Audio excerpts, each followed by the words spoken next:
3, 2, 1. Let's go.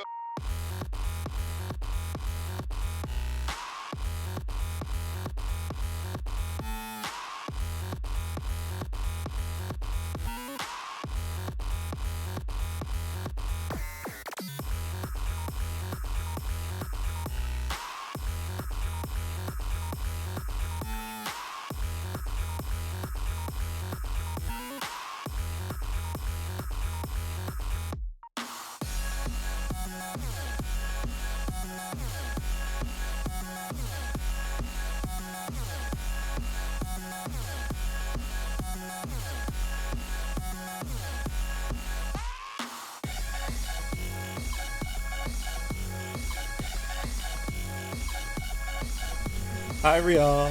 Welcome on in. You bitey little dragon.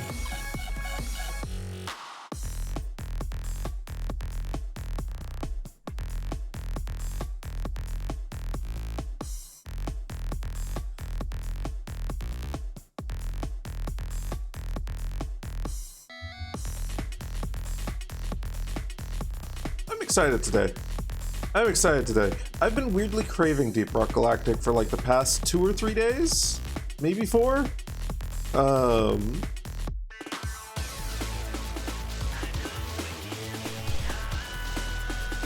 And normally with something like Deep Rock Galactic, I'd like specifically invite some people on to play with me as well. But no, fuck it. I'm feeling some solo DRG. And if someone like my brother happens to pop in or what have you, like, cool beans. Maybe he can join. But otherwise, solo DRG. Why the fuck not? It's been a hot minute. Maybe I'll make some progress in the performance passes. Maybe I'll do some missions. Maybe I'll just yell at Bosco for 6 hours. All of these things and more. Today on the Laveau channel.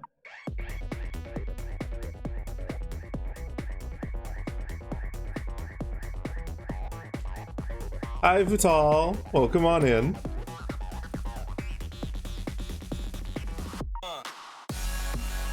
So my off-stream hyperfixation, Path of Exile 2, I've been running into a really weird bug in that very frequently. Yell at the helpful bot? Yes, always yell at the helpful bot. He doesn't have any feelings, it's fine. No, but I've been running into this really fucking weird glitch. Because like my main damaging skill is Flame Breath. And Flame Breath does this thing where like it jumps into the air and then you channel the attack for a long ass fucking time. However, if you get frozen or hit with any other hard CC, then obviously you get knocked out of channeling Flame Breath, which is fine. What's less fine is the fact that then the game like doesn't let you do anything else for like a solid 5 seconds. The only thing you can do after you recover from being frozen is run around and like dodge roll. You can't do any attacks. And I don't know why the fuck this is. Like, I haven't found any other state so far that causes that. I might need to try fucking around with other like with other channeled abilities. Invisible Dragon, no longer Invisible Dragon. Hi Rathalos. But yeah, I might need to try fucking around with other channeled abilities and see if this is like a common glitch or something like that. Because I want to submit a bug report about it. Because it's really fucking weird. Even weirder, if you get hit with a hard CC while you're starting up Flame Breath, you freeze like entirely mid animation, and then you get flattened No. You freeze entirely mid-animation, and the only thing you can do is either dodge roll to get out of this state, or just rotate your character. It looks fucking bizarre. So I'm thinking to, like, try and get some footage of it, so that I can submit, like, a proper good bug report to GGG, and hopefully they can fix that. There were a couple other bug reports on the forums that I saw from, like, one was from January, and another was like from mid 2025. So this bug has been around for a fucking hot minute, basically ever since like shapeshift skills have released. So it might well be on their radar, but still, the bug reports weren't particularly descriptive, and it was kind of like, I feel like I could do better. I feel like I can provide more insight into this. I feel like I can give them more useful information.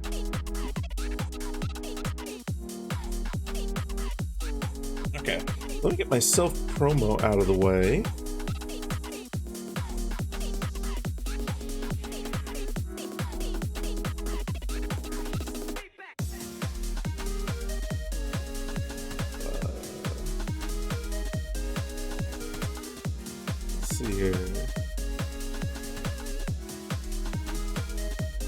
But yeah, as for today, we're gonna be playing some fucking Deep Rock Galactic. Some motherfucking Deep Rock Galactic. You know it, you love it.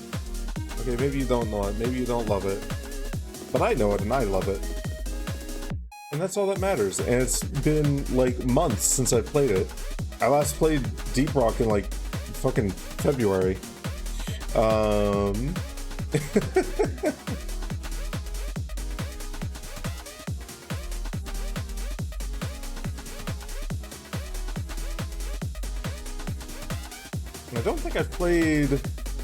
I don't think I've played their newest season, like, at all. No, actually, tell a lie. I played a couple missions of it. Who was that at the door? Yeah. It was Rita? Oh, okay. Oh my god, she has the brown like you're looking for forever. Hey, fuck yeah.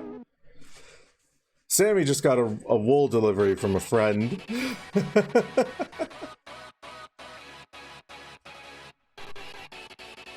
Talking to a ghost? No, I'm just talking to my partner, who doesn't appear in the microphone because I they're can be far a away. ghost if I want to be. Woo. Spooky. Spooky. So scary. So spooky scary. You're warm. I'm warm? Mm. Oh. You can't hear me. I'm a ghost. Dicks on the background. Hi, Donnie. Welcome on in. Why is there a dick Water. drawn on my face? You drew a dick on my face. Reed! Your child's drawing dicks on my face. It's fine. You can wash it off. And Nick is here too. Hi, Nick. Welcome on in. Oh, I bumped the microphone. That's your prize for today, Nick. That's your prize for today. The microphone gets bumped. And Helix. Welcome on in. Hi. Hi, hello. No, he's not in your belly, Rial, until he actually accepts. You can't stay as the heat is cringe. We just escaped the heat wave. We just escaped the heat wave earlier this week. Sorry? Fucking hot out there again today? Ah, fuck. Well, hopefully it doesn't heat the fuck back up. Hopefully this heat wave stays gone. Hopefully it stays gone.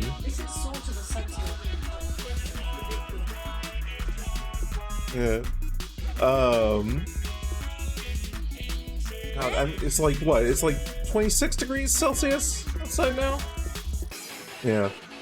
93 and oof, Tarcel. Woof. Hot. Hot. Horrible. Terrible. Bad. Tell the weather to be cooler. Tell the weather to be cooler. No, that heat wave wasn't fun. That was not fun. And hopefully the heat waves in other parts of the world end pretty quickly too, because not built for this shit, but your bedroom has an AC, so you're just whittling between bed and your PC every so often. For anyone who's still struggling with the heat wave, my recommendation that really fucking worked for me, get some ice packs. Make sure to keep like a bit of fabric between your skin and the ice packs, but put them close to like where major arteries are. So you can put them either like under your arms or between your thighs, or you know, back of your neck should also work. I personally just kept mine between my thighs, and that like cools down your blood and circulates it throughout your body, so it reduces your core temperature and it makes the heat a lot more bearable. You looked up Charizard's weight and it's 200 pounds. What's your theory on his weight, Helix? You know what else is nice between thighs? I knew someone was gonna make a joke like that eventually. And yes, you are correct. Watermelons are good between thighs. Crushing them specifically.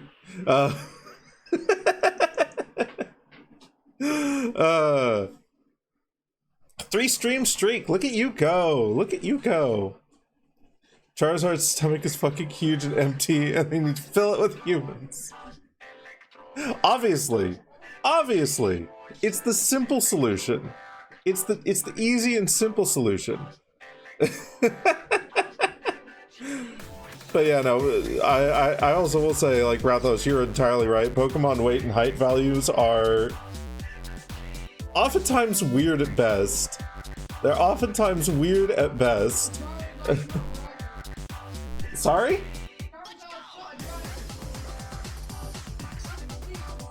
Yeah, he's fire flying, I guess, but still, he's dragon enough.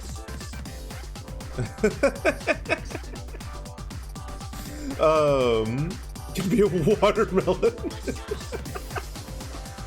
Oh, goodness. No, but it's almost like the Pokedex is written by a 12-year-old.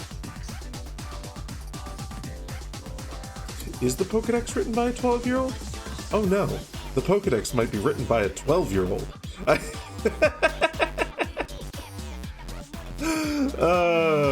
Goodness. That's actually one of my favorite, like, little theories about Pokemon, that, like, Professor Oak just fucking sends children out into the wilderness to write the fucking Pokedex for him.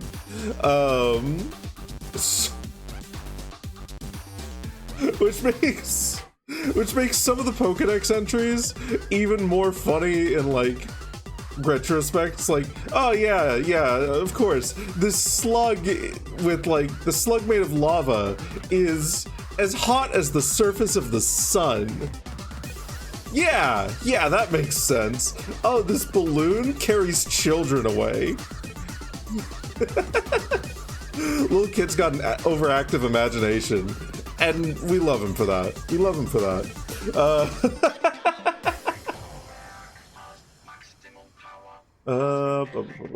Let's see here. There we go. Love that one of the biggest outliers in the weight regard actually has a pun in English that makes it out like it's intended. Oh yeah, Wailord. Isn't it implied that it's like mostly filled with air or something like that? Like it's a fucking balloon? Less dense than air, and while in game he lives underwater, he's the float whale, just a different float. Yeah.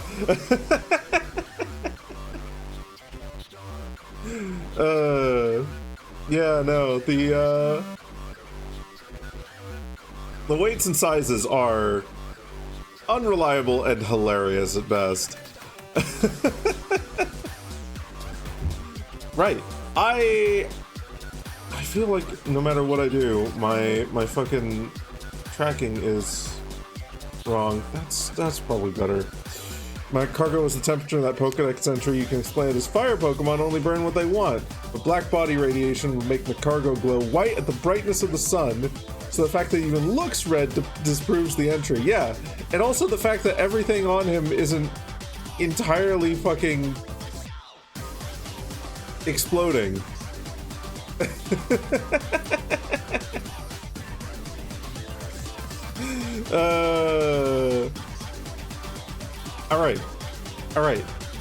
All right.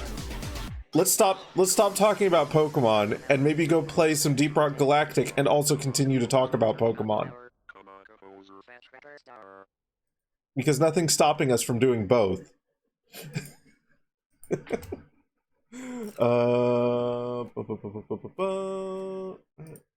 There we go. We get the image out of your head as well. Never forget that breeding in Pokemon has nothing to do with actual closeness of species and their physical appearance, behavior, or whatsoever, making Wailord and Skitty a working breeding pair.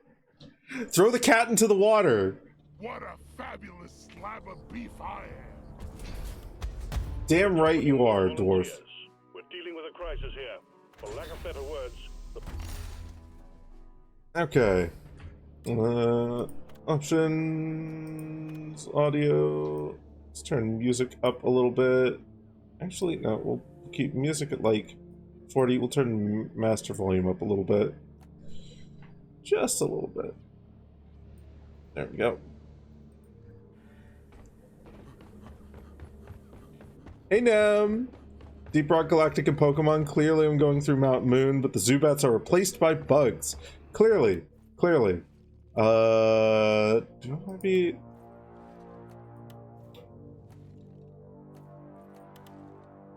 No. Yeah. There we go. That's my usual. Okay.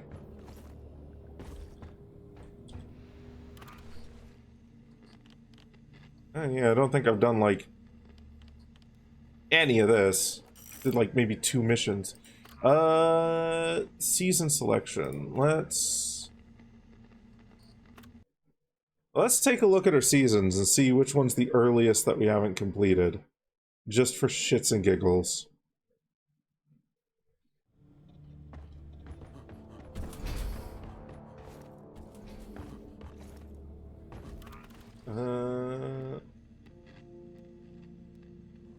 Yeah.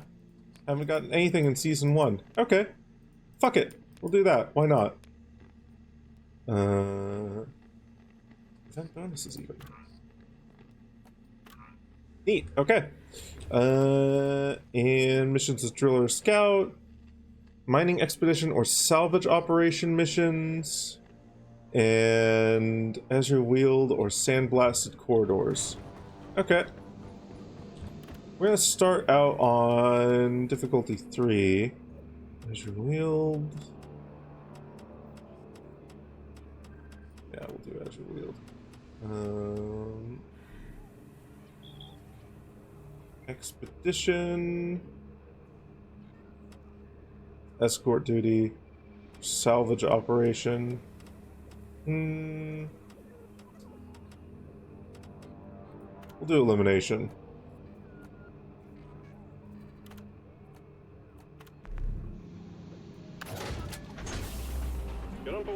I kind of want to start getting into, like, doing difficulty 4 or even higher.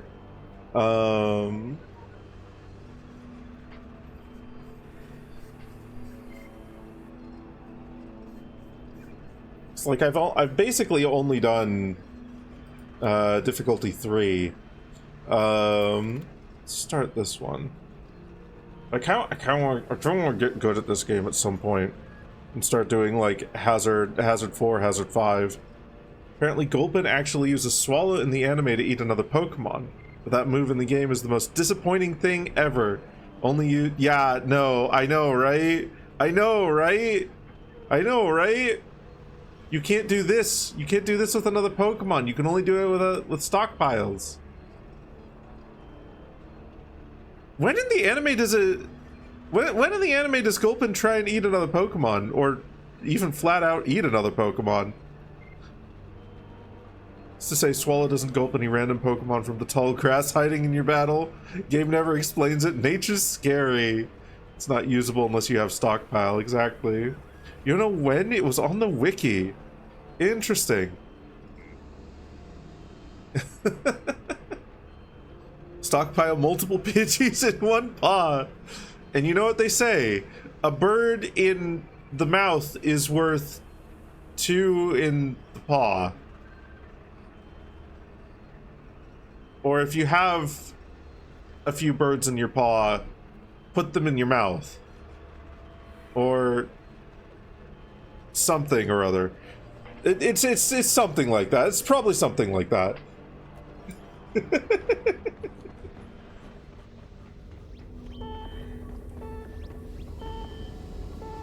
Wait a minute. Need to bring along an emotional support barrel.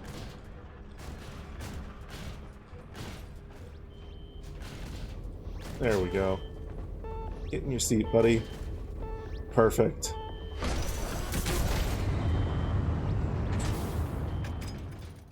How do I feel about Hooktail? Is that Hooktail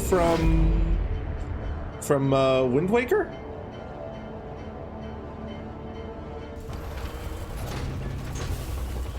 I might need to turn the volume back down. It might be too loud.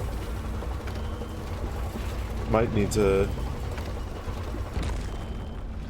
drop this back down to 40, and then let's put character volume up to like 70. Yeah, that's fine. From Paper Mario Thousand Year Door. Oh yeah. Okay, yeah. Hooktail or Wind Waker's Valoo. Okay, yeah. I like Hooktail. He's a good dragon. He's a good dragon, and he eats people, and that makes him a good dragon. Okay. So let's remember how to play this fucking game, because it's been an age and a half. She's a good dragon. She's a good dragon. She's got a nice shape.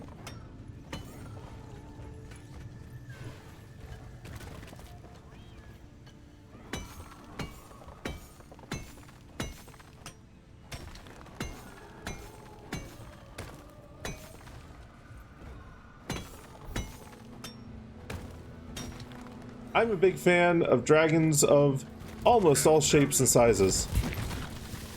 Rounded, angular, big, small. They're all good.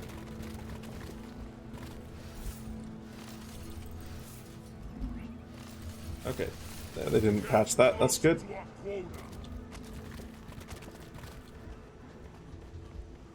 Okay, and then let's C for that. Alright, let's see here. Where is our... We got one egg way over there and one egg over there. Okay.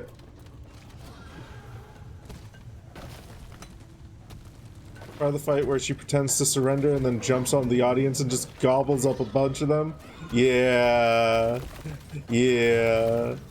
I haven't actually played either of the Paper Mario games, but I have seen gameplay. They're on my list of things to eventually play at some point, because I know they're damn good games.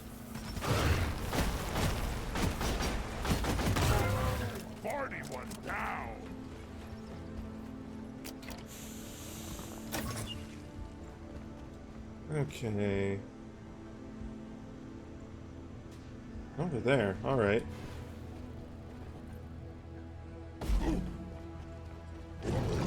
Oh, hello.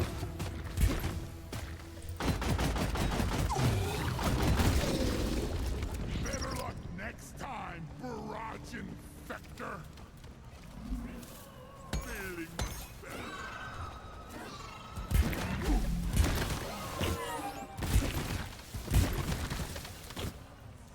feel my wrath.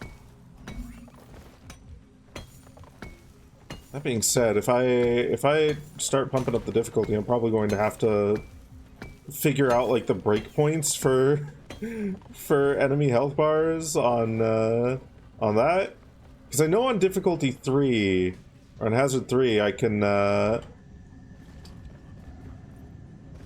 just throw a singular blob at like one of the enemies and they're basically dead.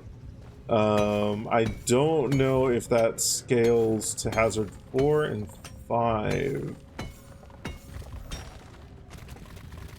We'll have to find out. Is this through the wall? This is through the wall. Okay.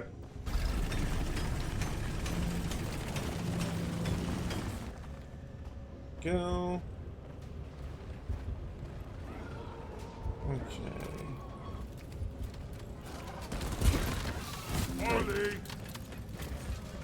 Molly, sit down there. What we can get. Oh boy.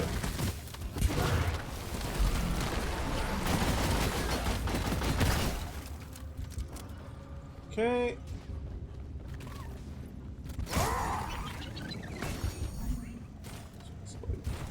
Two. And then it's right here. Oh, come on. Let me out of here. Launched. Better stand back.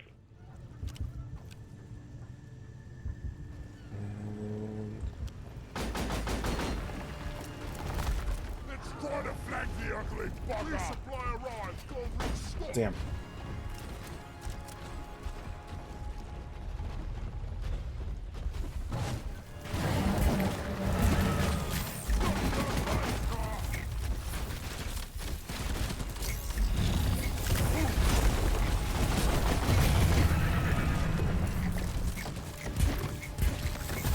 And you little fuckers are going to be annoying.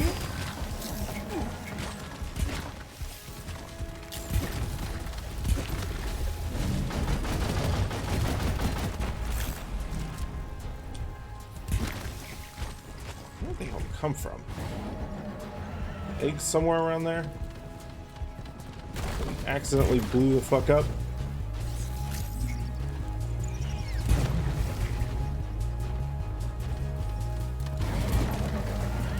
Where'd you go?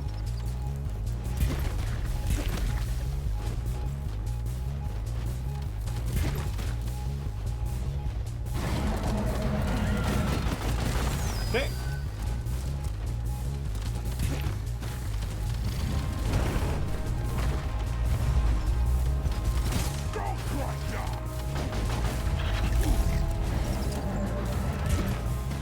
Nearly done.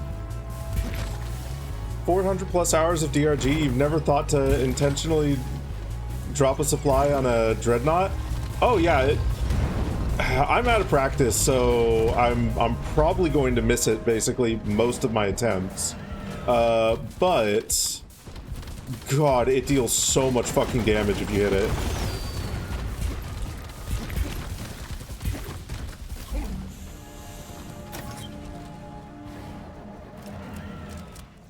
It does mean the supply drop is often in an inconvenient location, so it's probably not like a great tactic for Hazard 4, Hazard 5. Probably actually works fine on Hazard 4. Hazard 5, I don't know. Getting tired of this old rust bucket. You done it by accident, but never on purpose. Yeah. I think you have to... God, it's been a hot minute, so I could be wrong here. But I think in order to get the timing correct to essentially spawn camp it, you need to drop it when the... Or you need to open the egg up when the supply is about, like, 25, 30 meters away. Getting more ammo. Here, we'll make sure we're completely topped up on ammo. I think we are, but...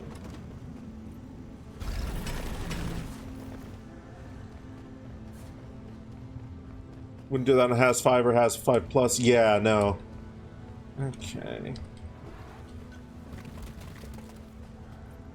I need to get my muscle memory back for throwing flares. I'm sitting in the dark here too frequently, which is less than ideal. Right. One's over there. Okay. Bloody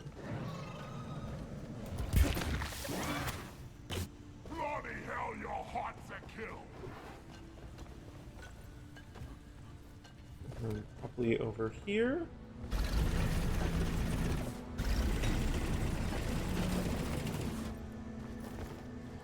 Farming Outlaw has Dreadnought missions for quests. Oh yeah, no.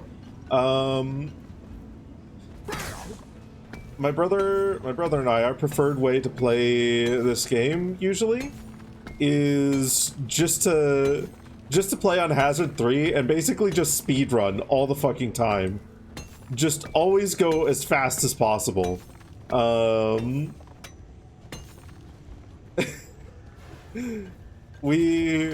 We can usually bang out a Dreadnought mission in about like 5-10 minutes.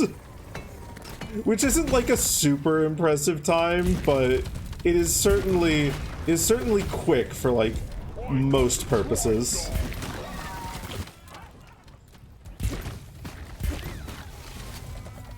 Hell, sometimes if we're feeling really spicy, we'll split and like just each go to a different egg. Prepare for impact. Oh, okay. What the fuck? Get me out of here.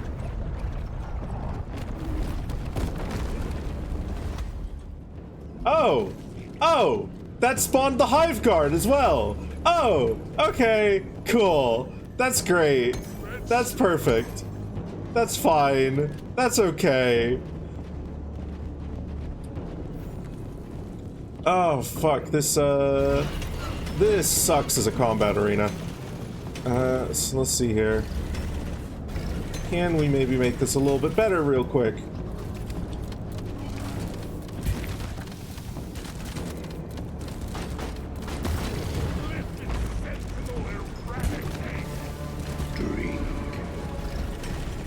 Don't think we can.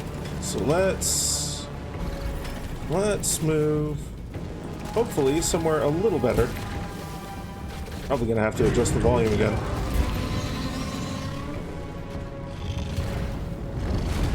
Okay.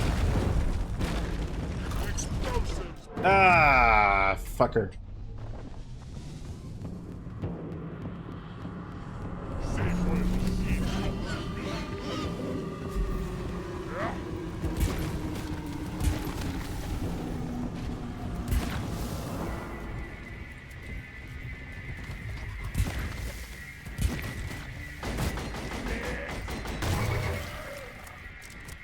Okay. Right. Let's close quarters. Let's maybe not use C4 again.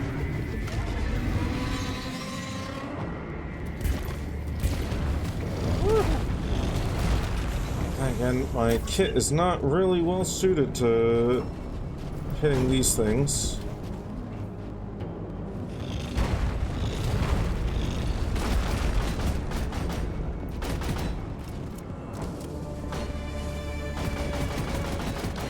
Or maybe it is. As long as this fucker stands still.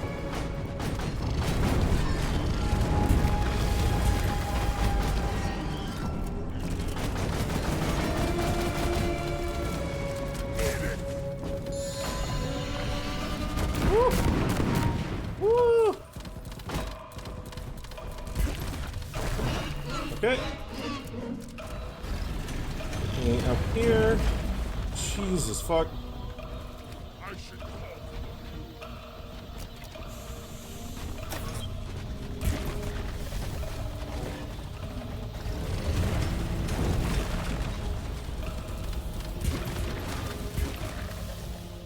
Okay.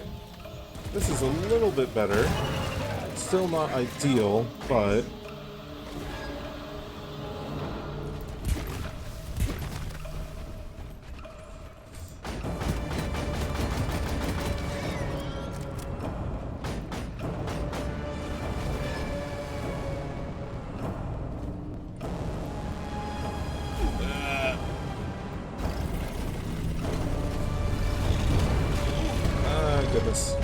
Right back up into him.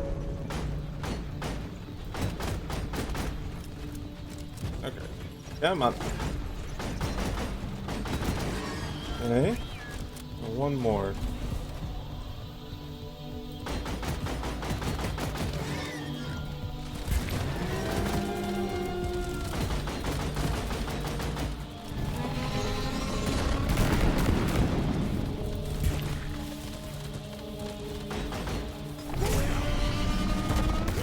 There we go. Okay. Hit the return button on the mule when you're ready, and we will pick you up. Whew. Whew.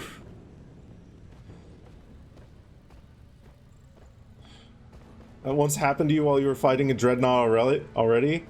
Oh, this thing? You shouldn't need precious minerals. It will get out. God, yeah. That was inconvenient. Let me do the same with your bestie, but usually speed runs off a cliff.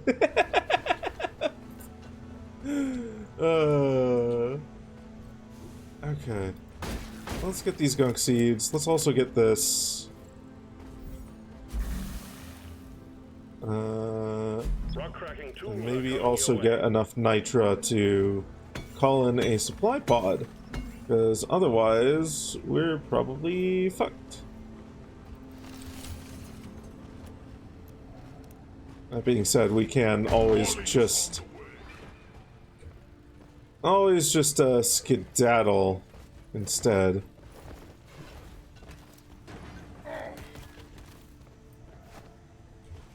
Okay, any more nitra anywhere? Aero bag. You should, but you didn't expect the stream today. It's Wednesday. We usually stream on Wednesdays.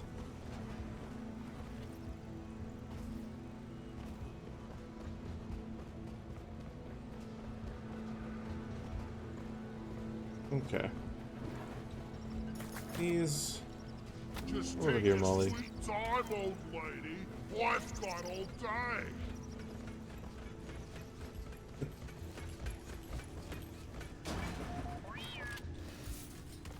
Well, either way, I'm glad to be a welcome surprise. At least we don't have to haul all these minerals around ourselves.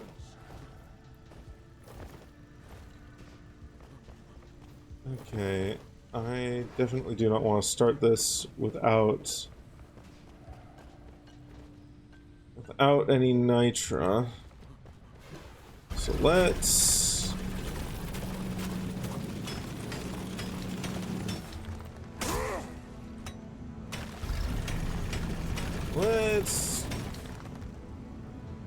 oh, okay, down.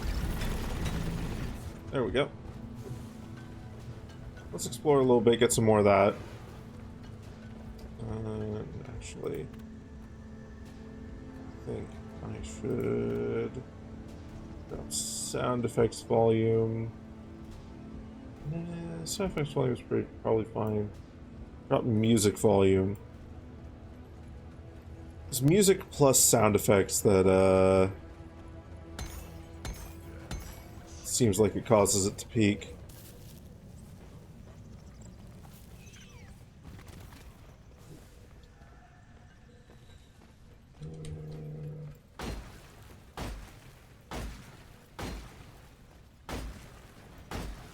Probably going to be all of our gunk seeds, so that's good at least. But new nitra. Do I like Splatoon? I don't have a Switch, so I haven't really played Splatoon. And I don't really pay too much attention to Nintendo outside of like what my friends tell me and whatnot. But I will say I do think Splatoon's design as a game is really fucking cool. Like centering a PvP third-person shooter around area control is genuinely sick as fuck.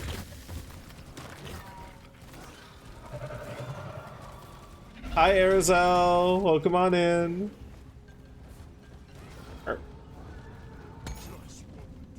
Okay.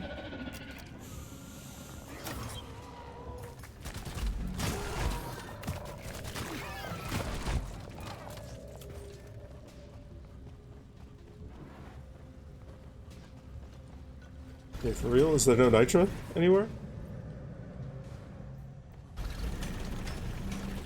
I mean, I could probably take that thing on as it stands now that I've healed myself back up a bit, but some ammo would be nice, especially for my secondary. Splatoon is to shooter games what Lethal League is to fighting games. Yeah.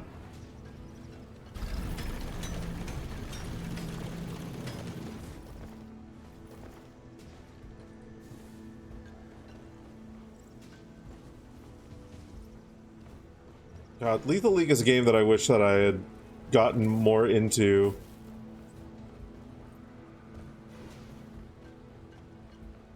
'Cause that game always looked really fucking cool.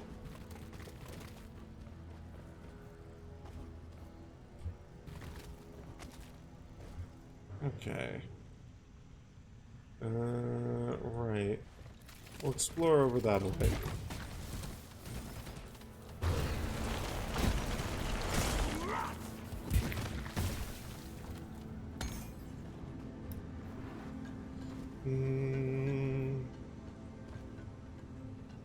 We're going not quite the correct direction. We can go up here.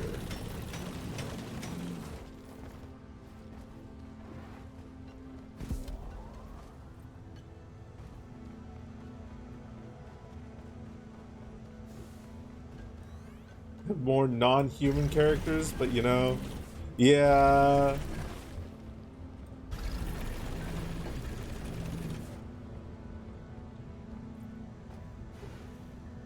The ever-present furry desire to have more non-human characters in the game.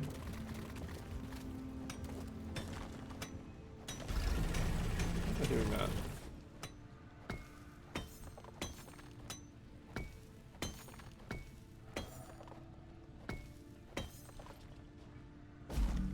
Ouch.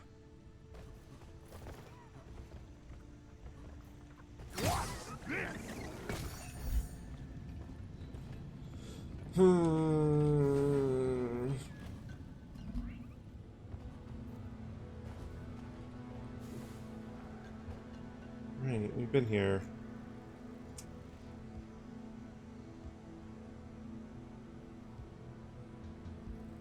Okay.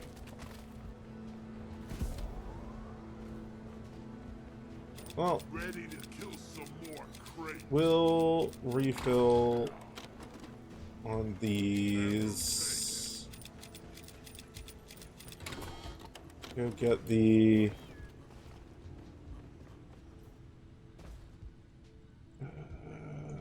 through there.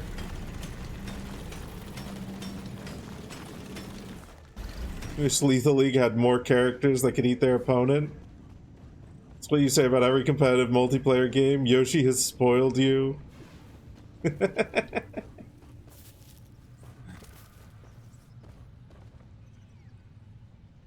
Honestly, same. Where is that damn tin?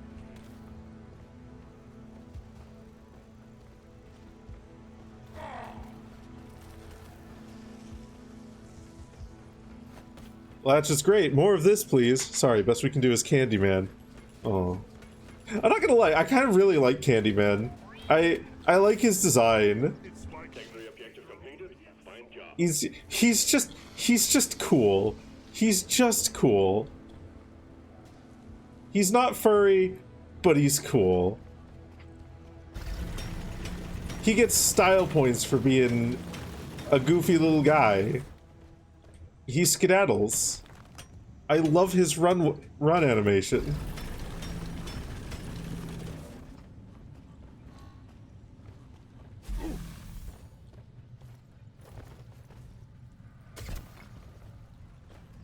How about a jawbreaker?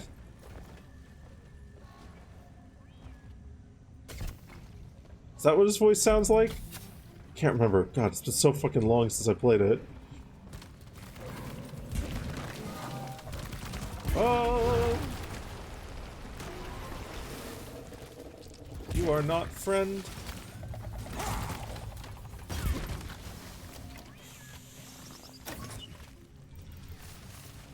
Can do this in my sleep at this point. The other one all the way up here? Oh. Well, okay.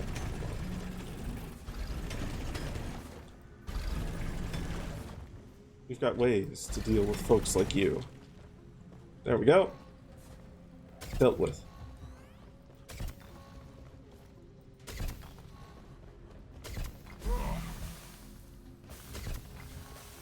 Jackhammer in place. Okay. All hammers read green. You can start them up when ready. Jackhammer assembled. Ooh. It burns. It burns. Rock cracker. Beautiful. Hammering away. Crackers online. Load up. We're bound to have incoming.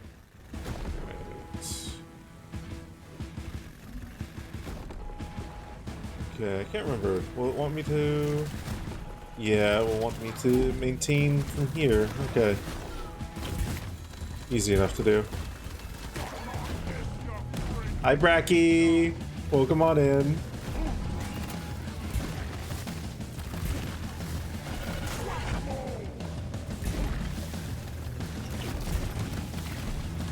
We're detecting a jam. Restart the affected parts or you'll be down there all day. Clear up whatever's banging on that rock cracker.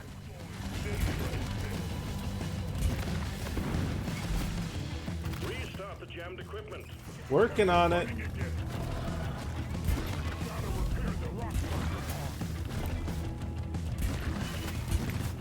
we're at 50%. Okay. This one back up. Cool. Let's keep them that way. The equipment's under attack. Put those guns to use.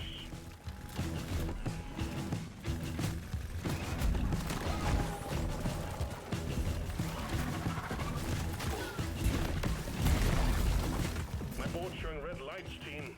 Get those Your jammed board can rock suck my crackers dick. back online. 75% completed. Almost there. All rock crackers are back online.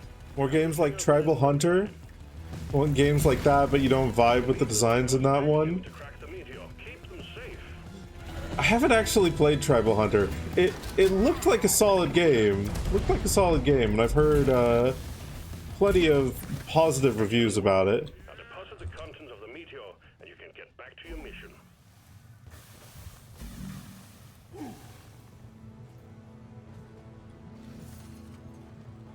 But I will agree the designs aren't entirely for me. It seems much more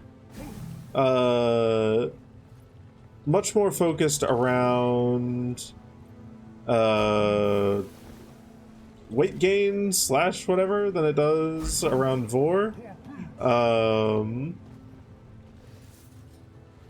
beat you right. The new Yoshi game actually looked really interesting. Cards collected. R&D will have their hands I've only seen Donkey's video on it so far, but it looked like a really fucking good Yoshi game. The whole concept of like filling out a like an encyclopedia of creatures is it's something that I would never have thought of as working for a Yoshi game, but it looks like it works pretty fucking well. starting in T-minus 5 minutes.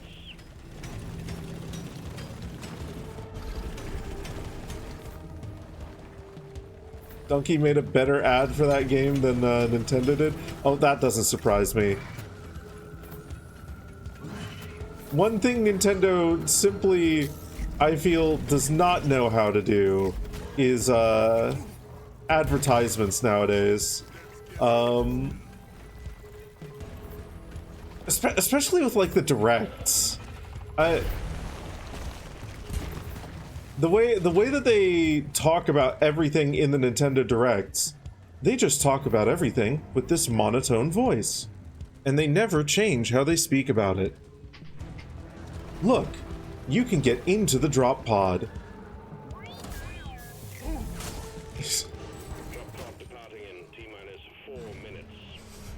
Legit one of the worst ads you've ever seen in your life. It does not surprise me. Like, I feel like the Nintendo Directs, at least, are... The commercial is worse than Nintendo Direct promos. Oh my god.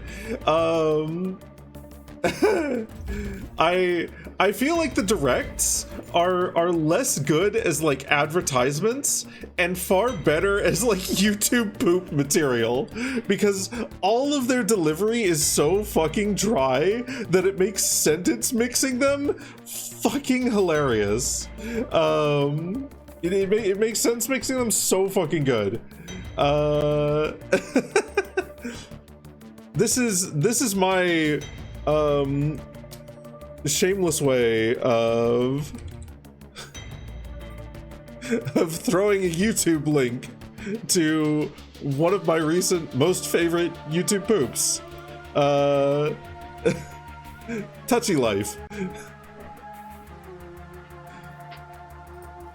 Which is about Tamagotchi life.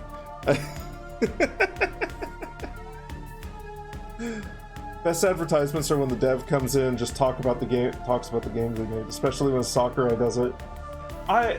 Yeah, weirdly Sakurai does have a bit of charm when it comes to him talking about his games. But the translation, still having that really dry delivery, hurts it just a little bit for me.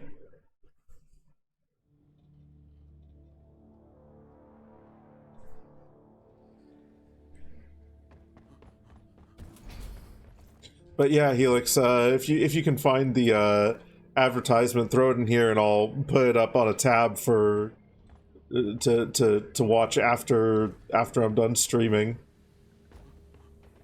Okay. He makes it work though because he's so animated and hilarious. Yeah. No, I'll agree with that. I'll agree with that. Okay, industrial sabotage. What's the best setup for this one? No, I don't want to join. I want to host friends only for a mission. Mission selected. Best setup for this. Get on board, team.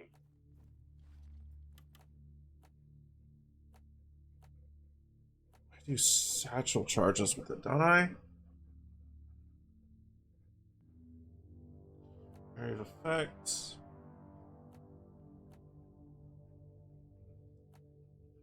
Detonate when damaged. I think extra satchel charge.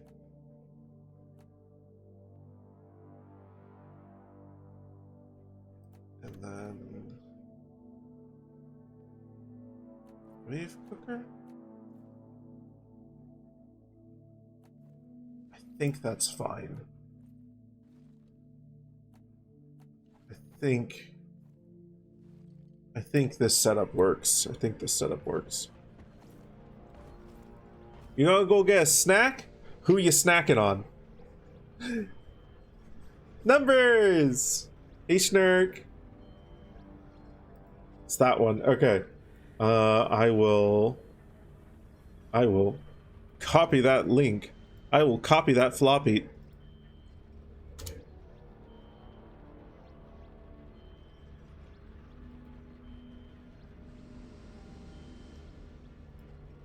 Beautiful. It's going for is iPad baby slop, and it pulls it off perfectly. Oh god. Oh god. You're a snack? You are a snack, Numbers. You're such a good little snack. You're such a good little snack snark.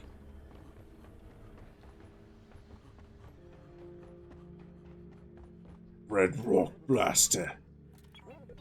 Health is increased by 30%. Fuck yeah. Rock blasters extra sugar around the ring,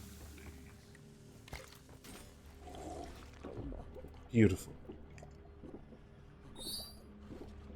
Hey, Draconian. Welcome on in.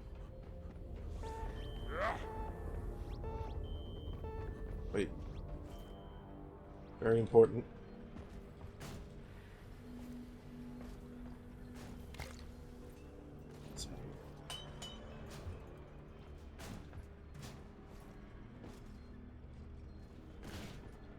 Come on. There we go. Perfect.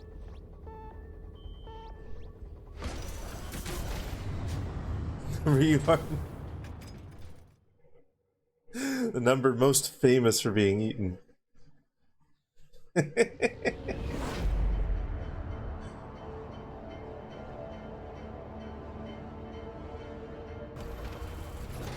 He's whatever number his noodle body forms. As a snake, he can be any number he wants. He could be 9. He could be 6. He could be 69. Arrival has begun prospecting operations on Hoxie's. The management is furious. We're sending you in Kirby Air Riders director was like, sorry we couldn't add everything you were hoping for, like 8 separate times. While showing all rider courses are back, all machines are back, new characters, new machines, new modes. Sorry to not have everything. Anyway, here's story mode.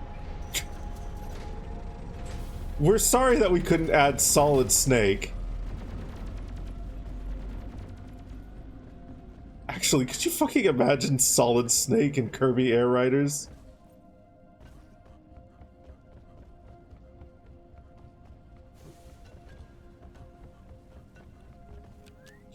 I need this. I need this.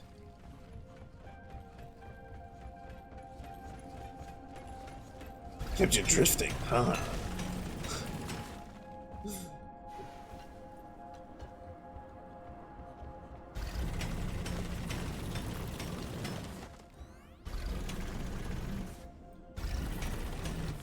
Air Riders is honestly the prime example of how to revive a franchise.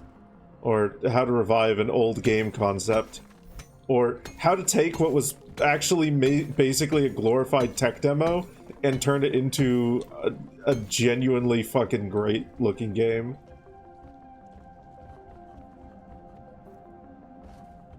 Like, God, I've said a couple times, I think I even said it last stream.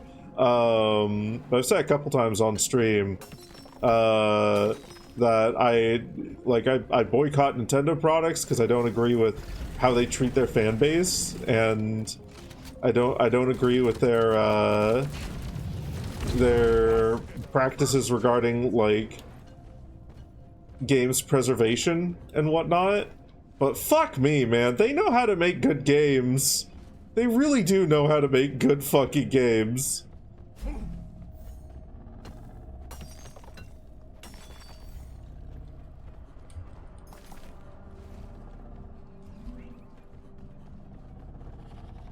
You'll need to disable this force field before you can access the data vault. Find the power stations powering it and shut them down. That out there.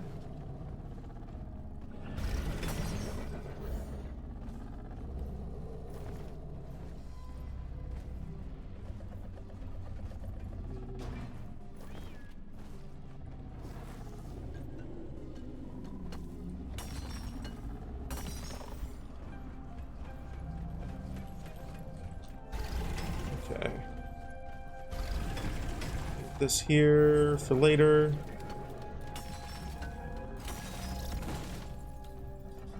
Gold. Sir.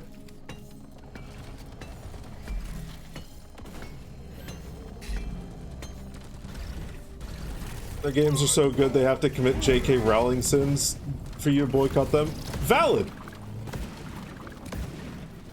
I'm not gonna sit here and be like, everyone else should be boycotting their games too. It's a purely personal choice, and there's like much worse things in the world. But yeah, J.K. Rowling, if y'all support any sort of Harry Potter type stuff, just know, hey, congratulations, you're supporting transphobia. And maybe you shouldn't do that, actually. Royalties and proceeds go right back to her, and she uses that money directly to fund transphobia. At least Nintendo isn't doing that. At least Nintendo isn't doing that.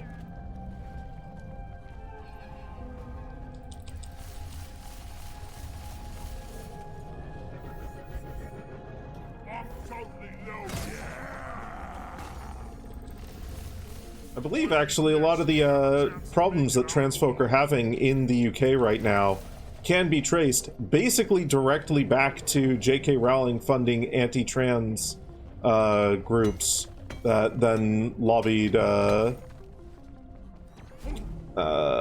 fucking parliament, politicians, what the fuck ever.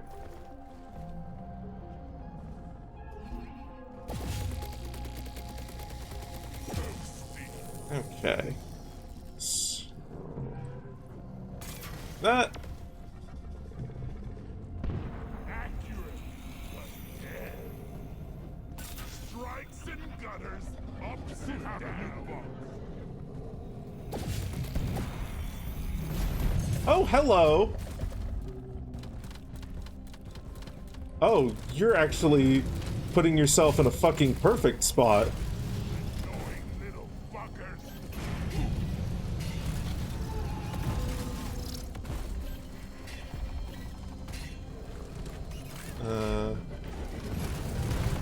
It's gonna actually be difficult to blow you up there.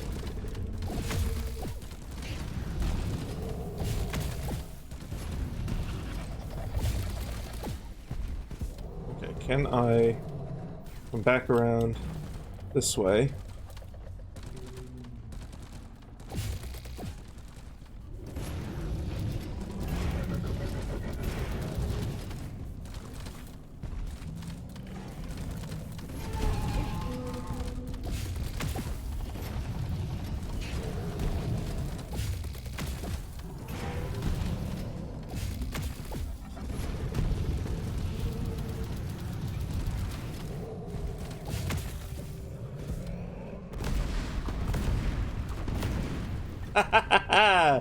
Okay.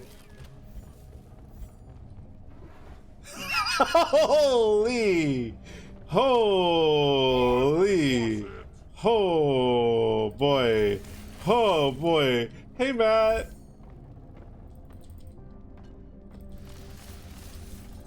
Driller Saw did additional damage to teammates at launch. 125%? Holy crap.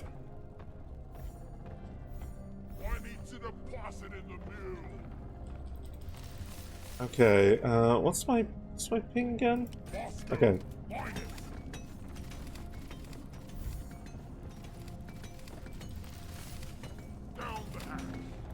Okay. So, I've got enough nitro here for...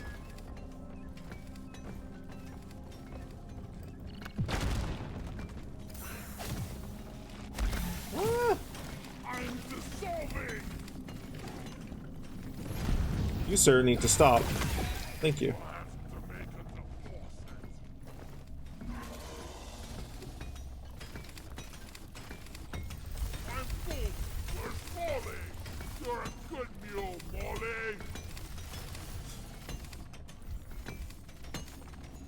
Oh, man. Okay. Bosco, get started over there.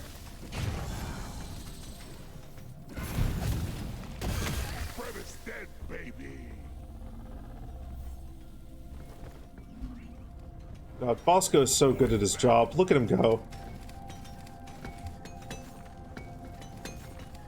We're gonna mine out this whole thing together, he and I.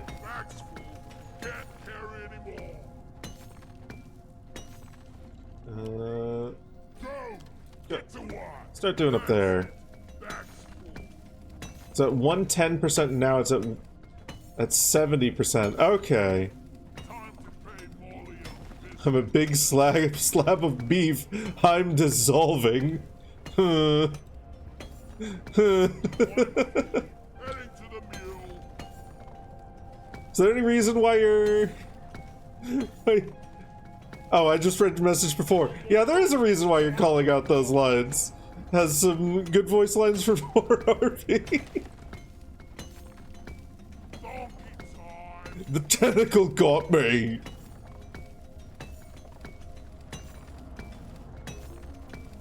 Time to find Molly. Oh, goodness. Inventory is full. Oh, goodness me.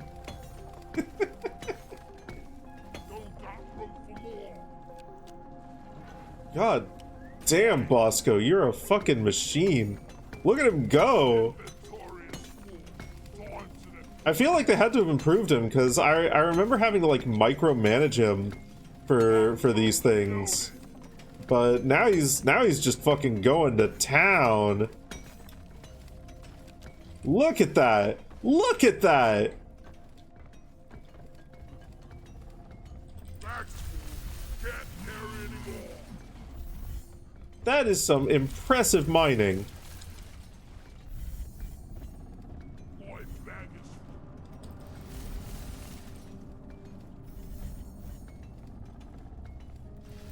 full. Time to Right you are, Matt. Right you are. But also, two things can be true at once. no more rum. Time for deposit. Down it goes. Okay. Help me mine this. Go for that one now, buddy.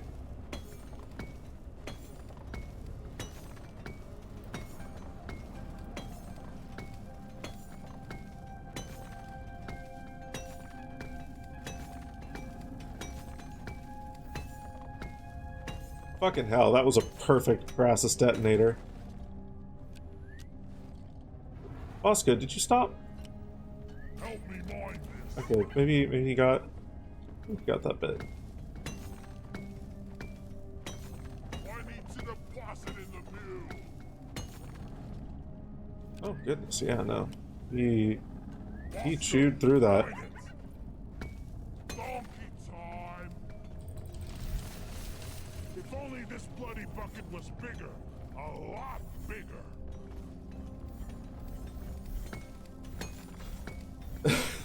Can't carry anymore.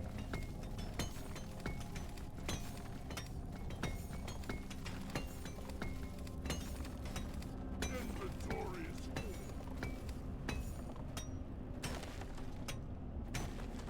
Man, if only we had Brace legs. if only we had the drink that, like, what is it, quadrupled gold from mining? Carry anymore. Actually, no, maybe I'm glad that I don't have that, because then I'd be encouraged to manually mine all of it, and that would suck.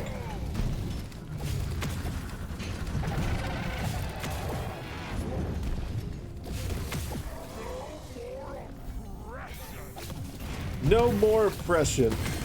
Damn right, dwarf.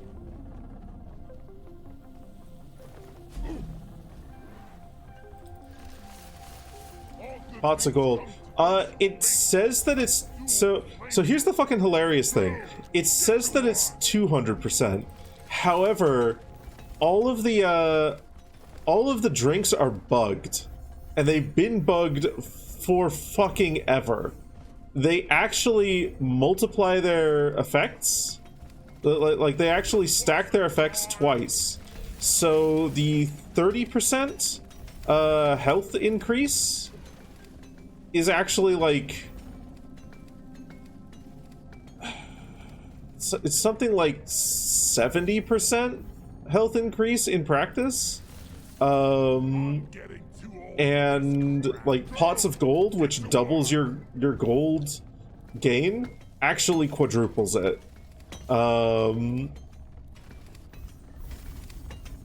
which is fucking hilarious, and it's a bug that they've said they're not going to fix. I'm more so surprised that they've both not fixed it, but also not updated the Help me mine this. they haven't updated the drinks to reflect like what their actual values are. But then, like, it literally doesn't hurt to not know what the actual values are, because you're getting a secret buff, essentially. It'd be 69%. Nice. That was actually pretty close with that 70% estimate. Let's go, mental math.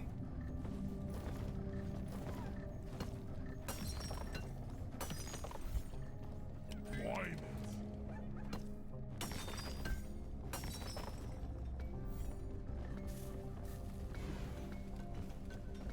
Inventory is But yeah, unless they like fixed it while I wasn't paying attention to the patch notes, that's been a thing in the game for literally forever, and it's so fucking funny, to me at least. Information that you can only find on the wiki. Bosco. Mine it.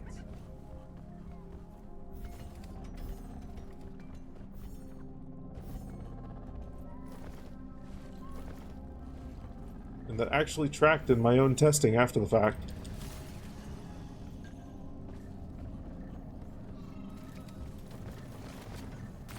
Okay. Right. Hacking pod time. Hacking pod is launched and on its way.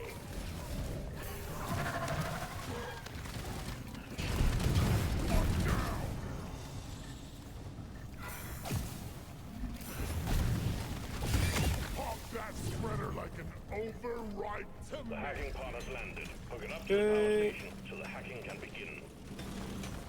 And now we get to see my favorite robot in this game.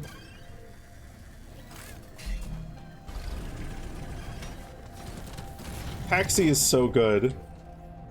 Paxi is perfect.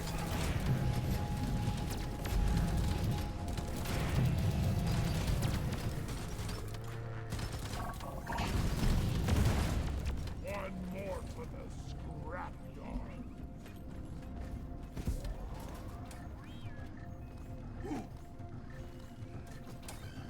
These transmitter nodes are as light as a feather. That's it. Connection established. Time to activate the hacking drone. Okay. Like there, like there. Let's Order the resupply. drop that there. Drop has been ordered and is on the way. Same week, they announced removing 500 movies from their catalog. And from the libraries of people who purchased them. Ah, great! Good job! Good job, Sony! I didn't know. I knew about the stopping like physical releases and whatnot, but I didn't know about that one. Hey! Oh my fucking god! Yeah, Rocky Mountain turns 3 hit to 1 hit. Yep.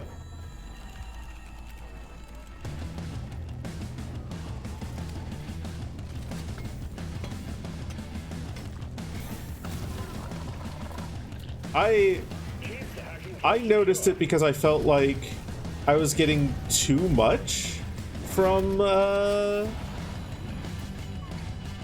felt like I was getting too much from pots of gold. I was like, this feels like more than double. Like, I feel like I'm getting so much fucking gold from this. Why? Can't hack as long as there's bugs beating it up. Do something. What is going on here? Then I went and looked at the wiki and it was like, oh, it's actually like fucking just applying the multiplier twice. Okay, that's actually fucking hilarious.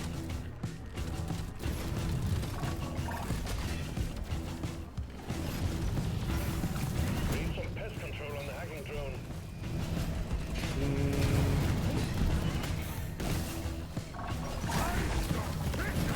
The hacking has stopped. Get on it, team. Can't patrol if you're offline. Hey, Hackbot. come on, stop Start back up. Cool. Hacking commencing again. There. Missed it. By this much. There we go. Successful. This patroller will protect them. We got bogeys on the hacking drone. Felt that Dark Morkite felt more than 20%. Yeah. Force field. It actually does, like... What? To be... like 38? Somewhere around there?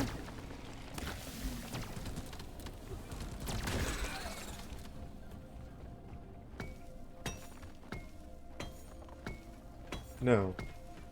No, 40 something. 44. I think. 44, 45.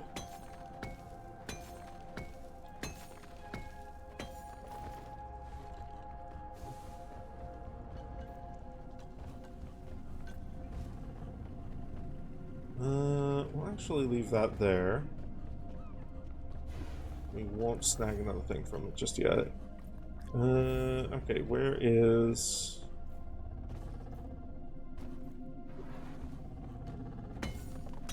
I got the deposit.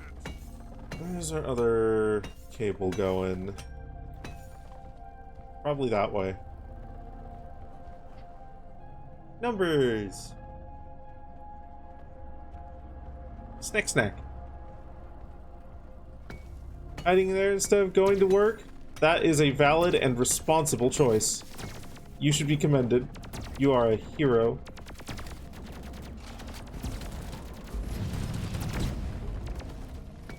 We'll have to make a deposit. Why not?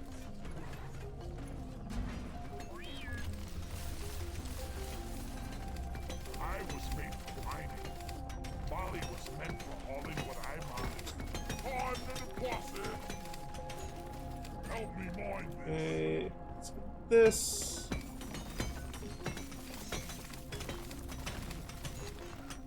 Perfect.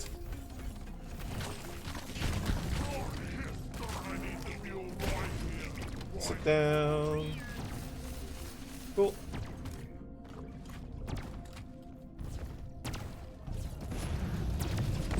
That's what you get for being territorial. Let her rip.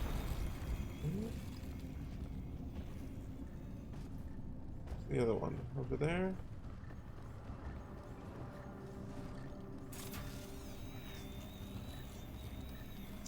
Hmm. Hmm.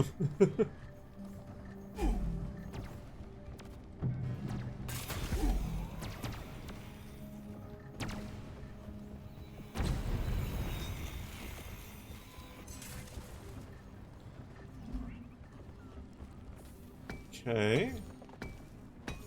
We got one of these as well. Beautiful.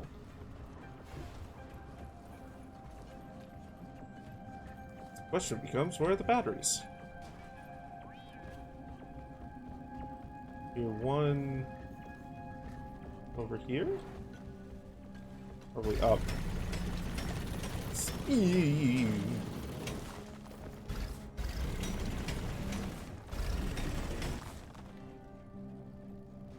Yeah, it's probably up here.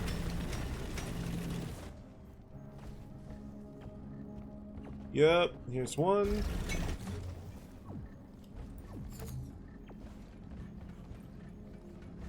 Okay.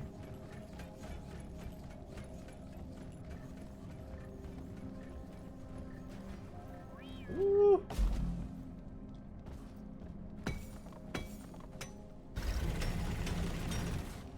Little mistake there, that's fine.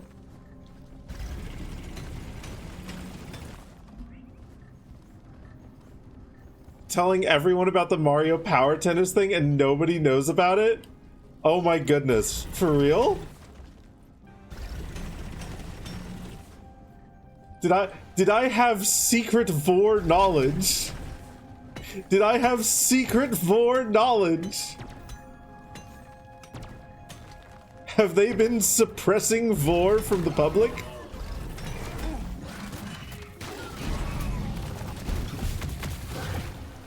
Didn't believe you till you linked the video?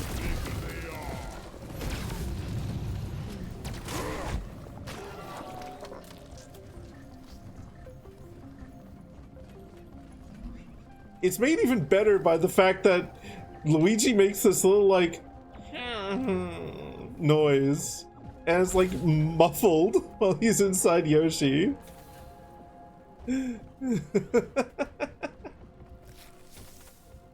Mario Power Tennis Vor. When Yoshi wins, he eats Luigi.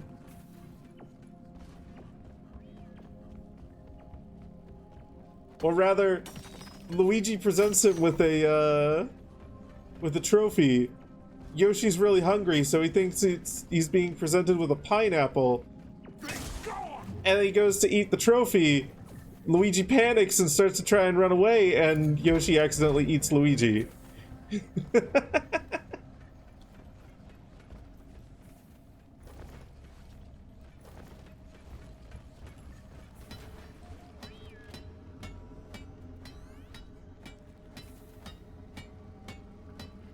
Give me my cargo. Beautiful.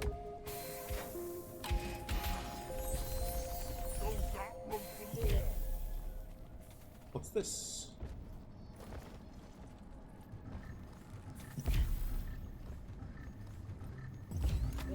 Mechanized. Okay.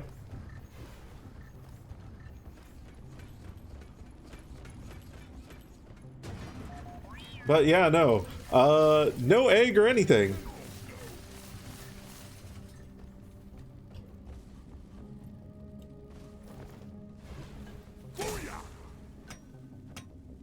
I don't think the implication is digestion, but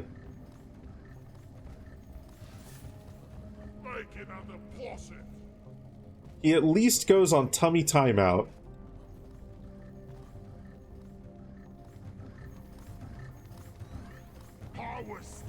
Rock and stone. Hey, Ember. Welcome on in.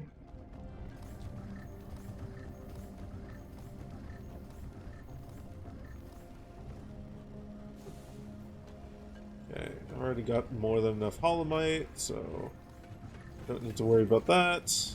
Hacking pod has arrived. Establish a transmission tether from it to the power station.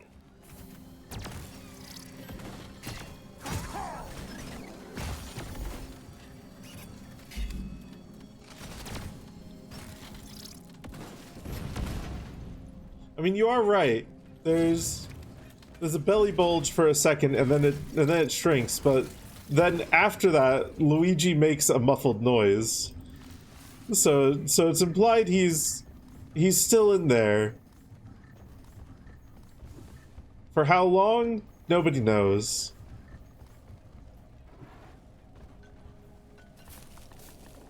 Okay, where? There's Haxie.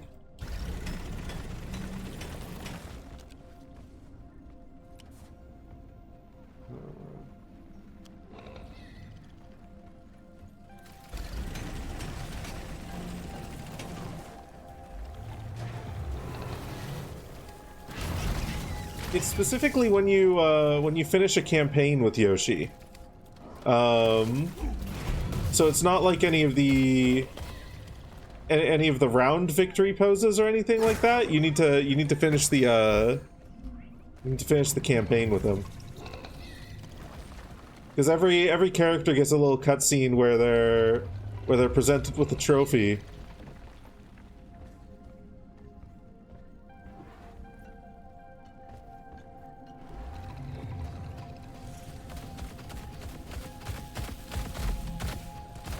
Ah, there you are.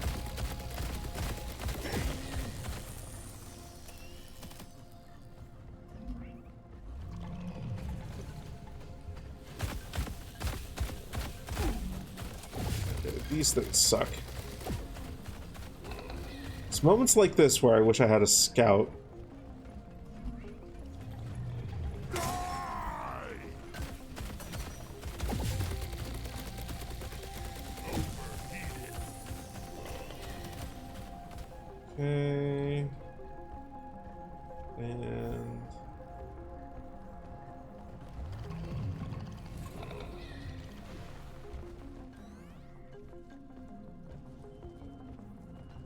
Okay. There you are. Got him.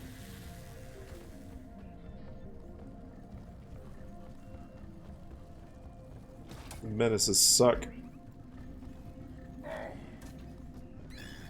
Oh.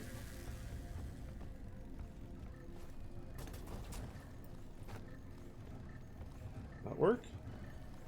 Not quite.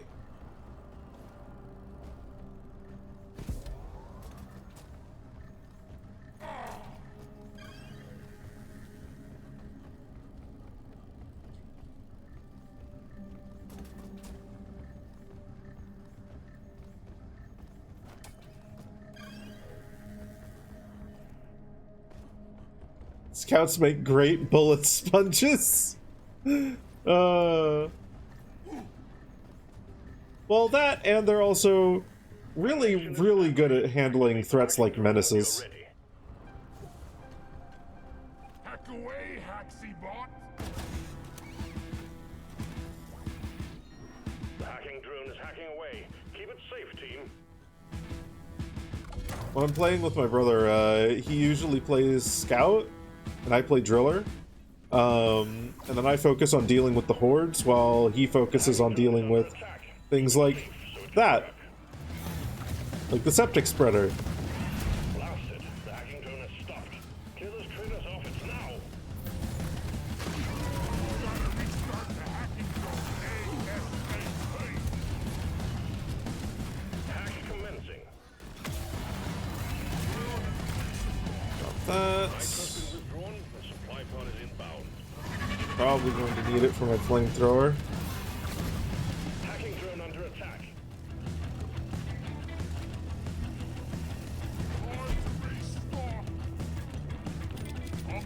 Actually, I am just going to take this right now.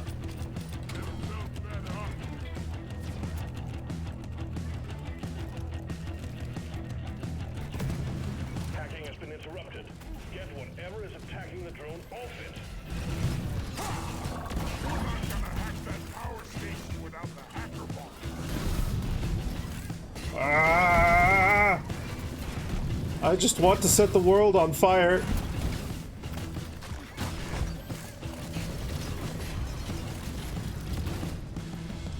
Deactivating the hack bot. Usually either dead or out of ammo. The mission will just start and all his ammo will be gone. You don't know how he does it. Because he only takes damage upgrades. Drone secure. He doesn't consider how to conserve ammo. Get those bastards off the hacking drone now, damn it. Reactivating hacking pro. We gotta restart. Smash Ultimate when Sakurai made it so that the opponent visibly squirms when grabbed by Yoshi. You can do that as neutral B, it would be the best thing ever. No, for real. I'm not gonna lie, well, back when I was into Project M, I spent a non-zero amount of time putzing around online looking for a mod that turned Yoshi's neutral B into some kind of like cargo throw style command grab or something like that. And I just simply couldn't find it. It just didn't exist. Boy, needed that.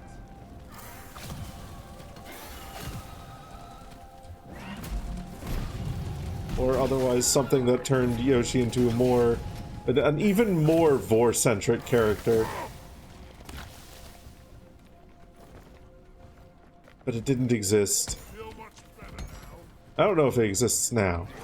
But it didn't exist then.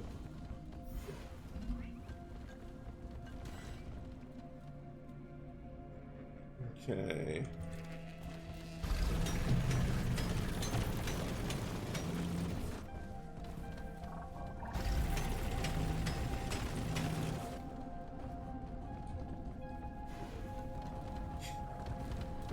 If the opponent's at high percent, he just gurgles them.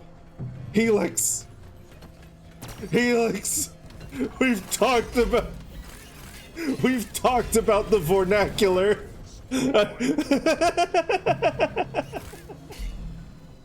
Patrol bot down and hackable.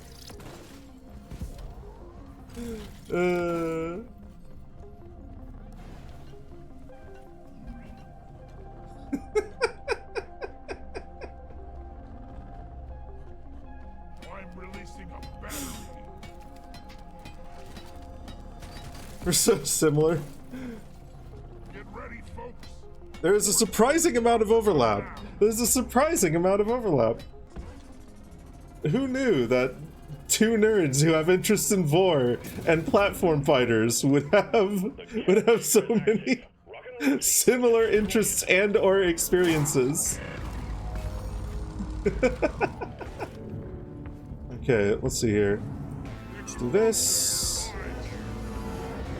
And then let's see here. Does that work? Yeah, it does. Okay, cool.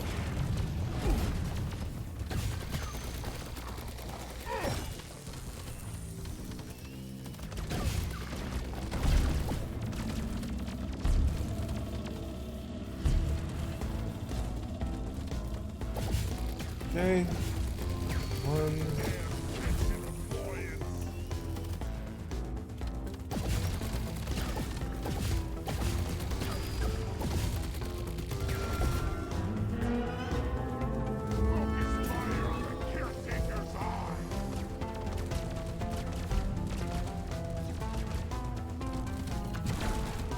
Yeah, doesn't do nearly enough damage.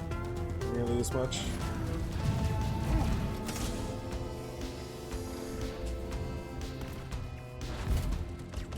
Okay, that's fine. That's fine. Oh, fucker. Okay. Let's get this patrol bot in closer.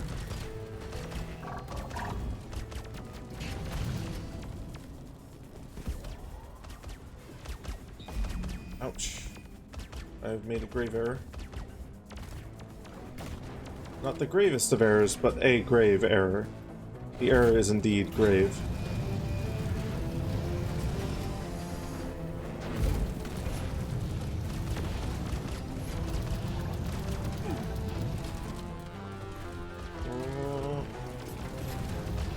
Okay, and then that next phase, cool.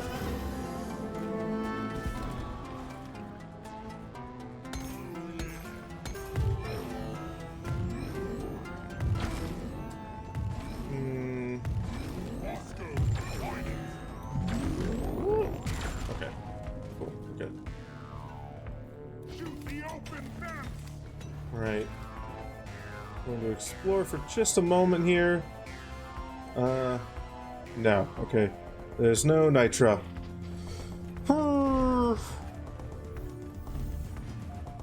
Here she turns them to blood.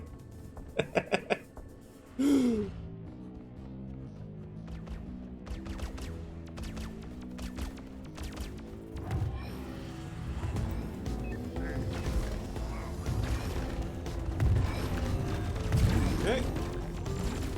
Cool.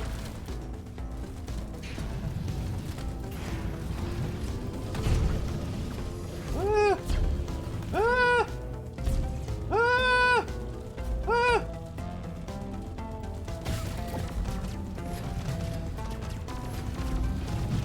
Okay. Where did I leave the supply pod? Cool.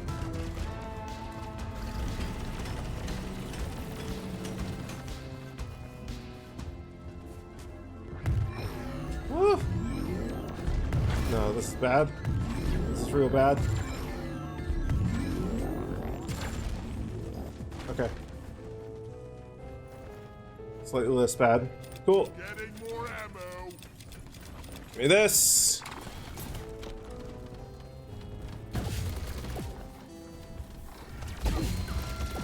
Okay.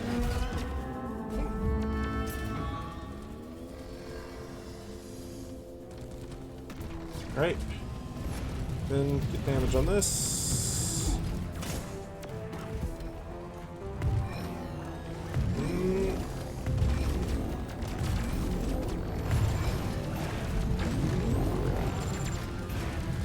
Okay, we're fine.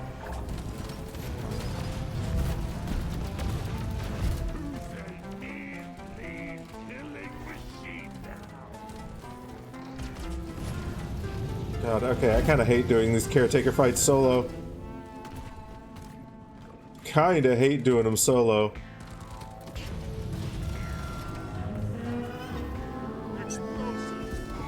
Like, I've even got a pretty solid loop for them, but man, it's so stressful. Hello?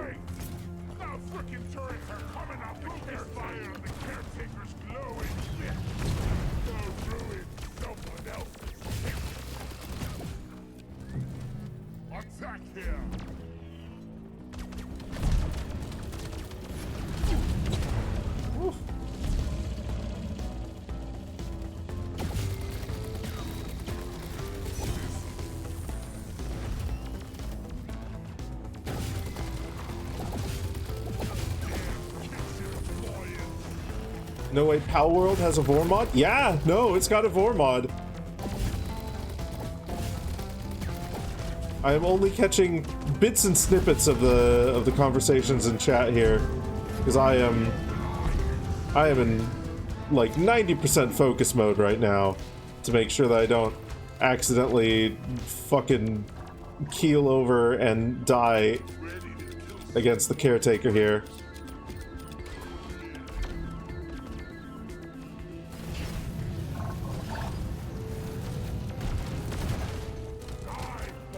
As far as Vor mods go for the Pal World one, though, from what I understand, it's fairly basic, but the animations involved are pretty nice, from what I've seen. So, hey, there's that at least. Hey.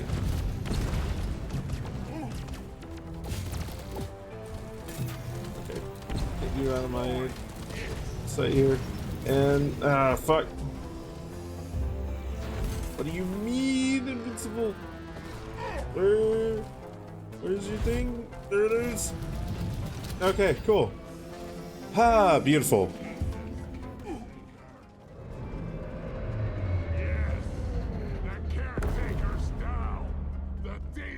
Dragon kill move Vor mod in Skyrim that keeps working for many years now, not by any update. Or not broken by any update. Yeah, I've seen some Vor mods for Skyrim. Quite a few, actually. A few that seem to use the Lover's Lab animation system. That's probably not like the correct name for it, but there's like there's another mod specifically made for like having 2 or more NPCs do animated actions together, essentially. And there's a Vor mod that that works with that for like a number of monsters in the game. Then there's another Vor mod that adds like player as pred type stuff.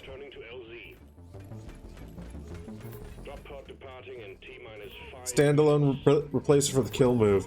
Ah, shit. I didn't realize there was a standalone kill move replacement one. That's pretty neat. Simple and basic.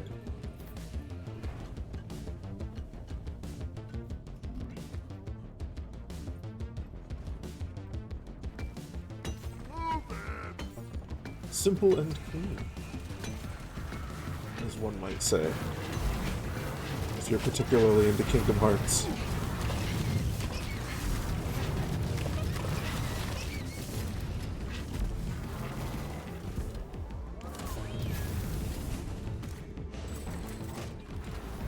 Okay, there we go. Has docked, initiating low Let's see, let's catch up on chat a little bit here. extraction commencing.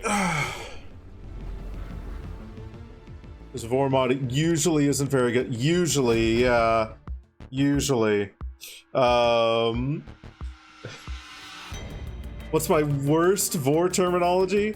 I have a particular pet peeve against using Vor as a verb. Like, there's already words for that. They get eaten. They don't get vored. They get eaten. They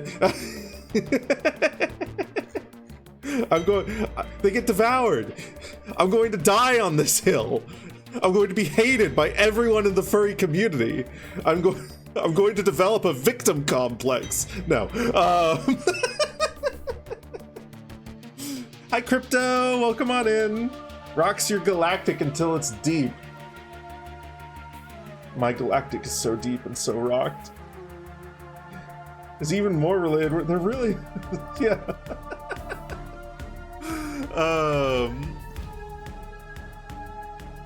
Looks at the Power World Vor mod, same shit where the person who made it doesn't know how to use animation curves. Yeah. Least favorite Vor terminology that people say to be sexy. I'm still gonna have to go with Vord as a verb. Because I have genuinely seen people using that, like, unironically. I've genuinely seen it used unironically. Voring feels like it's just swallowing in a sexy way. And that's fair. And that's fair. I am 100% being an elitist here. I, like...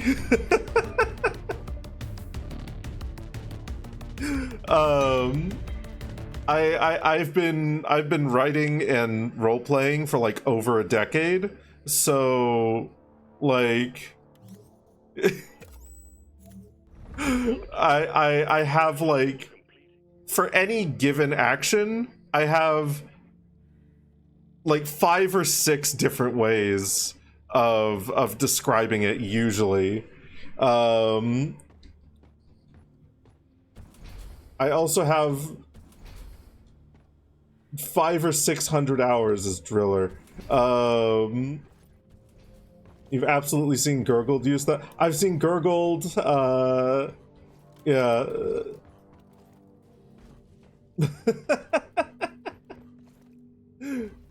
So when I say I have a personal vendetta against Vor as a verb, no, it's coming from a source which you should not be looking to for judgment.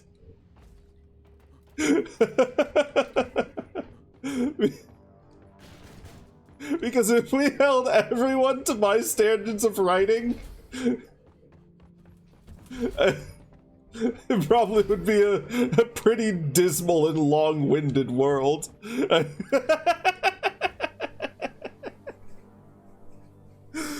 Comes from a place of love and affection, yeah. I hate it, but I'm self-conscious about it, and I don't hate the people that use it. I just hate that they use it.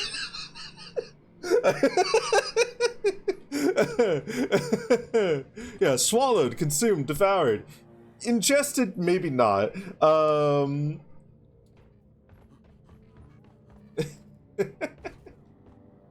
But ingested does also work. It is technically another word. I don't know if I'd use ingested in a sexy roleplay though.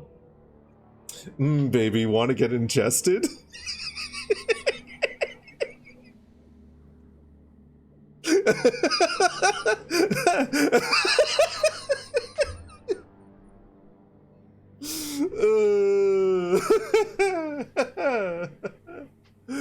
Oh goodness.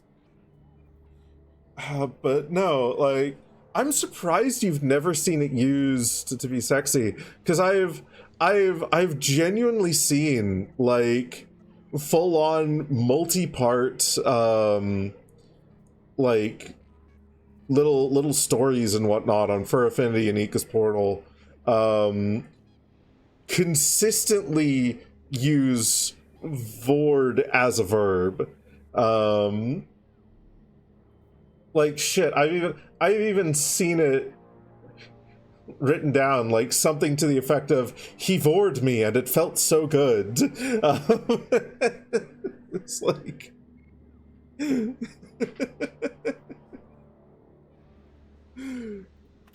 my brain recoils at it because I'm too bourgeoisie. I know too many words. I use long words like hypertension and superfixation. That's not a word. You should. Okay, that's also fair enough.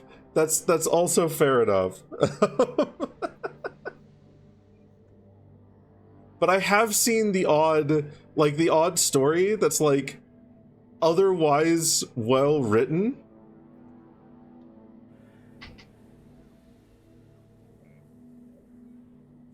Flausinausinihilification. Flausinausinihilification. I added in a filler there. There's no other F until the F in fication. Flausification. Perfect. What does that word actually mean? Is that a real word? It means to deem something as meaningless, which is in turn a meaningless word because no one uses it. Oh god, that's great. Oh, I love that. Oh, I love that. That's fucking great.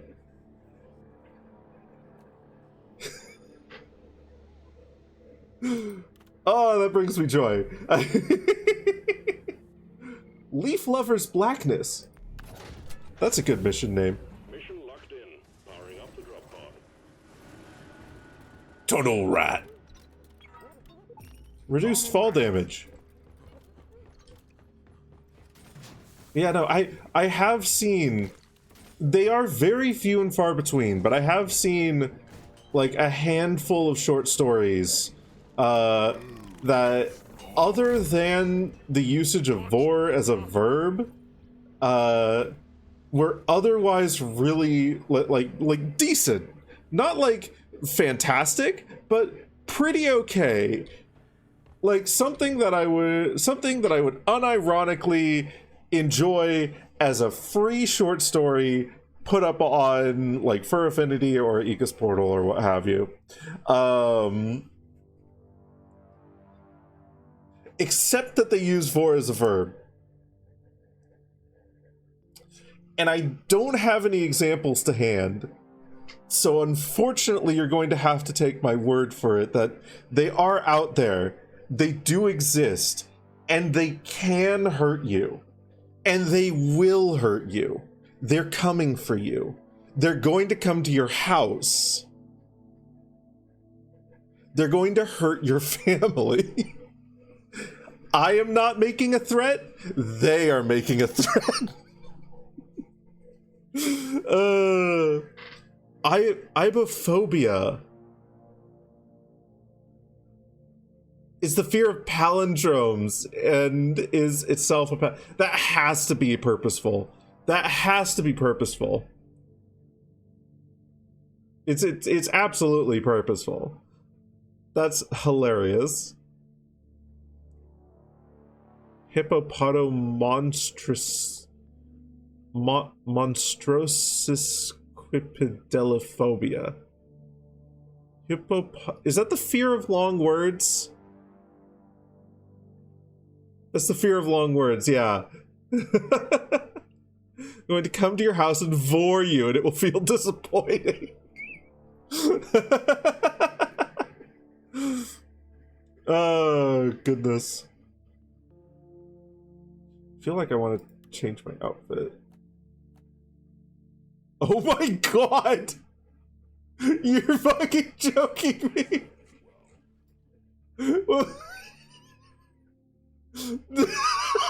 That's horrible!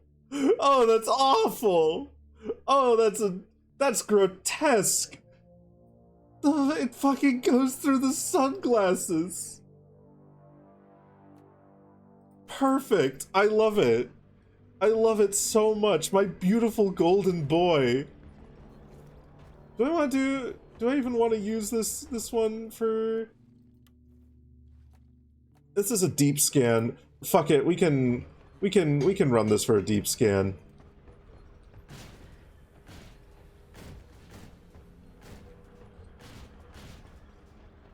Whoa.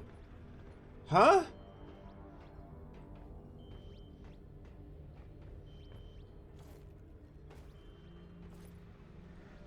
Yeah, sure. No! Please just let the barrels be. As fun times go, there are better options available. I am breaking the physics, it seems. Whoa! As said, I am breaking the physics. Not just breaking, they have actively been broken. It breaks my heart to tell you this, but no, the barrel will not accompany you on your next mission. Yes, he will. Fair warning, any vandalizing or destruction of company property Will be Someone who studied the phenomenon we call a stutter chose a word for it that has at least 2 parts that people with a stutter have issues pronouncing.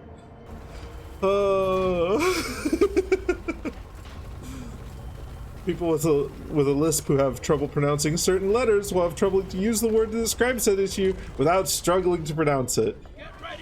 The conditions themselves are ableist.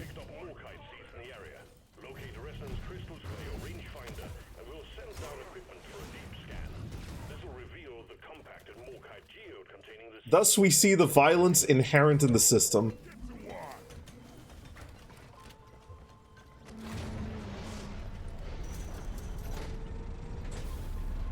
Breaking the physics tonight.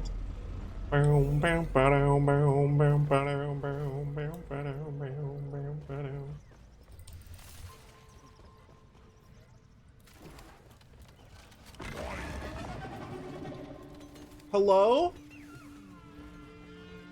Friend? Why is there a little light here? Is there something in this wall? No.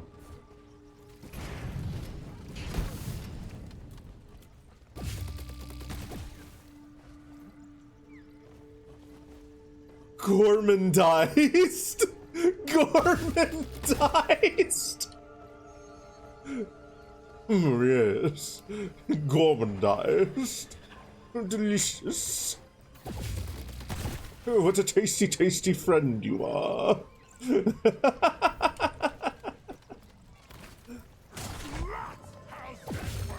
What? I killed the loot bug, and I'm not so proud about it. I hear something. I hear some little glowy, sparkly sound effect.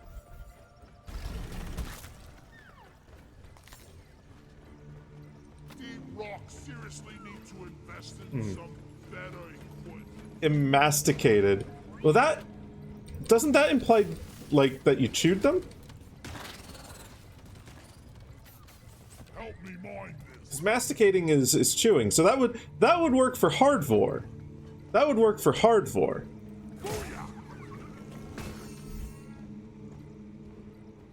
But it is still a good word. I will give it the good word stamp of approval.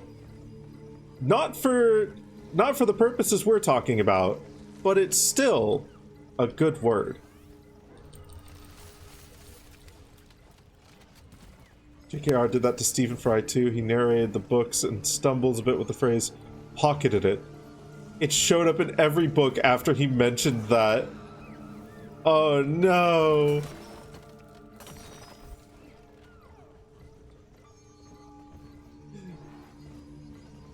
They're clowning on the audiobook readers. Molly, come here. Wolfed down. Ooh. Yeah, I like that too. I like that.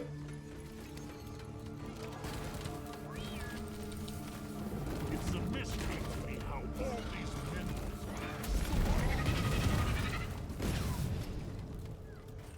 More proof that JKR is a bitch. Yet more proof indeed.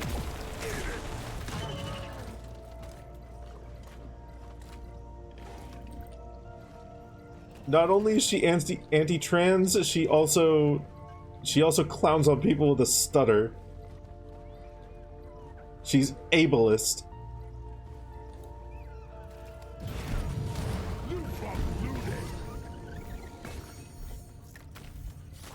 Getting drunk? Ah, going to the bar? Going to the bar, right? after this. Liquid TFs you? Feel like I Clifford gunk in every single crevice. Beautiful.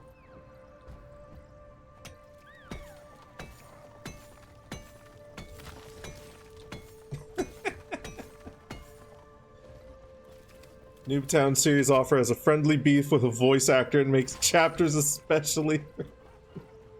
Oh, goodness. With such gems like, but I can't do that, said Demon, who sounded like an ice cream melting in a summer breeze. Okay, so that reminds me of a very specific Tumblr post about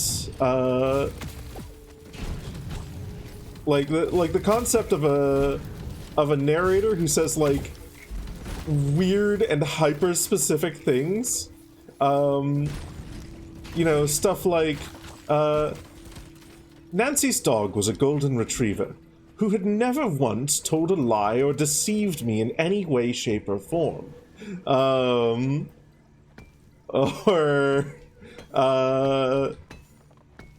The cup on the table, which definitely contained water and did not contain hydrochloric acid, sat waiting for me.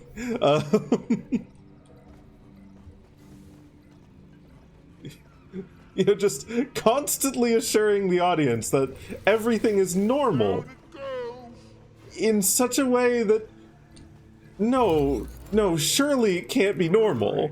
The ship hung in the air exactly the way that bricks don't. Yeah. Let's get these lasers up and running. Also, look, it's a Floofy. It's a Floofy Dragons. Hey, Floofy, welcome on in. Words are funny. Words are great. I love words. I love language. It lets me speak to people.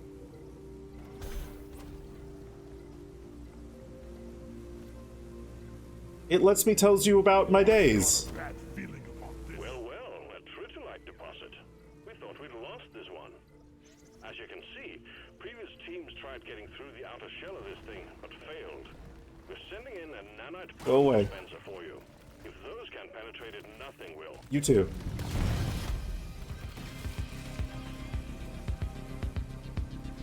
Oh man, that's it. That's almost in a perfect location. Okay, hold on.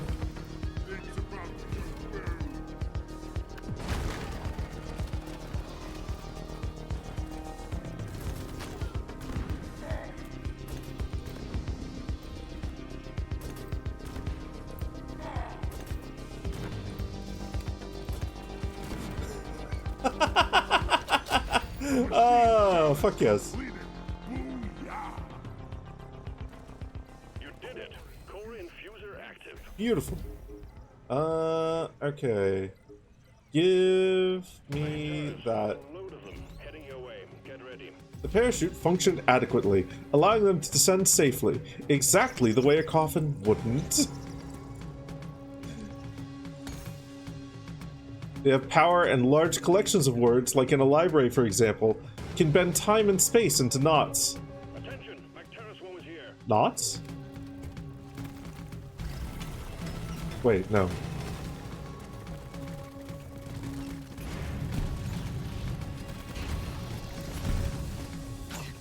Okay. Is that it? No.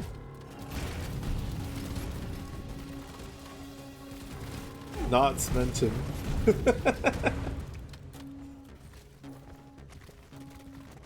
Careful with language like that. You might get everyone whipped into a frenzy. We might get a little bit tongue-tied.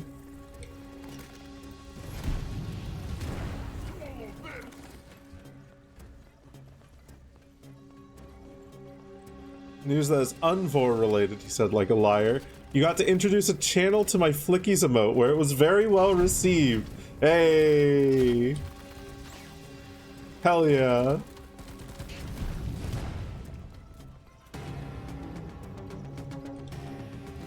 I do love that emote. It was by Surfy B. It's one of their I want to say like YCH, but like no, that's not quite right. My brain is blanking on what the word is, but it's like we'll just stick with it. It's a YCH emote. You could go and get one yourself. Yeah, Flickies emote, the licky flickies. This one right here.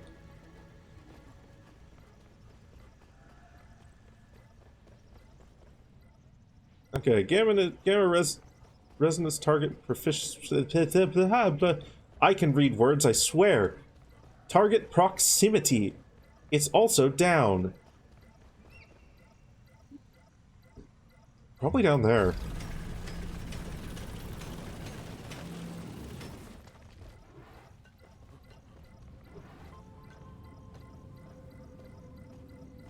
It's hidden somewhere here. Okay.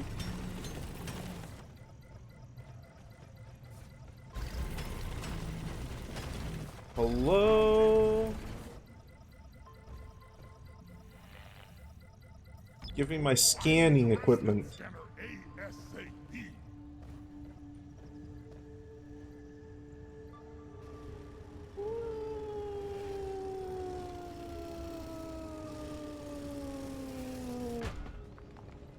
Nice. Okay. Not a huge fan of this mission type, if I'm being entirely honest.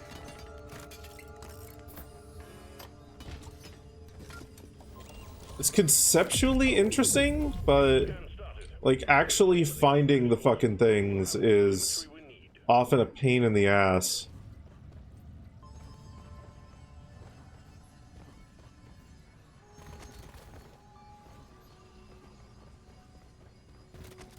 Am I getting further away from it?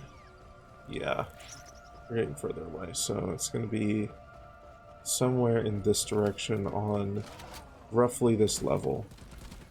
So let's go over this way.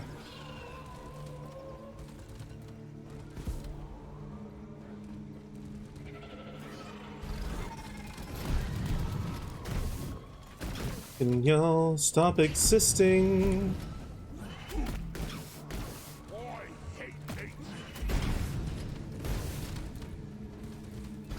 Yeah, one person mentions knots and now everyone's thinking about big knotted dicks, and it's your fault.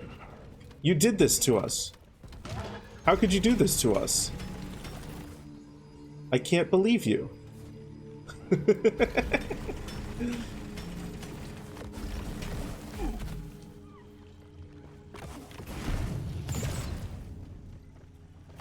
What's this? Bramble nodule.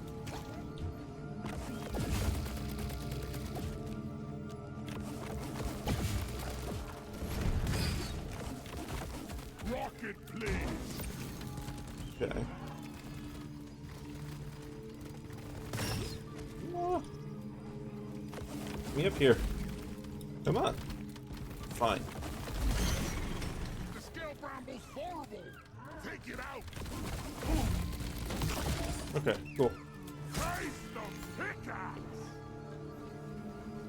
That's the first time I've seen that enemy. That must be a relatively new one. That's cool. What a neat and cool little guy. Bosco, wine it. Okay, so we're definitely closer to the beta resonance target.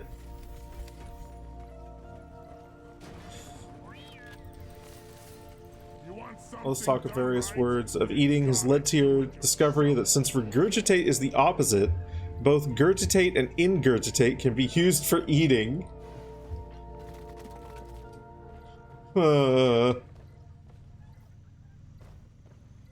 I don't know how to feel about that information. That's a word. That's a words. Those words contain too many G's. Whelmed by this knowledge.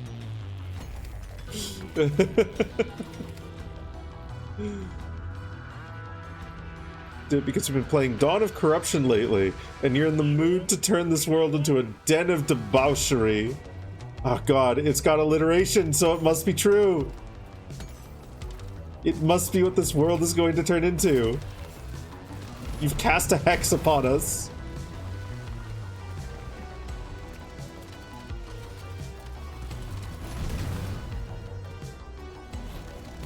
A den of debauchery, desires, and domination.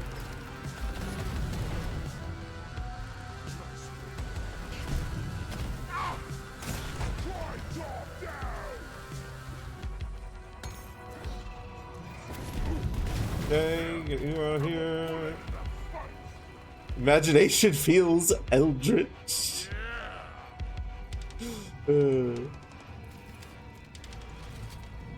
Horny and working on a school project. Tragic.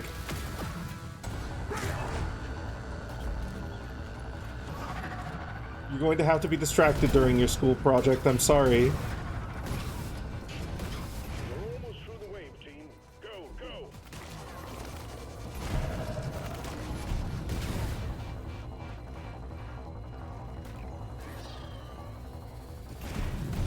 Oh wait, I read what Roback said is imagination feels eldritch.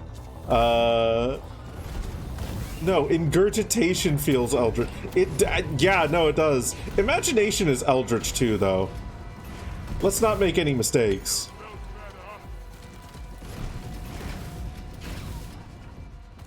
Right.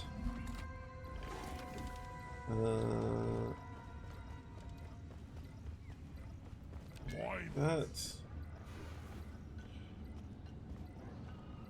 Getting further away from the beta resonance target. Let's just grab the statue. Give it to me. Bosco. I need the damn mod on legs. Where is it? I'm gonna have to call a supply drop. Depositing. Actually. Right. Let's see if we can really quickly find.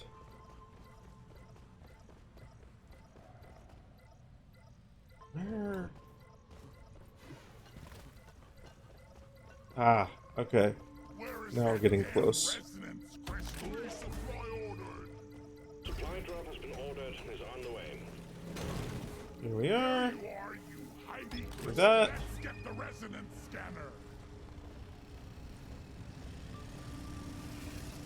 Beautiful. Thank you for the restock. Think swallow and swallowed just sounds like a sensual and sexually charged word just from how it sounds. So I can't tell if it just innately sounds sensual or if my brain has been primed by so much vor content, one of the listed synonyms, sure, synonyms for ingurgitate is chug-a-lug. Chug-a-lug. That also has too many G's. Synonyms. Synonyms. Synonyms. Symbolnimbles. Symbolnimbles. Bum-ba-da-dum-da-dum-bum-bum. Bum-ba-da-bum-bum-bum-bum-bum-bum.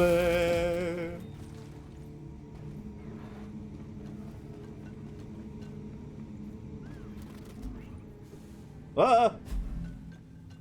I'm fine. Okay. It is that way and up. It is. We're gonna wander over this direction.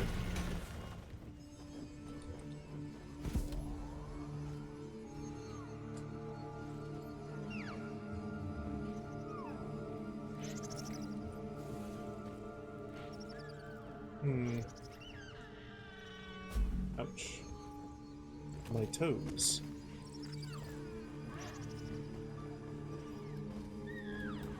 Me up here? No, this is getting further away. This is getting closer. Don't tell me it's up there. Okay, we're gonna start doing driller things.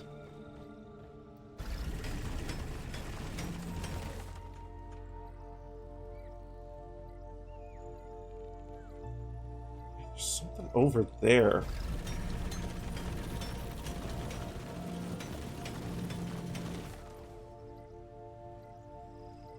There's like a whole cave network up there.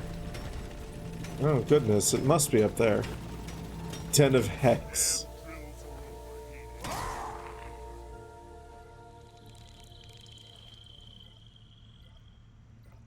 Yes, hello, strange sound. I love you too. Let's get married and go to Vegas. In that order.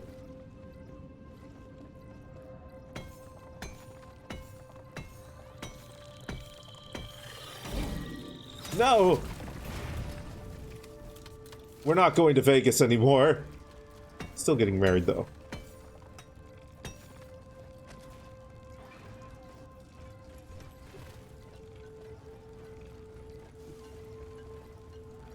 Did he glitch the fuck out of my shield? Is that what that weird thing around the edges of my screen was?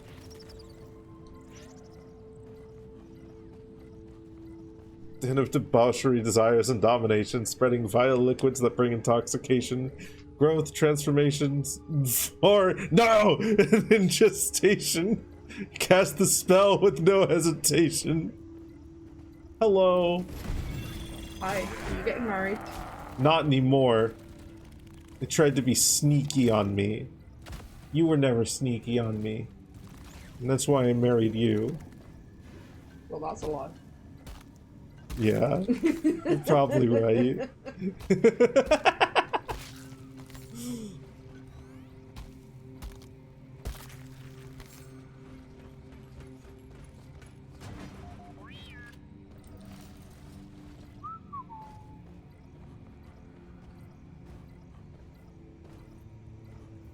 So I thought you said you were still getting married. Well, they snuck up on me a second time, so the marriage is canceled. I see. I'm selling the engagement ring on eBay. Does that mean I can't get the corner and walking out the aisle? No, there's not going to be an aisle to walk down, tragically. That's sad. It is.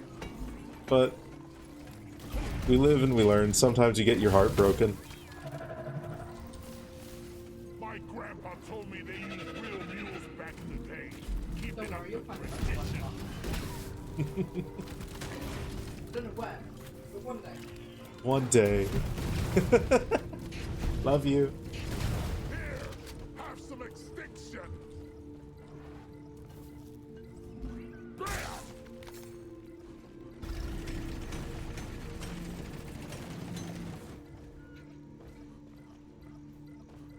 Help me mine this. Mine this gold, sir. Thank you, Bosco. The scanner just lit up like a Christmas tree. We got a Ooh, swimming Christmas! Just a week away.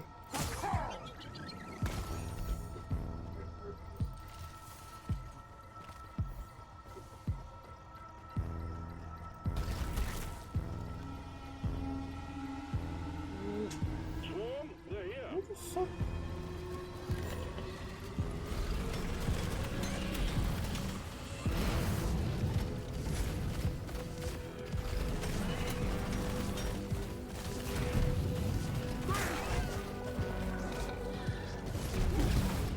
Alright, we're not going to stick in this hole. It's fine.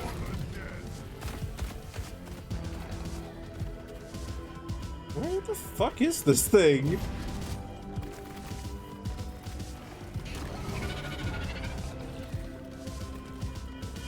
Like, as I get to here, I get super fucking close. Maybe it's in the floor here?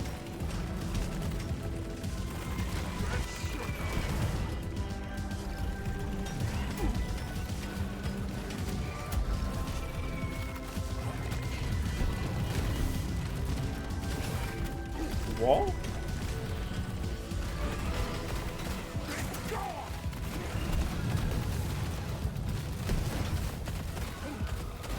Out of my way. Hostiles are backing down. Finish them. I know I should theoretically be focusing on all these bugs.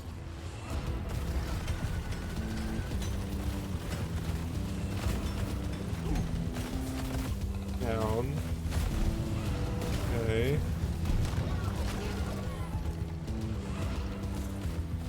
I'm confused as to where this damnable thing is. Right here, Bosco.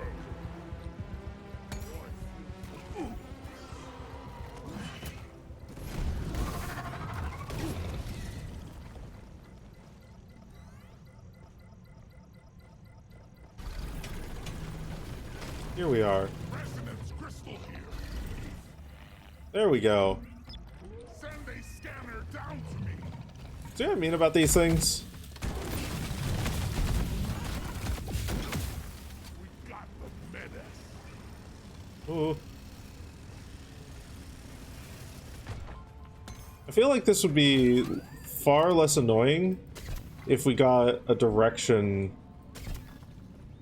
as well as the beeping. So many other missions in this, like, will actually give you straight up directions. All scanners read green. We got full triangulation. Drill elevator en route. Clear the landing site. All scans complete.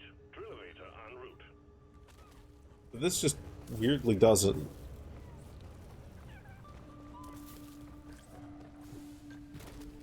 Time to go deep for those Morkite seeds, miners.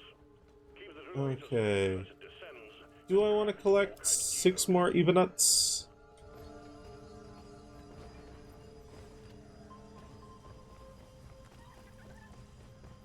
Do I?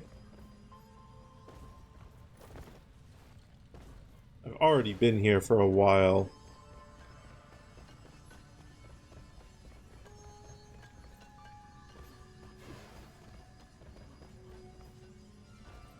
Well, if we find them on the way, we find them on the way. And if not, I'm not going to cry over them. Hello, loot bug. Incredibly easy with a full team, but they don't work well as solo. Hold together, team. Fair. Everyone on the drill elevator. They also don't like work really well as duo, it feels like. Okay, as we go down this way. Snag Getting more one of ammo. these.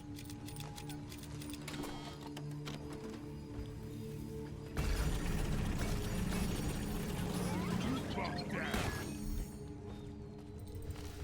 Hi, Molly. Just in time. Sure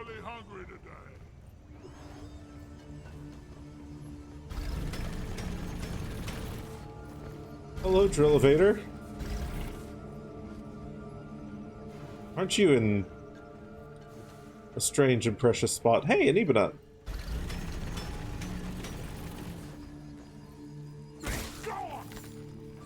Need a teammate per crystal to do it at a reasonable pace. Yeah. That tracks. 'Cause yeah, then you can like kind of split up and try and organize like, okay, one guy's on the beta crystal, one guy's on the alpha crystal, one guy's in the delta crystal or whatever it is. Gamma crystal.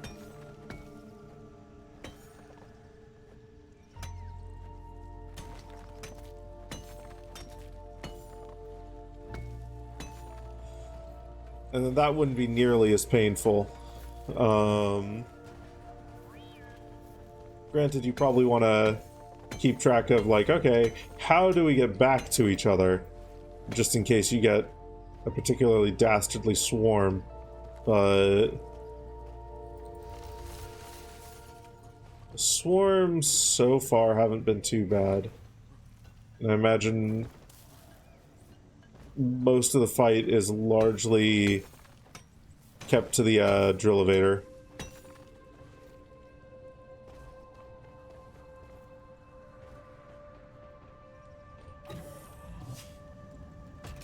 Alright, gang, let's split up and look for clues. Get on it.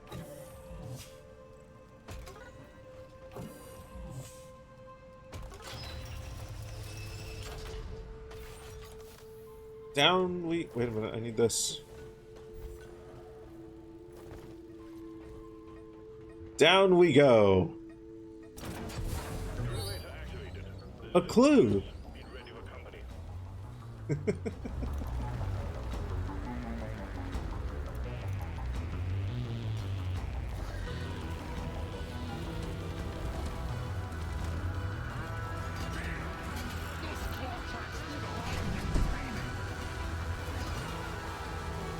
This part is also, I imagine, going to be kind of hell as a solo player. Stay alive. We'll be moving again shortly.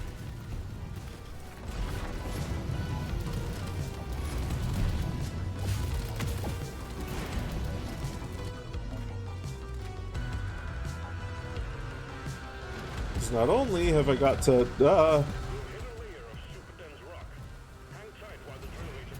not only have I got to handle What's that smell? the glyphids, I've also got to maintain these fucking drills.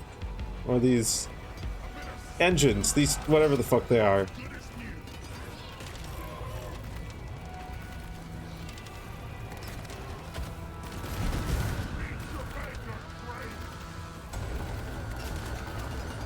DRG needs to make more durable equipment. Wires are coming out of these things.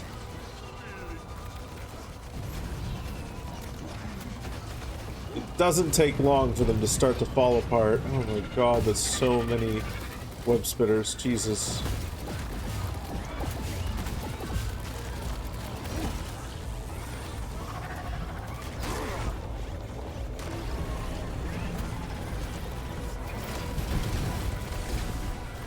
Bloody drill is overheating. Give it a good whack before it jams fully. Ah! Ah!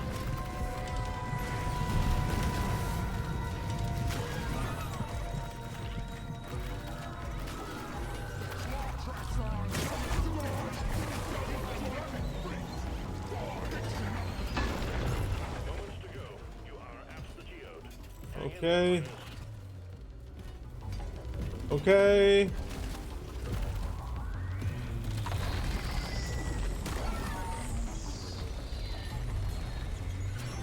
Durable equipment is more expensive than dwarves.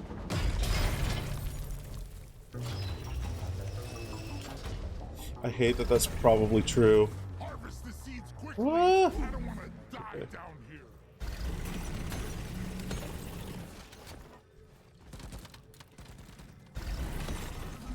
No, get back here.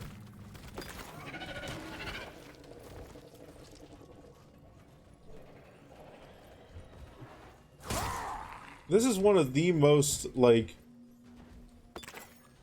vertically challenging geodes that I've been in.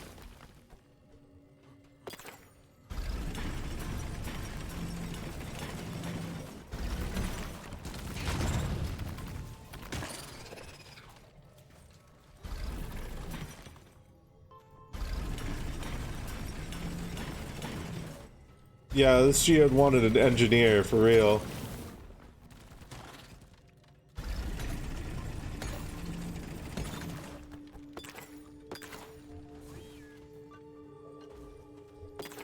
Can I get Bosco to... Bosco, mine it. Yeah, I can.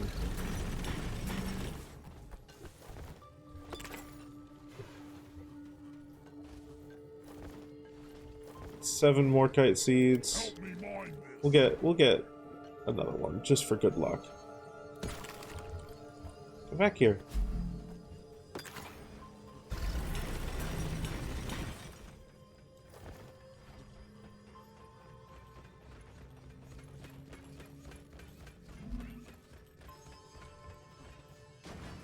Molly, what are you...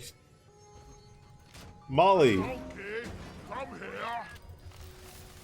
That's it. No more kite seeds to collect. The escape pod button is awaiting your command.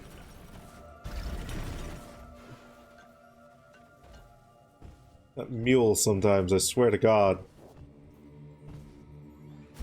Okay. Right. I call for the mule.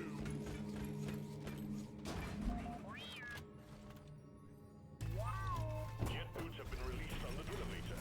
Grab a pair and proceed to extraction zone. Boots!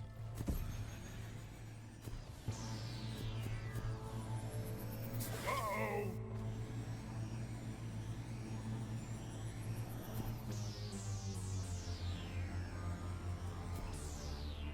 Drop pod has arrived. Retrieving the mule. Okay. Drop pod departing in T-minus Oh. 5 minutes. The pod pays for That's the a first convenient, one. position. Okay. Going to make use of these to really quickly have a nose around some of the higher up spots. You better hurry. Anything else hidden? No.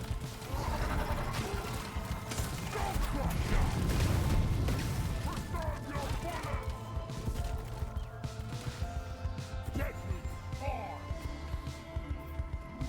Okay. Drop pod departing in T-minus 4 minutes. You know, I should have expected that. But that's okay. We've got a revive. Got a couple revives even. Thanks, Bosco.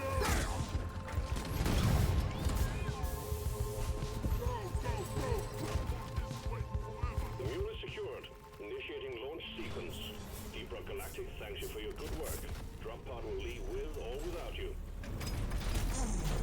Retrieving escape pod. Beautiful. Stretch.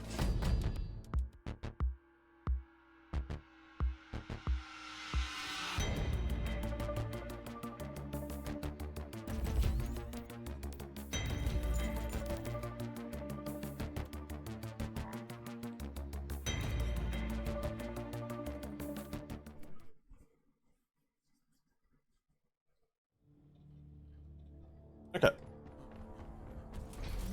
You know, I'm actually kind of really craving some hot chocolate right now. One more mission. And So I'm actually going to take a short break here.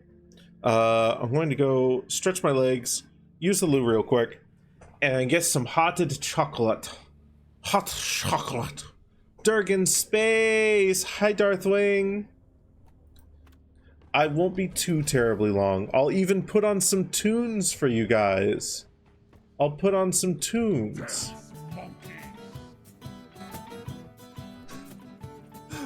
I'll be back shortly. Gonna get myself some hot chocolate. And this is your call to action to get up and stretch your legs as well if you need to. A reminder to do whatever self-care you need to do. Walk around, roll on the floor, throw yourself at the bathroom door, scream and cry until you ain't no more. I'll be back soon.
The hotted chocolate is warming up.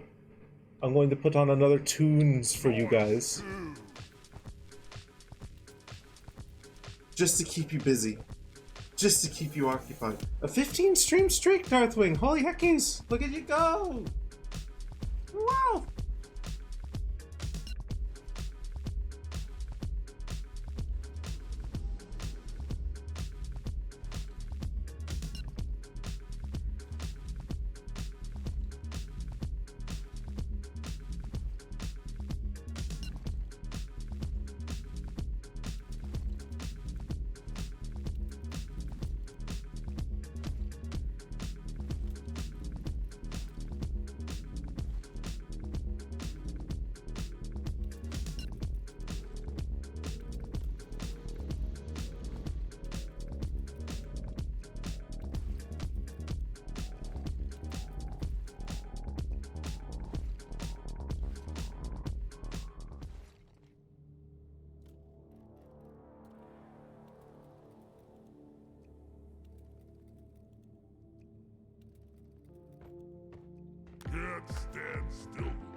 I return.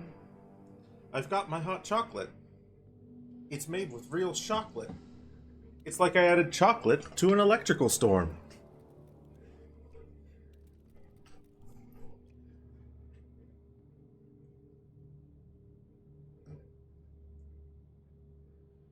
While we're here at the dance studio, while we're here at the jukebox, y'all want to see some body horror?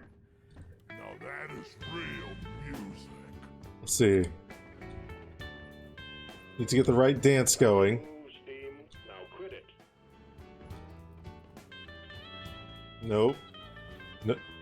Oh, that's a new one. Huh. No. No. Definitely not. No. No. No. Come on. Come on. Give me the specific dance move I want. I need it.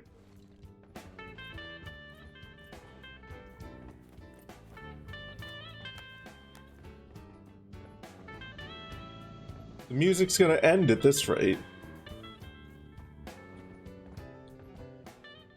It ended. Damn. Bang your heads at this.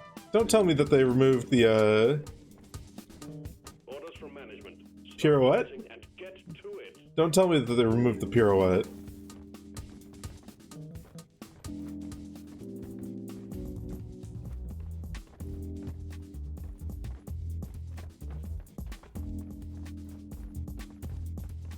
Spine breaker, it's still in last you knew?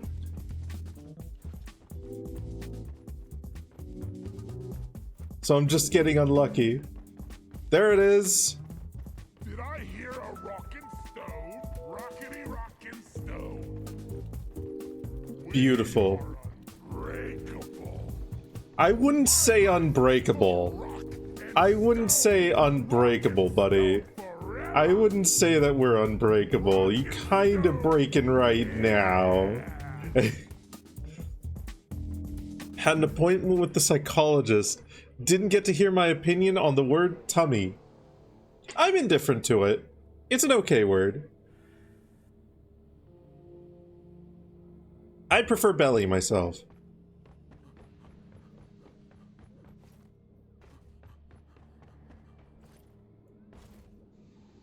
You hate it? That's... You hate the word tummy or you hate the word belly? Okay. I will say I've got a soft spot for saying it in like a really like stupid way, like tumby, like you know, something like ouchies, my tumby hurts. You know?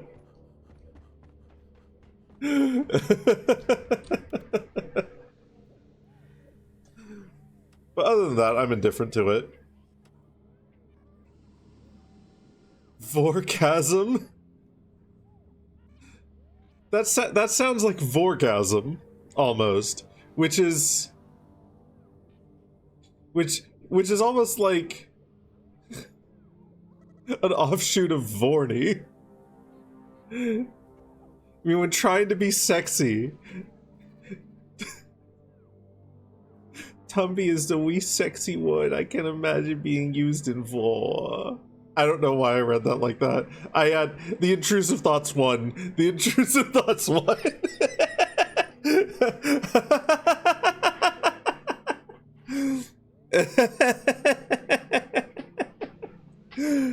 Floofy Dragons is getting that belly time.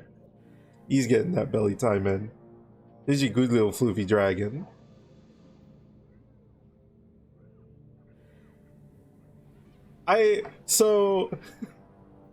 Granted, this isn't like a sexy way of using the word tummy, but I think why it's so like neutral to me is one, tumby, two, saying tummy timeout is just there's something about like calling the act of eating someone, putting them on tummy timeout, It brings me too much joy. I can't hate the word. I can't hate the word.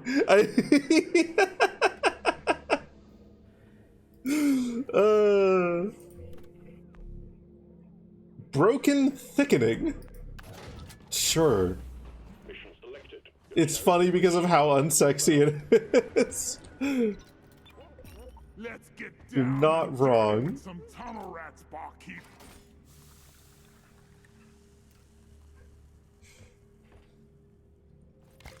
Vor is officially the funniest kink.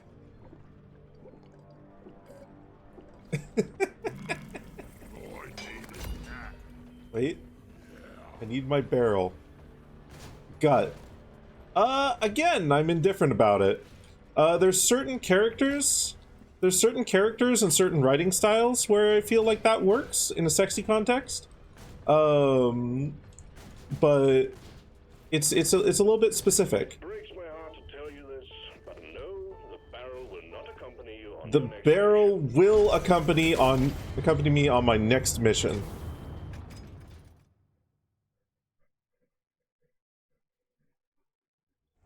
Combine it with another word to make bulging guts.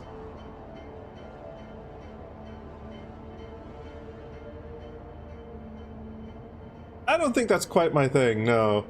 I do think there's still characters where it would work. I think there's still characters where that would work.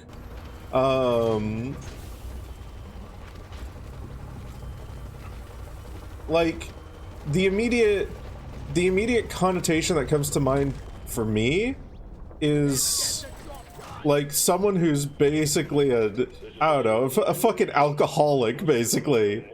You know, they got a beer gut, and you're stewing away in their bulging beer gut, or what the fuck ever. I don't know. Which, like, isn't quite my thing, but is like, okay, I can see where that would appeal to some people. Because there's, like, an air of, like, just not caring about anything, I guess? Or, like, an irresponsible sort of character, or... I don't know. You don't have that association at all? Yeah, that might just be a me thing, to be fair. But that's like sort of the where would this word work? Where would this word work? Like that's the imagery that like my mind conjures for like, okay, maybe under like this connotation it would work, maybe not for me, but for other people.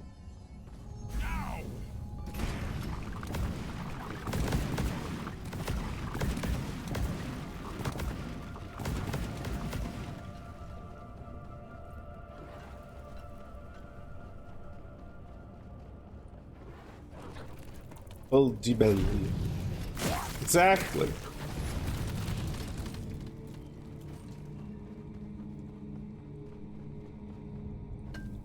Okay. Right. I'm gonna do what I normally do on these Morkite missions as Driller. For a moment I forgot we're on a Morkite mission. And I'm gonna just drill down.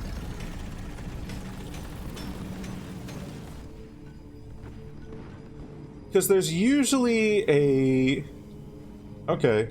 Well, we'll pause drilling down for a moment here. But there's usually a treasure room at the very, like, at the very bottom of these stages.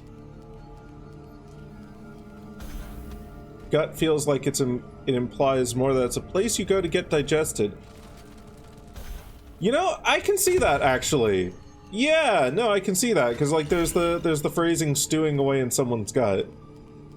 I can see that. No, that makes sense. Evernight Glyphids incoming. Forget your weapons, they'll do you no good here.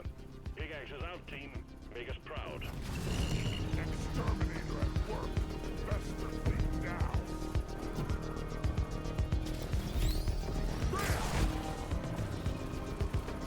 Hey, look. The boys at R&D loved Rock and Stone so much that they gave their bugs Rock and Stone. Didn't turn out so well.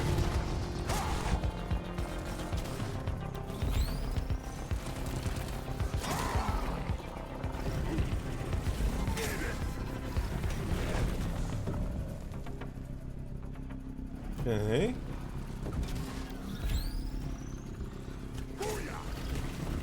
Where you'd end up after you get squished past the stomach. Ooh, fair enough.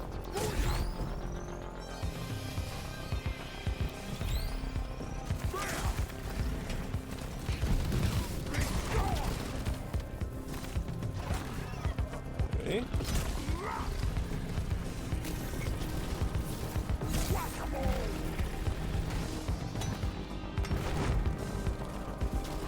This.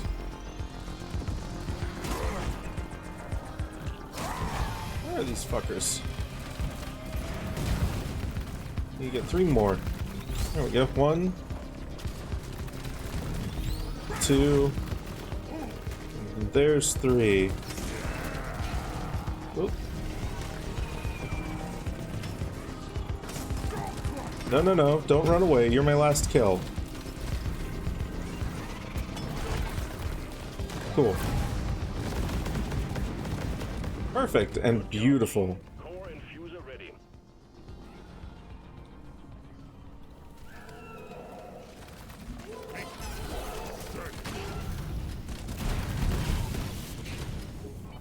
You don't usually involve intestines in your digestion RPs? Yeah, that usually tends to get towards going into disposal and whatnot. I don't really involve intestines in most of my role plays either. It's been the odd full tour role play that I've done. I don't really do like digestion role play in general.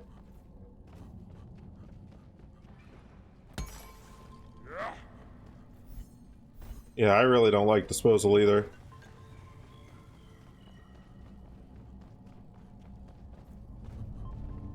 Why am I going up? I said like not 5 minutes ago that I was going to go down. I was going to go down towards the treasure room, where all the treasure is.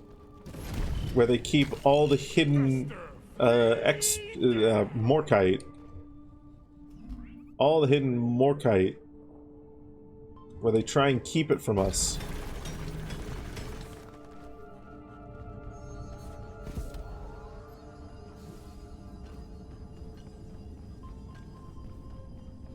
Exactly, Darthwig. That's what we don't like.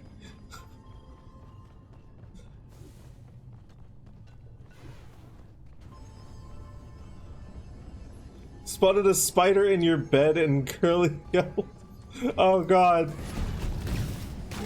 Oh man. I am dreading the next few months. Because I live over in the UK, and in a lot of places in the United Kingdom, there are these. I don't know what they're called. I think they're called hobo spiders, like colloquially. That's the term I've seen online, but that feels wrong to me. That feels like incorrect on a number of levels. But they're harmless, but they're fucking huge. I shit you not. Like if you spread their legs out, they would like be larger than the palm of your hand. They're fucking massive, and they're not like daddy long legs type. They're not like really thin legs. They got fucking legs. They almost look like tarantulas. And they move fucking fast. Like they're terrifying. Legs for weeks. Hi Jade, welcome on in. God. Oh, I hate them so much. I hate them so much.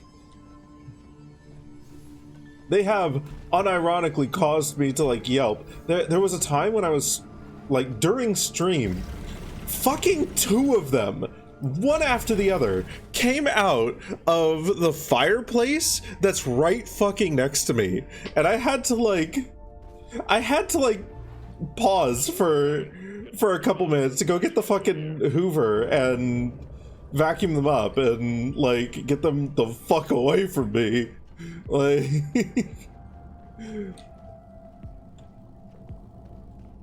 spiders are all almost tiny.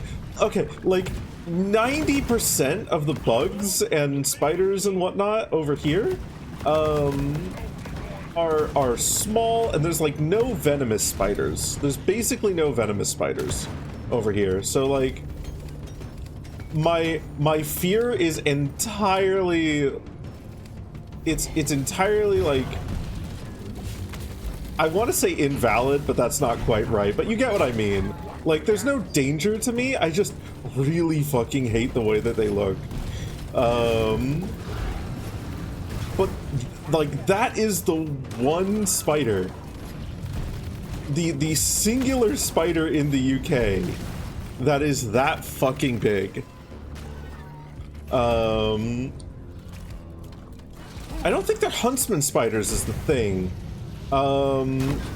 Because last I checked, huntsman spiders are venomous, and these ones, they're not venomous. They're like, they are entirely harmless to us humans, and in fact, they're actually arguably beneficial, because they eat a lot of other pests and whatnot. But yeah, the way that they move, the way that they look, just this me the fuck out.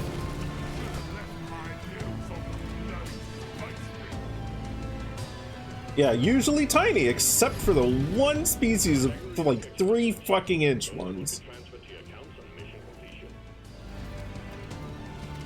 Okay, yes, all spiders have venom, I believe, or at least the vast majority do, but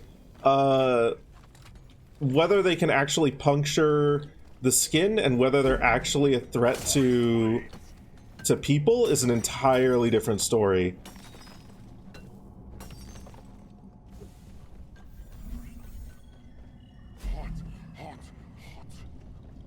So maybe saying non-venomous is the wrong terminology, but to us, they're effectively non-venomous. They can't hurt us.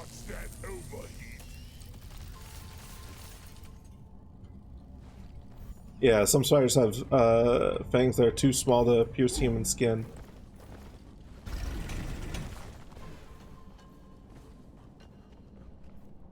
So they can't... None of the spiders here can hurt me, but I am still fucking terrified of them nonetheless. I hate them because they all move so fast.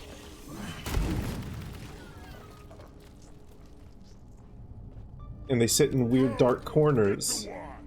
And they make horrible little webs. England is a cardinal spider which is 12 centimeters in diameter.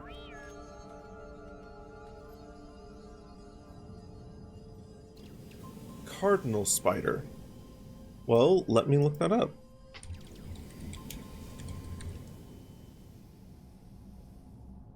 No. No. Those might actually be bigger than the ones that I'm thinking of.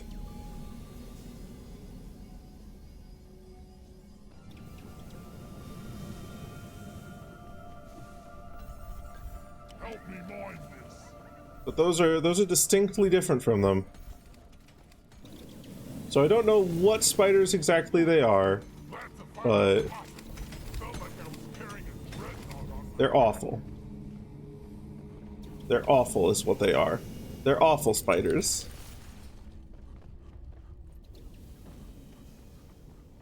Only 12 are able to bite, and of these, only 3 cause symptoms. Yeah. Like, as I said, there's basically, like, no spiders in the UK that are that are at all dangerous. So at its worst, usually just makes the bite kind of nasty. Even the one that's famous for doing horrifying things that you shouldn't look up, most of the time will just leave a nasty bite, and that's it. Yeah. I'm wondering if fighting bugs and moving dirt is the best way to make a living better. God, I do wonder if some of my fear of spiders comes from like originally living in California, because in Cali we had fucking black widows, and those things, those fuckers are dangerous. If you accidentally stumble upon one.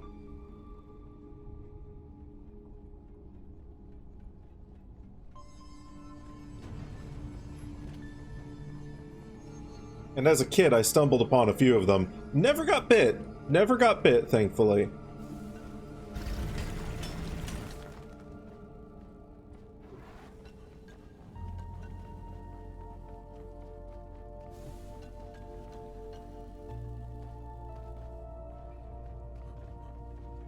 Right. Okay. Well, this can't be the treasure room. Is there...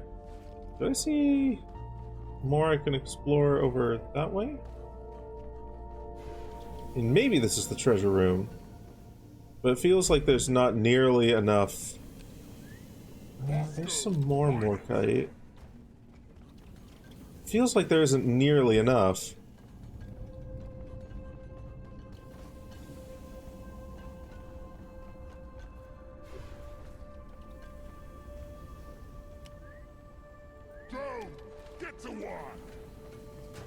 Maybe this is. Maybe it's just a shitty treasure room. Maybe this is the bottom of the cave. I've got a bad feeling about this, but not as bad as usual.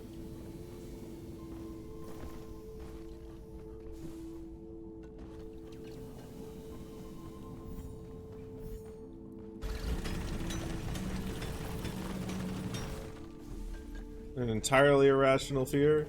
You don't hate beings. Doesn't mean you. That doesn't mean you don't hate being spooked by them. Yeah, God, for me, as long as the spiders don't come close to me,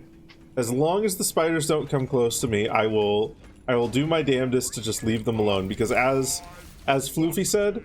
Usually, if they're hanging out for more than a few days, they're taking care of other things that you don't really want in the house, and that's good. But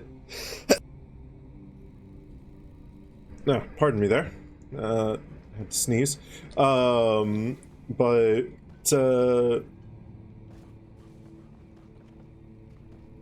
still, they wake me the fuck up, man.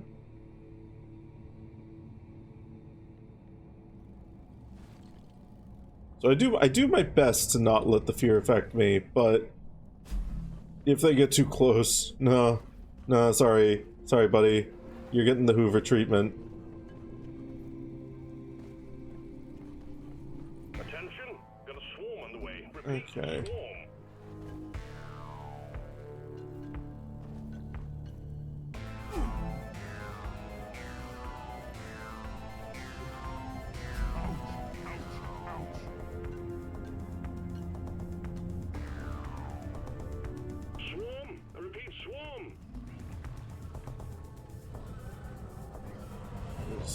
There's an area up there. Don't know if I've checked out yet.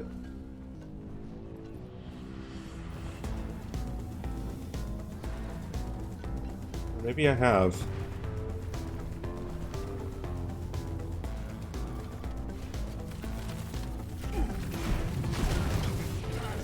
Okay.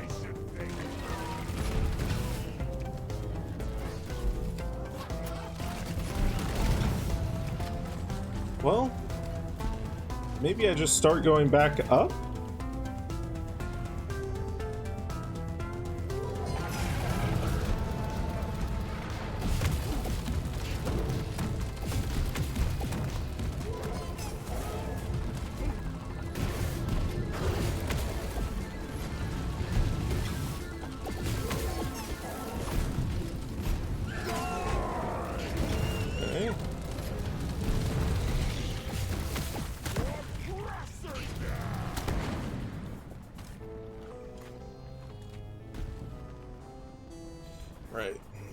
Before we move on here. Backing down. Oh, Jesus. Stand back. Supply pod inbound. Of course.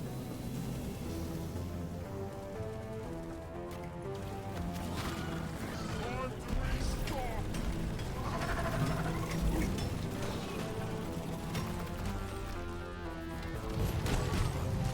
Think you can kill me? All right. Don't think you can.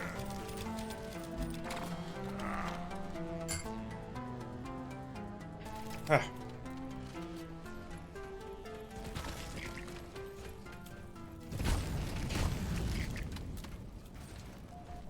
Waking up with them crawling on you justifies killing them 100 times over. Oh, goodness.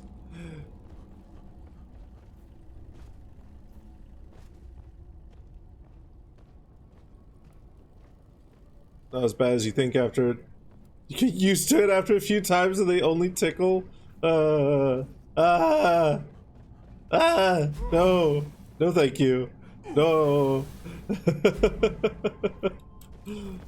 See, the weird thing is, like, in video games, like, initially they'll give me the heebie-jeebies a lot of the time.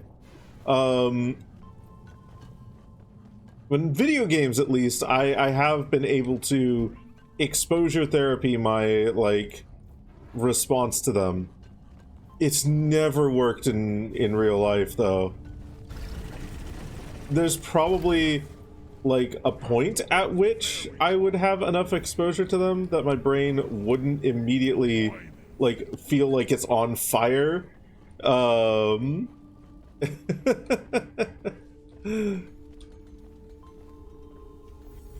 But that's not particularly something I want to put to the test. It's thankfully not a debilitating fear. It's just a, these things really fucking give me the heebie-jeebies and I don't like them. I've got ways to make them go away, so I will use those ways to make them go away.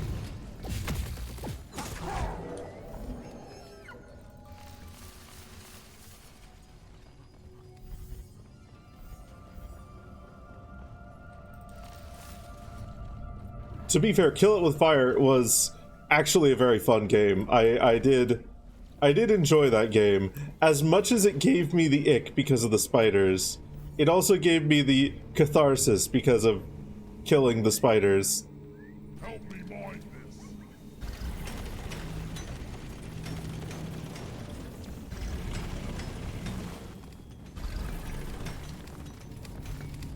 The cropper. Give me the cropper. I think I barely got any of this cropper. A bunch of it probably fell back down. That's fine.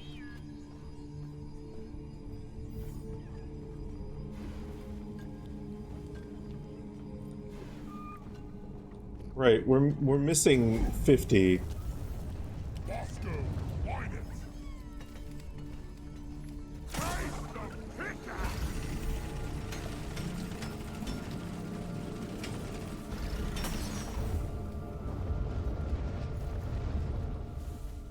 Where is that damn mule? It's worse than spiders. And spiders with a string orchestra. Could really go for a cold brew right now. What could be worse than spiders other than spiders with a string orchestra? Which I think is probably... That's a phrasing that makes that sentence make sense to me. But yeah, no, the string orchestra really does, like, add to the creepy feeling of them. Just take a sweet The stingers actually in Satisfactory were a big one for me for a little bit. And then I did eventually get over them. I never actually need to use the arachnophobia mode, thankfully.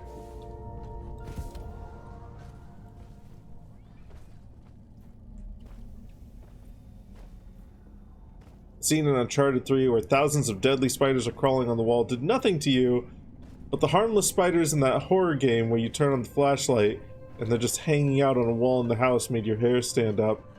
Yeah, no, like it, like that's actually a good point, because like it has absolutely nothing to do with like how harmful or harmless they are. I mean, that can be part of it, but like it's entirely a visual thing. And yeah, I do appreciate that it has the arachnophobia mode. Even if I didn't use it, I appreciate that it exists.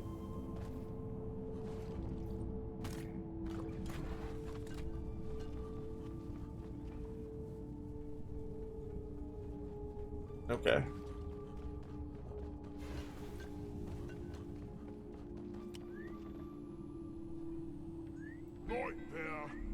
There we go. That's a weird structure.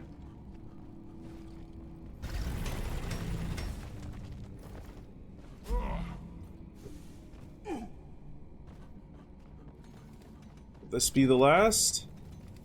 Please, I hope. Rock seriously need to invest in some better equipment. I'm full. Heading to the mill. This will be the last. Cool. Right, get over here, Molly. Spiders and Grounded are very realistic, so you'd steer clear of those games. No, Sarah. My partner, Cartographox, also known as Sammy. They really want me to play Grounded with them. Got contact miners. Swarm headed your way. Sometimes I wonder if finding is Good work. Objective has been achieved. Hold the drop pod when you're ready to leave. Drop pod's on the way. Our plans for Fridays are actually we're gonna be finishing up Cursed Halo this Friday, most likely. Swarm, they're here. And then after that, we're going to be playing Split Fiction, and then after we finish Split Fiction, drop pod, amazing. Freckles, thank you for the follow. Welcome on in. But after we finish Split Fiction, then we're going to be playing Grounded.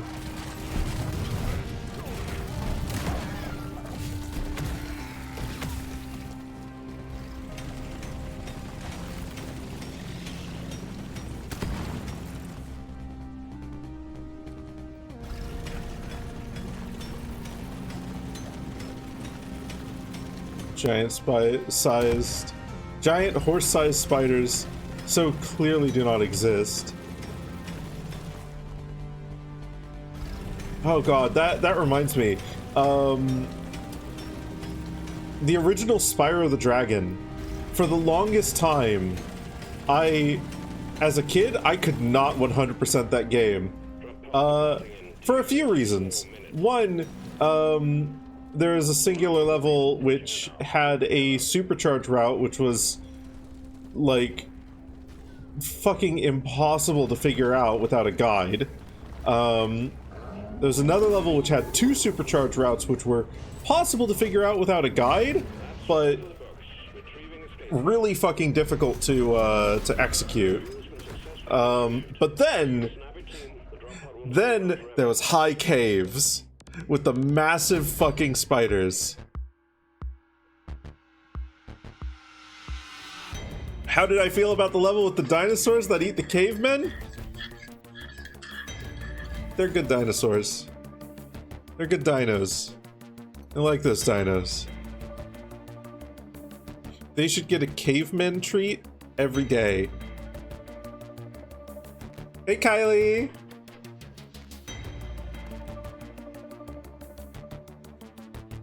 Welcome on in!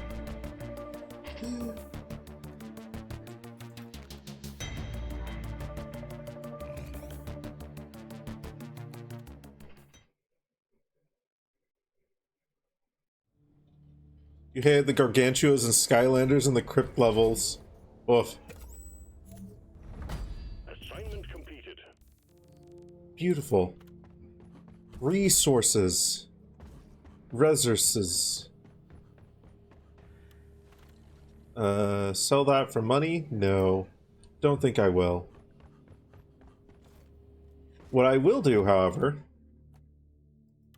I'm Weapon gonna forge a couple of things, because why not? Failing that mission over and over again since the dinos get big and fat.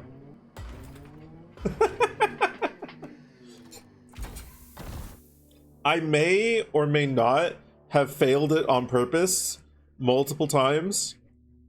I might have. It's possible.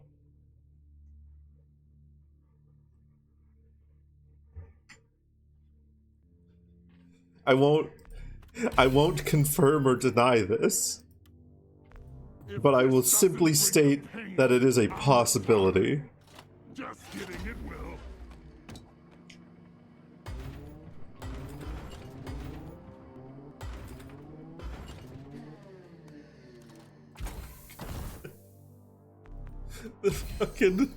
The eyebrows over the sunglasses is fucking killing me.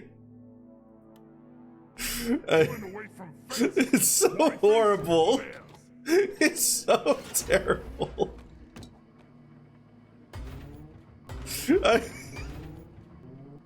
I hate that it lets me do that. Oh my goodness. You want big and round dinos? Do you want to be a big and round dino, Floofy? Do you want us to stuff you full of cavemen? Do you want us to keep feeding you cavemen through your mouth and through your tail until you're big and round and fat and sassy? Yeah? Yeah? Muscular ferals with big round wide belly. I'm not too big on the muscular part myself, but I won't yuck your yum. I know that there's a lot of people into that. I am big on the big bellies though. I do like big bellies. Big bellies are very nice. Talratha cutscene in Remnant 2. I'm not actually familiar with that one.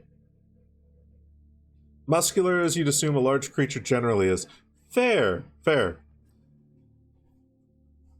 Talratha cutscene in Remnant 2. Pardon me. I'm going to just throw that into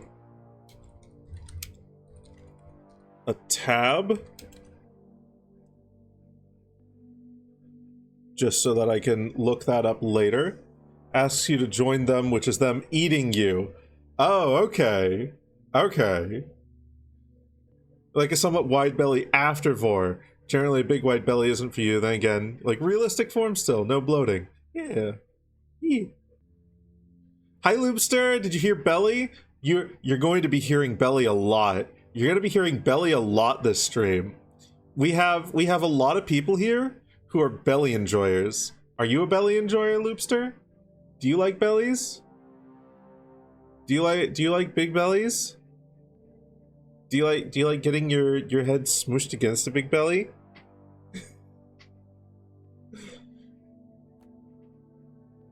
If you don't, I'm sure there's plenty of people here who do. More heft is okay for you for scalies. For furred and skin creatures, not as much. That is fair. That's fair. Fortunately, you have to fight their soul instead of their material form, so regardless, you still have to kill them. No! No! No option to stay inside. Tragic. How could they take this from us? The developers clearly hate us. They hate us and they want to commit violence against our friends. I definitely don't have a victim complex.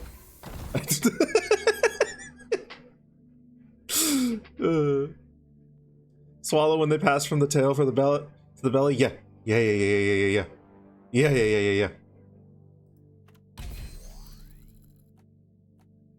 Ooh, scout. We'll go with scout. For some dwarves, it's about volume.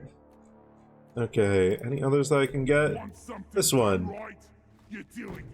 You'll commit all the war crimes? You'll be wanted in every country?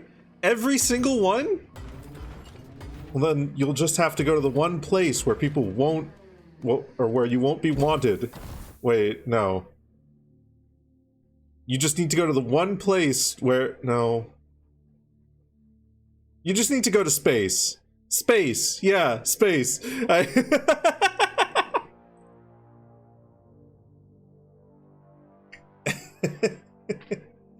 Space.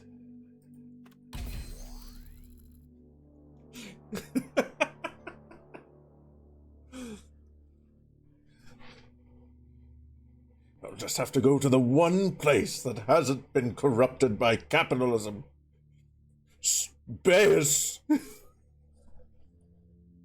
God, the way that he fucking says space in that quote, I can't mimic it. For the life of me, I cannot, and it's so fucking funny. It's so fucking good. It's so good. It's one of those, like, when the voice actor is so bad that they're good sort of things.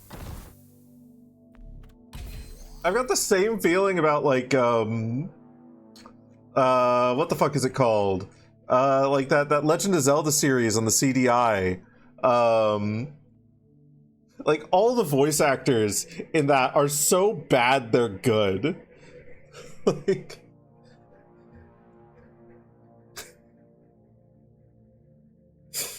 I wonder what's for dinner.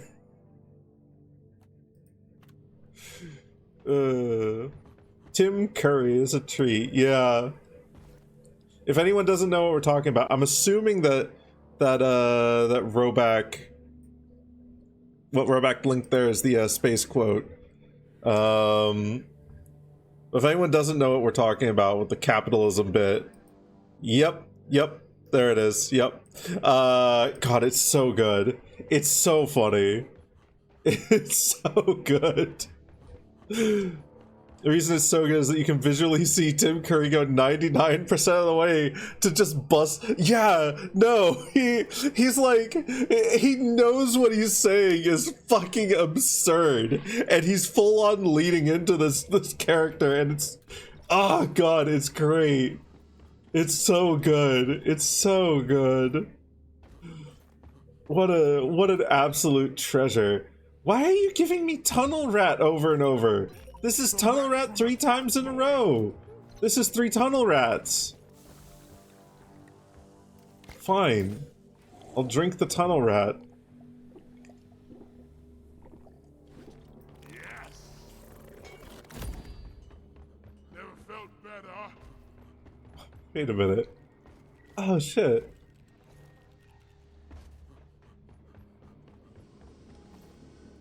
Is there a Haxie up there? Did they put a little Haxie up there? Please tell me they did.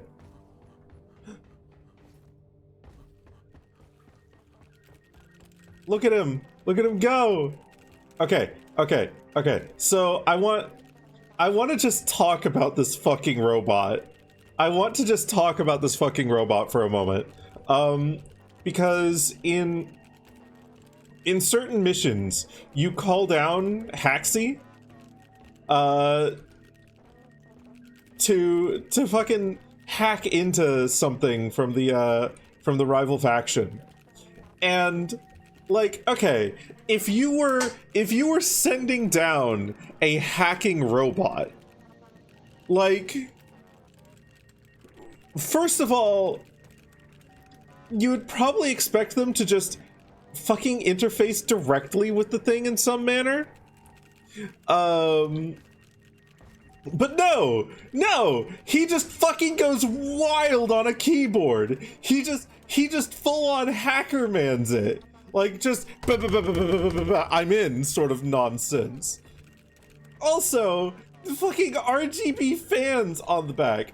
Also, the little DRG helmet that he, again, does not need.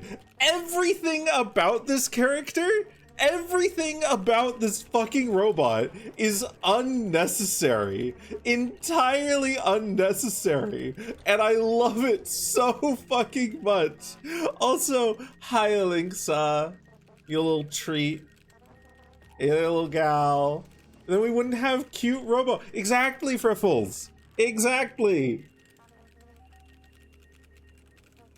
No, it's so unnecessary, but I like that's what makes it so charming. He's so good. He's so good. He's so good. I cannot get over how good Haxie is. It appears that something is interfering with the force field. Funny thing is, or the funny thing about Tribal Hunter is that it's just a more fetishized version of an attitude that only Kirby and Yoshi is allowed. Yep. Which is, yes, they should be allowed to eat everyone. This is good. They deserve it. Yeah. More video game characters should be allowed that. I agree. Allow more video game characters to eat other video game characters. It's just simply the solution to world peace.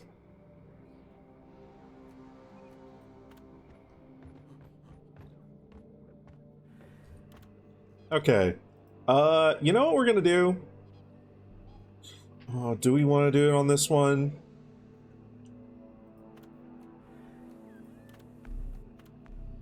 Fuck it. We're probably going to die. I'm probably going to die. I'm probably going to get my ass utterly kicked. Let's see.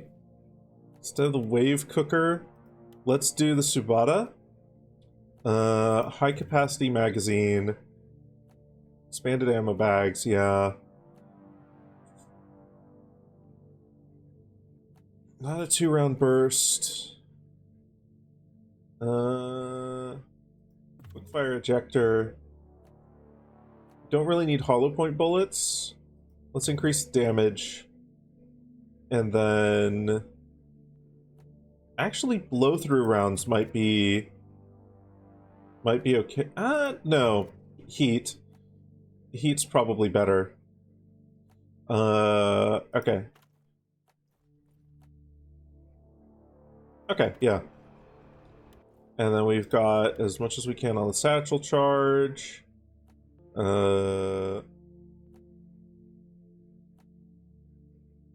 need the larger radius. Extra satchel charge is important.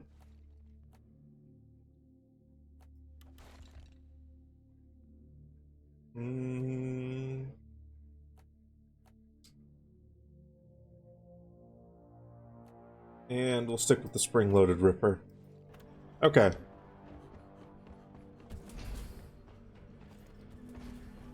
Kirby and Yoshi are never treated as villainous, even though they just go through their games eating other cute critters by the hundreds. See, with Yoshi it's fine, because assumedly, at some point, they probably break out of the eggs. Never mind the fact that that's never shown happening. With Kirby, it's fine, because he's got a Predverse. He's got a Predscape inside of him. He just sends them to... space? I think? I think this was addressed in the anime. I think this was addressed in the anime at one point. That he's got, like, a universe, essentially, inside him. Which is really weird. The things he eats just reappear somewhere else. Where? Who knows? But it's fine. It's okay. Please just let the barrels be. I will not let the barrels be. You cannot stop me.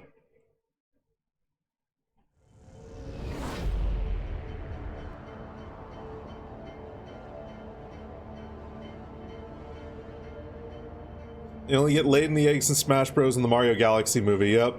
In Yoshi's Islands, the eggs are empty, and in Mario World, there are no eggs. He just lays the eggs later, off screen.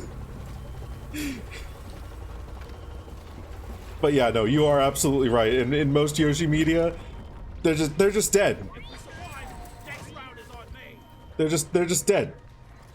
He just kills them. He just fucking he murders them. Yoshi is a war criminal. He's also wanted for tax fraud. When you do, wreck the place and retrieve everything that isn't nailed down. Okay.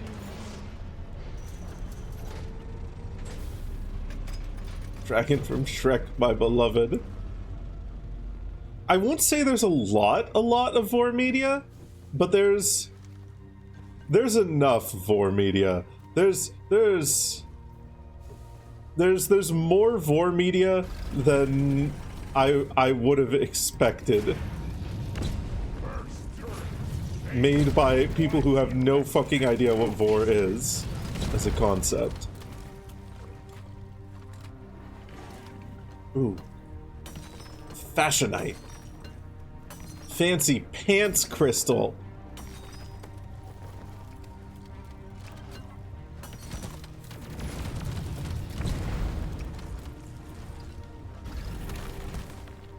Come here. Molly, I need you. We've got this.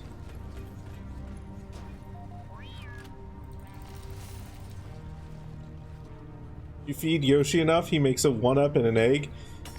He literally gets life from killing people. Yoshi is a vampire, and we love him for that. He's one of the cutest goddamn vampires that I ever did see. I'm gonna feed him another Goomba. Molly, come here.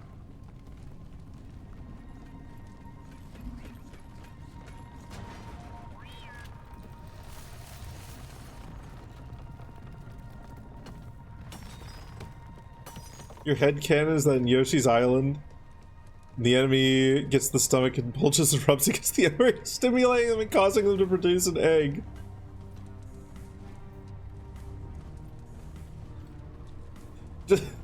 They just push the egg button.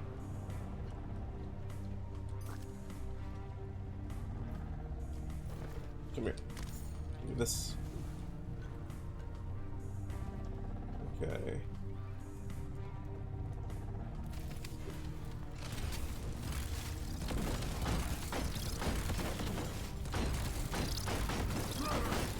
Don't get him in your face.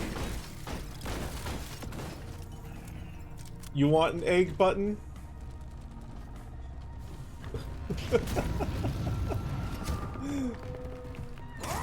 We can get you an egg button, Floofy. We can get you an egg button.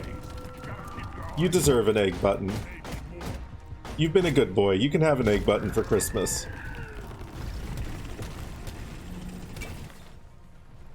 I call for the mule.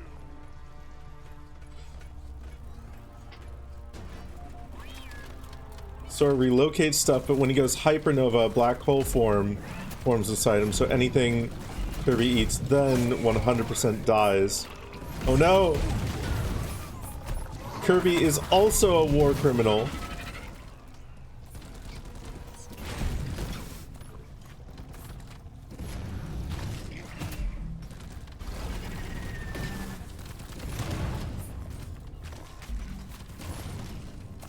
Much better. A vor criminal. A vor criminal. How did I miss that joke? How did I not make that joke?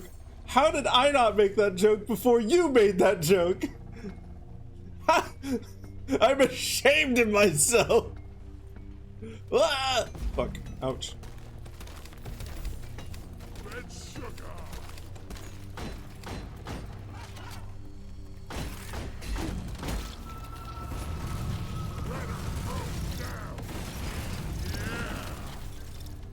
Okay.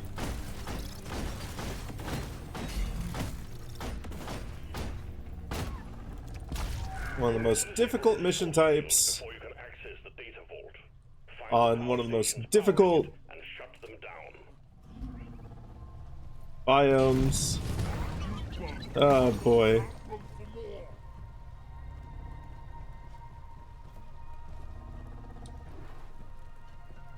Okay.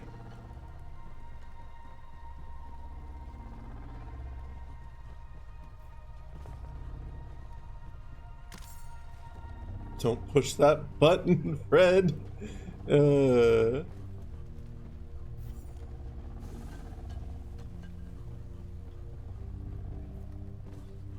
Don't push the egg button. Wait, no, actually, do push the egg button.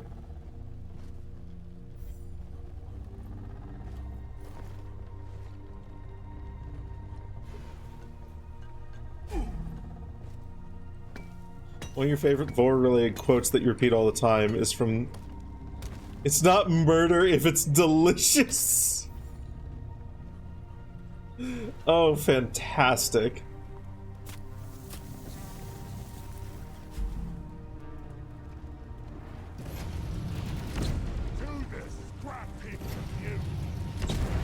Have I ever told you how much I just want you to eat me?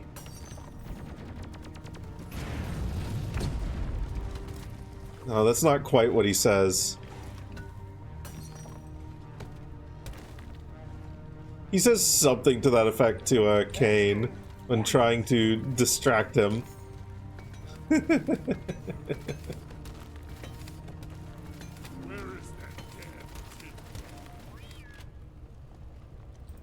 I'm full. That's a weird thing to want next and ask. I ain't the one to sort this stuff later.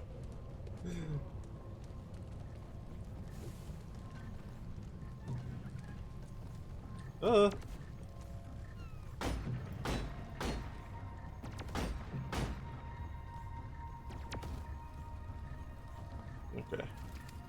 Let's just sick Bosco on him.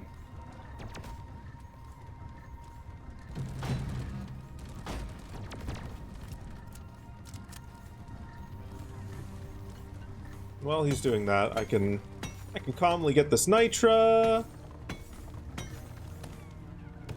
That line read is why you...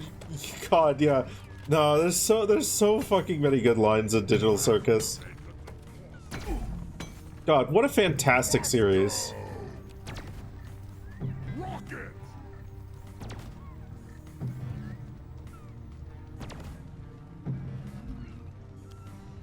Bosco, why the fuck are you all the way over there? Where did you go?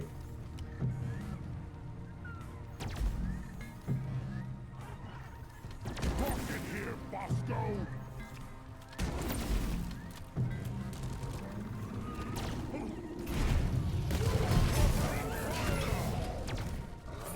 Oh, Jesus fuck.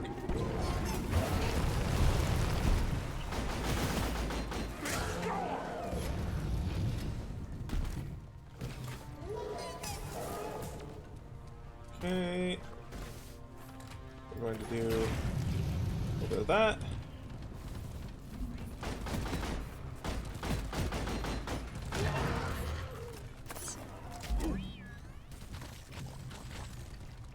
Ah. Okay, here, we'll do this. Hope that... There we go, got one.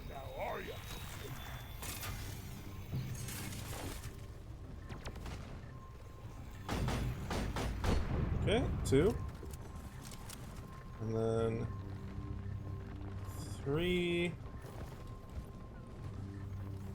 I swear there was a third. No? Maybe I'm wrong. Make it go boom!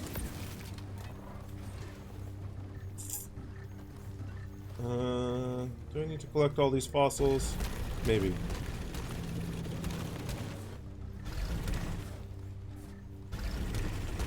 God, The Amazing Digital Circus was such a good series.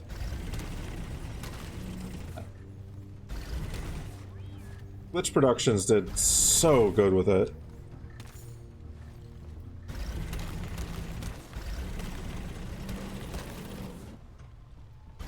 Where'd you come from? Where did you go? Where did you come from, Cotton Eye Bosco?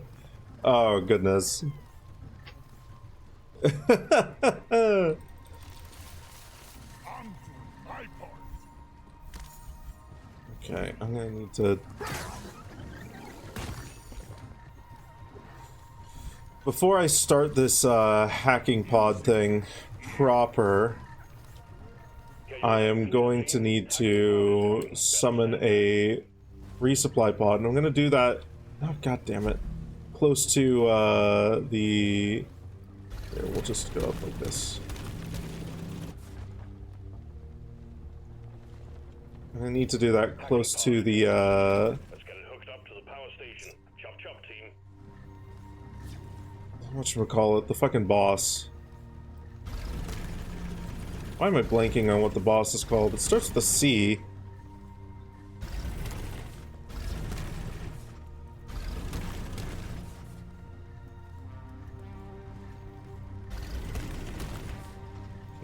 is this fossil?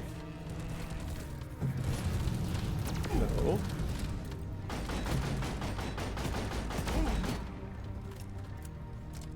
Mission control? No.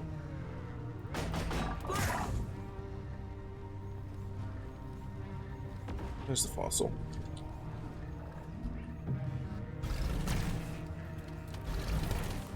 There we go.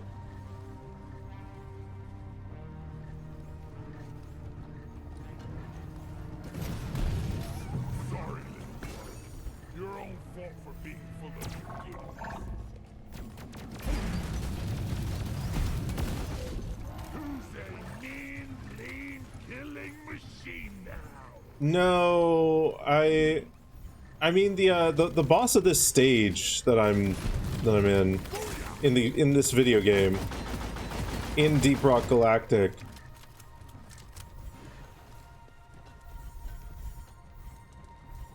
My brain is blanking on what they're called. Caretaker, that's the bitch. Thank you. Thank you.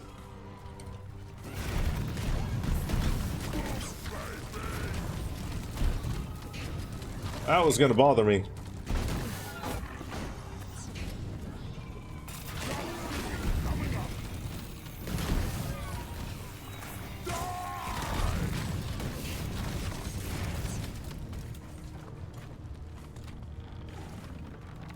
Yeah, I need to place the resupply close to the caretaker, so that we can have that there when the actual caretaker boss fight starts. So we'll put this here. Supply drop has been ordered and is on the way.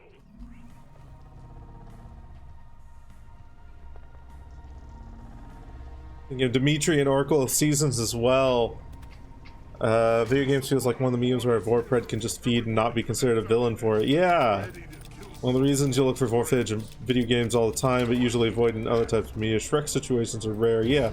No, they really are. They really are.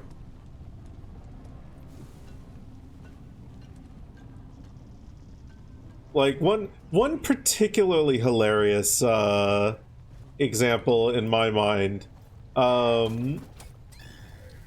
So, in Path of Exile 2, there is a skill that you can use for the Wyvern form called Devour, and unfortunately it's not as exciting as it sounds. It is one of the few cases where you get to be, like, player as Pred. But it can only be used on monsters that can be cold, so, like, only when they're on very low HP. Or corpses. However, the main character who would usually be using this stuff, who would usually be using, like, the shapeshift skills and whatnot, and using Devour as a Wyvern, is the Druid. And other than this, the Druid is largely portrayed as a very, like, down-to-earth, reasonable, rational character. Like, all of his dialogue is, like, just so coded as, like, what a normal fucking person would say in response to damn near everything that's happening in the game. And to throw on top of that, he's a fucking druid. Like, he's a very, like, consider the human kind of character. And then he turns into a wyvern and then fucking eats a dude. Like, genuinely funny as fuck.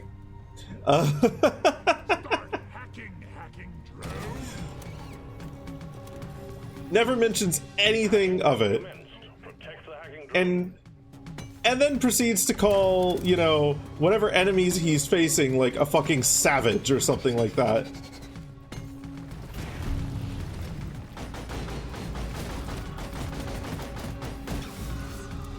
Path of Exile 2. Path of Exile 2. As far as like Vor content goes, it's I wouldn't be going to that game for Vor content. It's not like a very expressively animated Devour. Like, mind you, like it's well animated, but like 90% of the animation for that is just him leaping onto something. Outside of that, though, I genuinely would recommend both Path of Exile 1 and Path of Exile 2 if you like Diablo-style ARPGs. Because holy fucking Christ, are they fucking fantastic.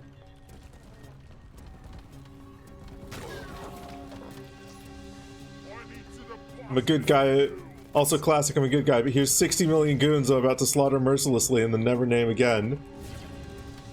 For real.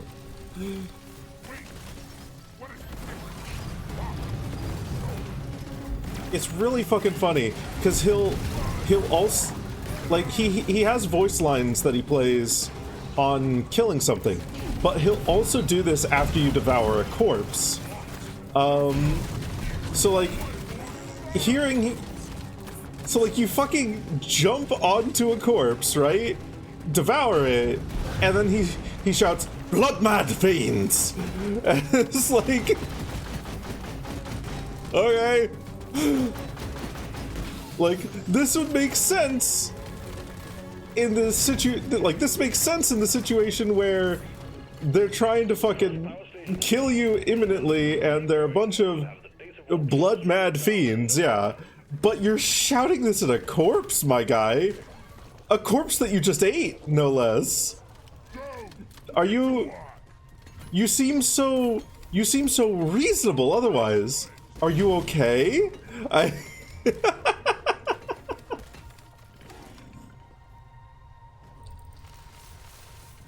glad we have someone to carry our rocks and stones. For Vor content and media other than video games.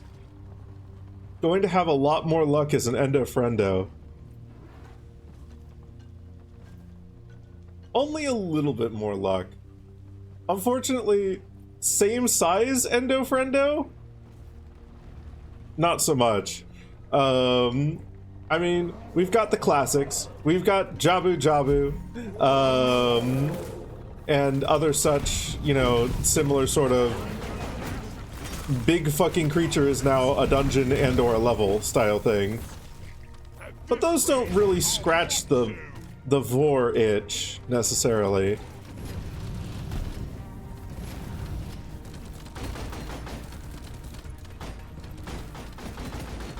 But yeah, most is either played out for horror, well actually the vast majority is largely played out for horror, or played out as, don't think about it. Don't think about it anymore. Can you be a dungeon? You can be anything you set your mind to, Floofy. Don't let your dreams be dreams. Become the dungeon you've always wanted to be.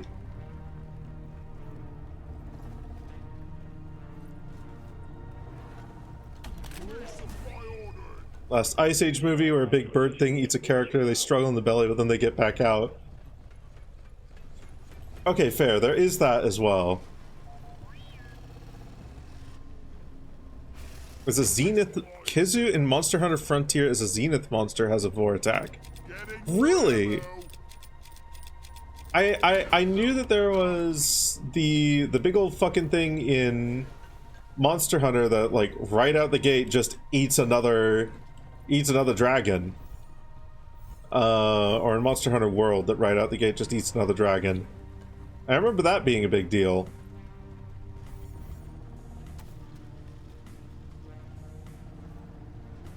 The Great Jagras, yeah, Jagras. That's the bitch.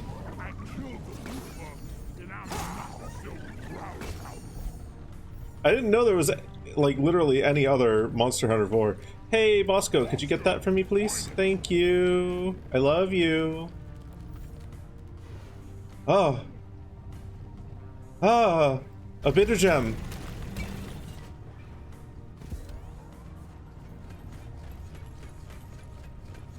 Oh yeah, Monster Hunter has some fucking fantastic vor art. I will not argue with that.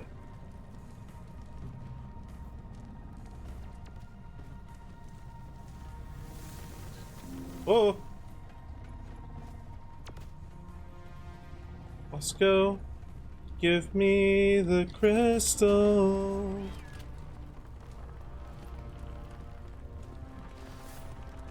I hear management's been trying to get a shipment of knee pads in. Fancy that.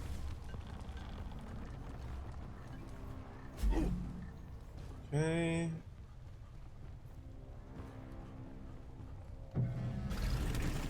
Ah!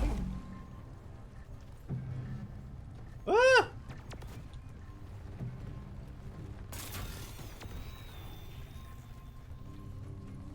Hit him? Yes. Good. Okay. I always feel like that's going to go off course and like not hit them. But it hits more often than it doesn't. Okay, let's call down a hacking pod while we're here. You want to stuff a secret full of palicos? Oh, goodness, me too.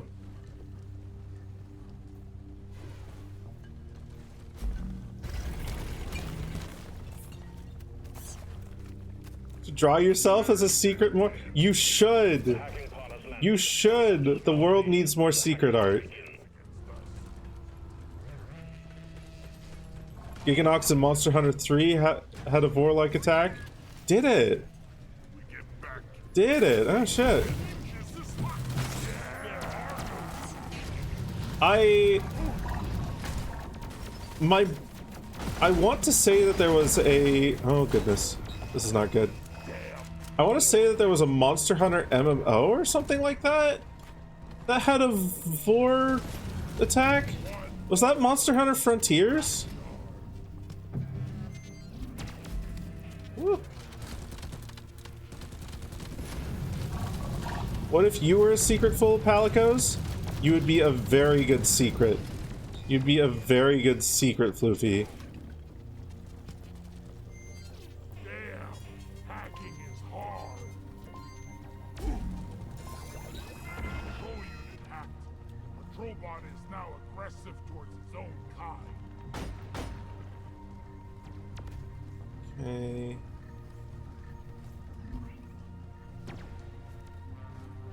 Right. Let's go to... There we go. Get him.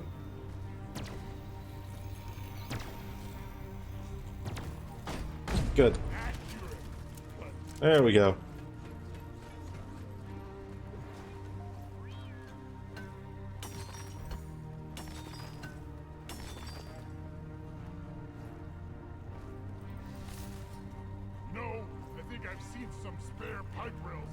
Talk about the gambling scene with the lizard, which is one of the most gratuitous pieces of vor in mainstream media.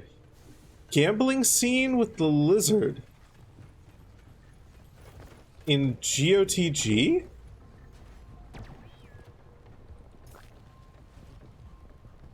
What's GOTG? Guardians of the Galaxy.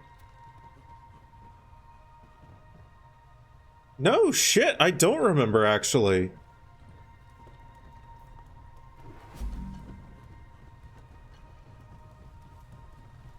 I've seen Guardians of the Galaxy. I don't remember a gambling scene at all, actually.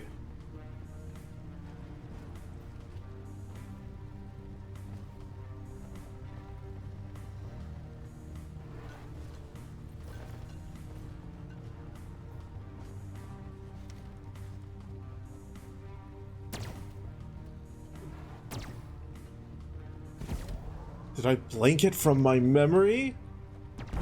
My gasters have been flabbered. They have. We're not even playing Deltarune anymore. Gaster still keeps coming out of the woodwork to flabber me. Gambling over how many little rat creatures a lizard can eat. Tosses one in the air and swallows it, and there's a slowdown. Oh. Wait, was that in the prison? Was that in the prison?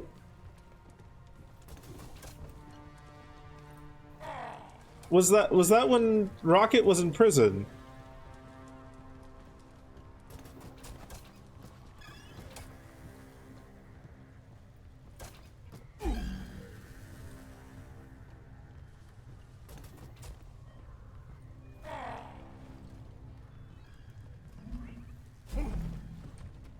It's the first GOTG.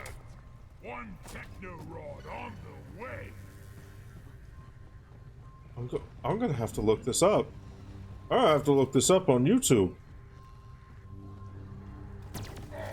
I'm gonna have to see this for myself. Maybe it'll spark the memory brain.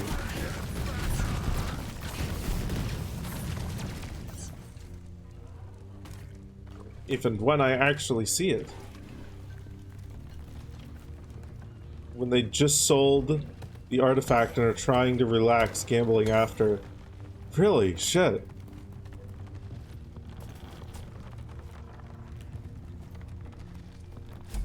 No, this isn't ringing any bells for me. Holy fuck.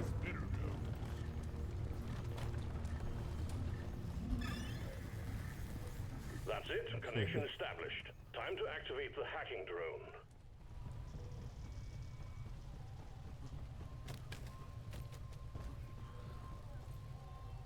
Right. Okay, I think I've got enough. I think I got enough ammo. Think you found it? One moment? Hack begun. It's noisy business and is attracting the bugs. I will have another link to watch after stream, if that's the case.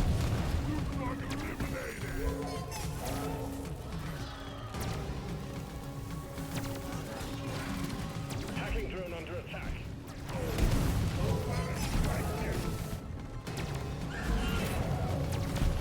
Ooh. Shit's down.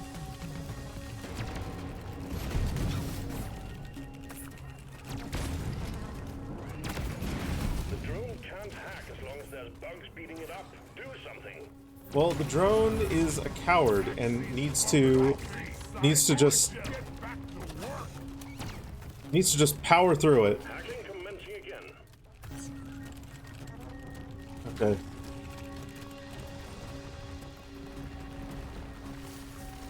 Once I finish this hacking segment,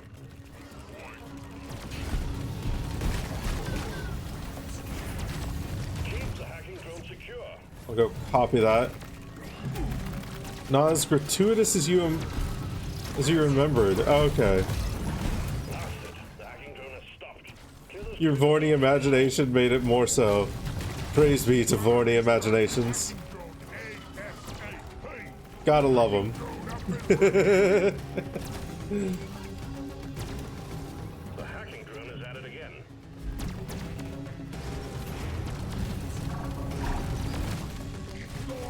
Okay. Cool. We need some pest control on the hacking drone. Okay. We're fine. We're fine. We're fine. We're at basically full HP. Both power stations Cool. are down. The vault is only shielded with emergency power now. Get back there and disable it.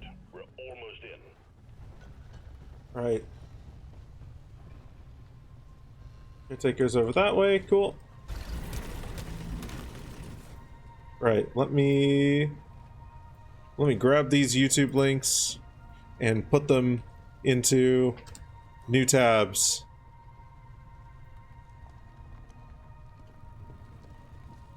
For me to look at later. This is the one you were talking about earlier. Realized you never posted it. And that can go into a new tab too.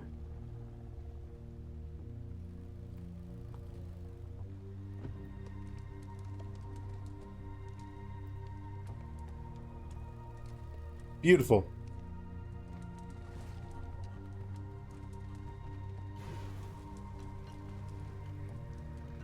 Okay. This way. Hello, friend. They haven't yet invested a machine that can pass the war. Like this.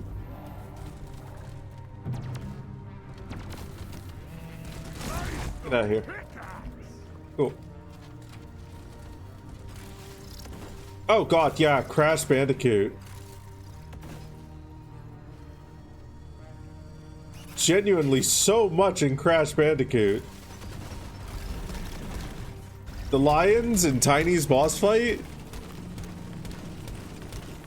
The plants?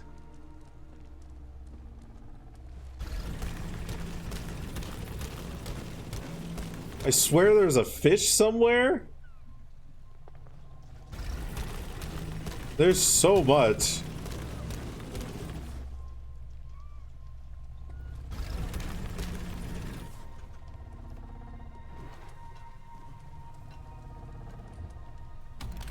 Okay. Stand back. Supply pod inbound. Cool. Another resupply in. That's good. And I think that'll be... Okay, we got one down there, one up there, one right here. Cool. That should be... That should be plenty. Spyro and Skylanders had a decent amount if memory serves you correctly. Spyro only had, like, a handful of plant enemies that did so, if I recall correctly. The caretaker is active. Rock and roll team, destroy it. Which was a strange trend, but it's a trend that existed nonetheless.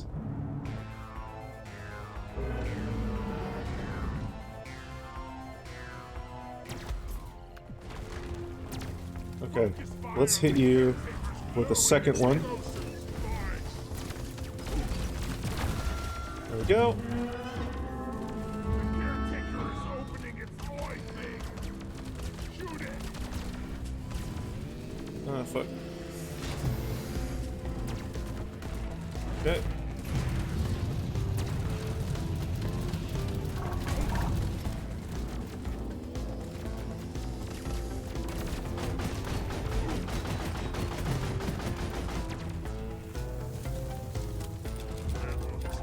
Okay, give me this ammo so I can have another thing for phase 2. So we've got so many. Got you.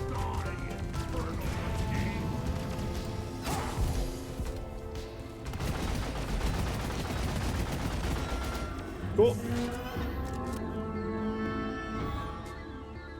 Alright. The caretaker is launching baseball. Those teleporting bastards can reach you anywhere. Explosives flying.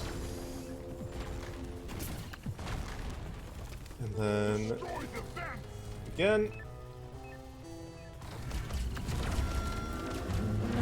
Cool. Find the open eye and shoot it. Do that. Right.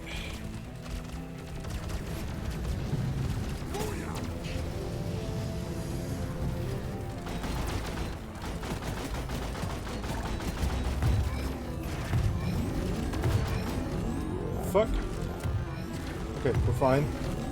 We're fine. We're fine.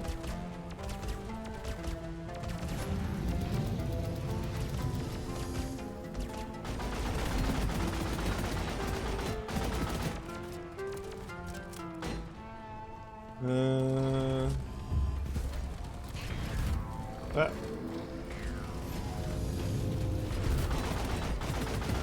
Right, cool.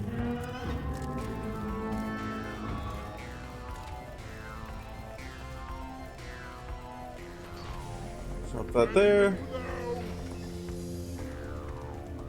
By the fear. The caretaker is launching. The caretaker is opening up. Shoot the exposed bar. And cool.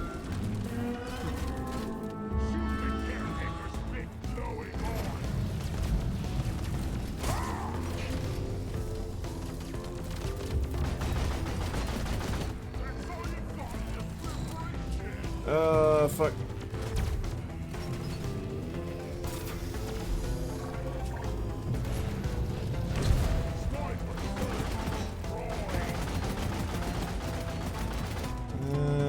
Any other sniper turrets?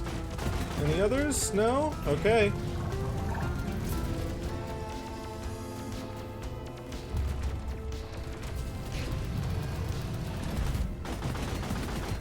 Gotcha. Alright. There we fucking go. That's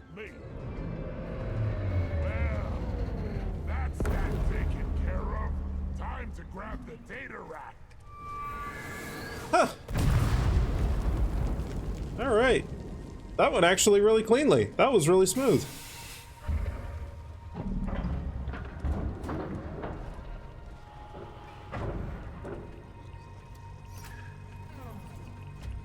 We got the data rack. Molly, please stop. This'll look good on our performance review. Grendel Warframe 2 for the Vor category? Still can't believe they didn't let you interchange his Vor ability with other frames.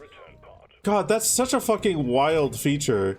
Like this is off the topic of Vor, granted, but it's been a while since I played Warframe, and I'm still kind of astonished just hearing about the fact that they added in a way to interchange Warframe abilities. Like, that's so fucking cool.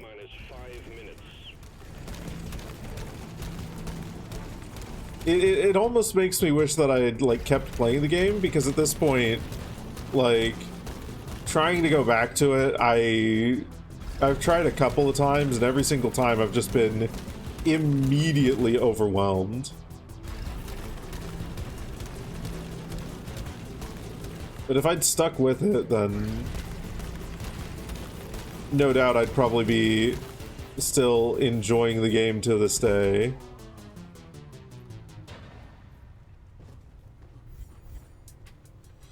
Jack 3 had these dinos called leaper lizards you rode around and gobbled up rodents. Ah. It's one specific ability per frame and it destroys... Wait, does it destroy your existing frame? Do you have to, like, sacrifice your frame in order to be able to transfer it to another? Oh, wow, okay. Oberon's smite on Valkyr, who has a fuck ton of range and power. Huh. Well, I guess that gives you a reason to grind out more frames. I still don't like that they lock, like, so much inventory space behind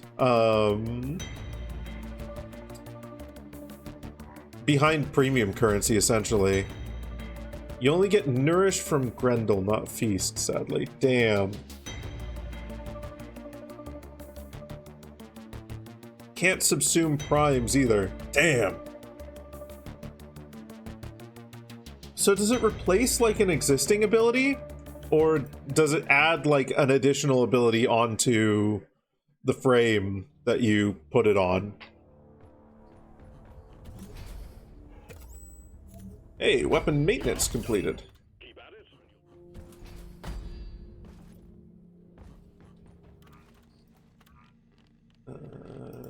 Beautiful. Heavy metal. Okay, she's an overview. Okay. I like script.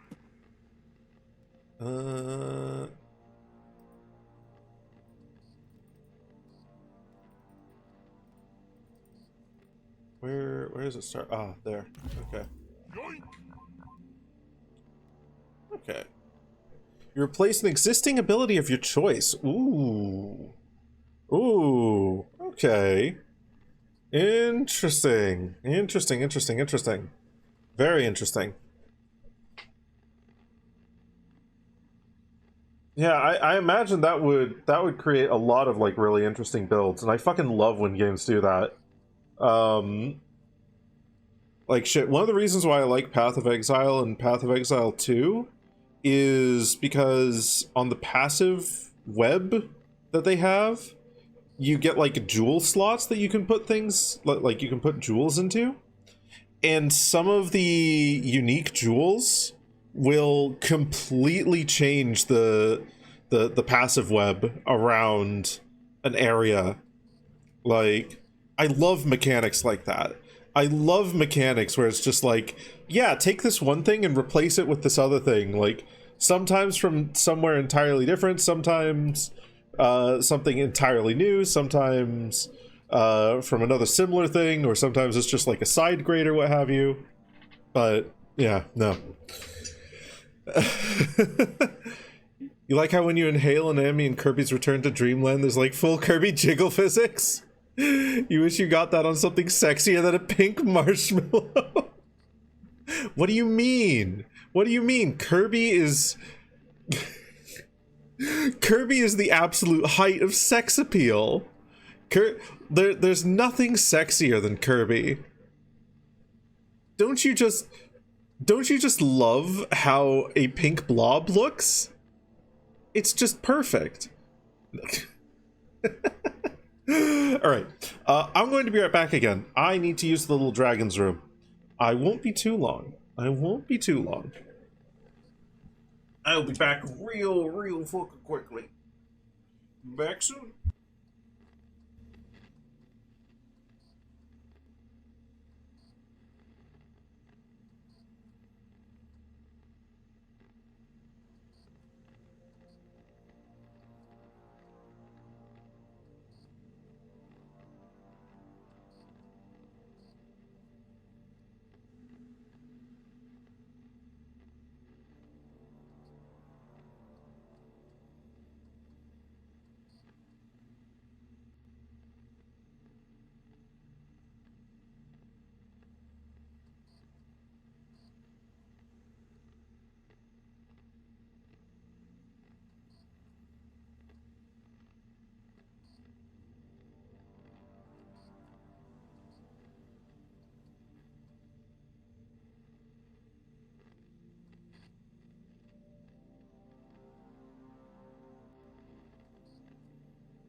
I return.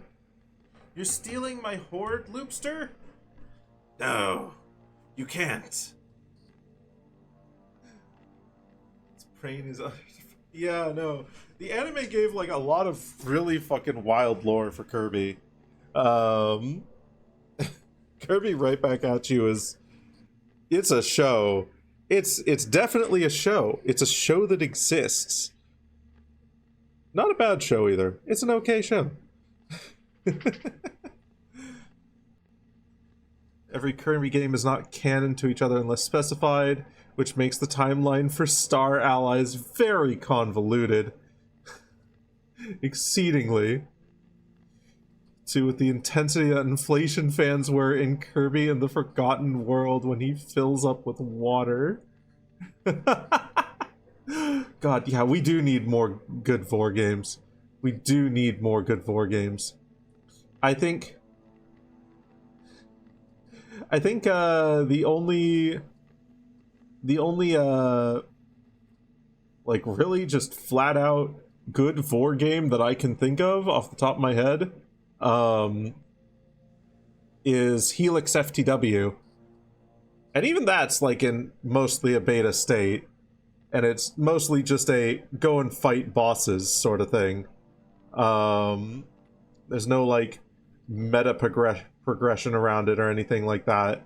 It's just solidly designed boss fights that also have really good like really well animated Vor attacks.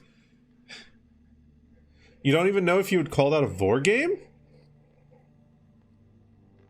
I'd call that a Vor game. It's entirely based around like Endovor. It's barely a game? I guess. It's serviceable as far as like combat and whatnot goes at the very least.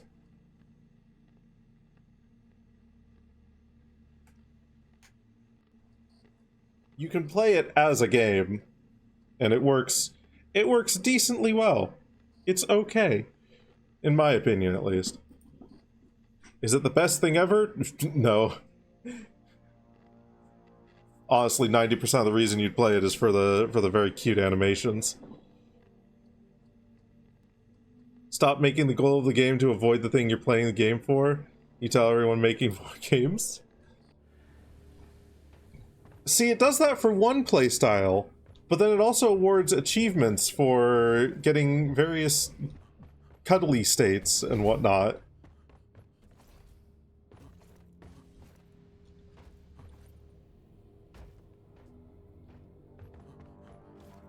It can either be played as a boss fight game or as a cuddle simulator. And I think that's neat. I like it. Core corruption. Sure. Drop pod is ready. Time to leave. Okay, true. You're not an endo-friendo, so that would also... My viewpoint might be biased. Might be very biased. To be fair, though, that's also, like, one of the problems with making... That's also one of the problems with making any kind of Vor game, really. Oh. Neat.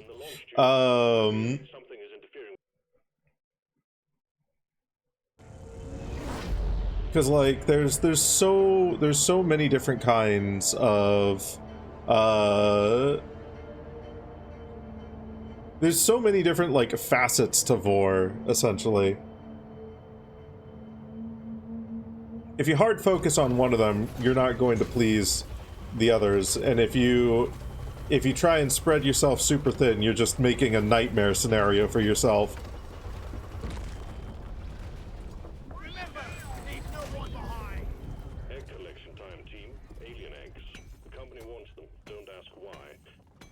Yeah, with Prey it is a lot harder. Help me mind this. Loot. Bug. Loot. Bug. Okay. So, bonus mission is to collect the motherfucking... Oh, bonus mission is neutralize core stone and collect fossils. Okay.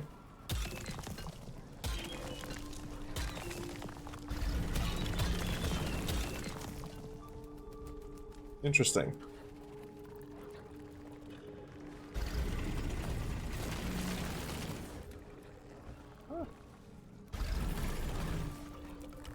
Actually, let's Get to work. get Bosco on that. And then we can get to work on getting these fossils here.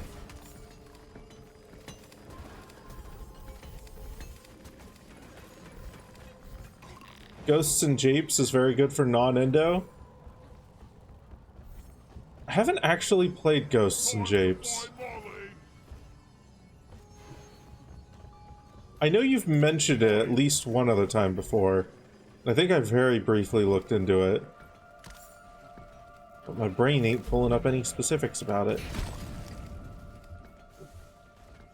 Where is that dead? Maybe that should be my cue to actually go look into it. That guy is mission control. He really has a cozy job.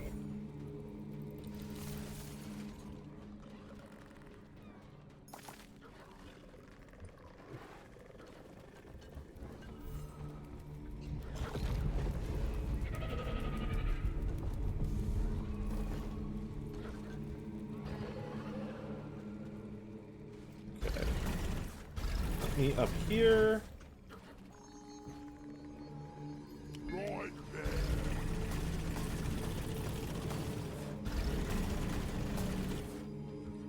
Like that. Give me some light. There's another one somewhere. Right there.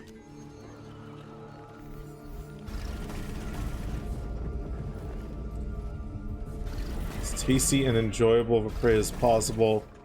It's like a preparation phase where you do things to set yourself up to be the ideal meal. Then get the pred to spot you, give them a nice chase, and then struggle real get going down. That's an interesting concept.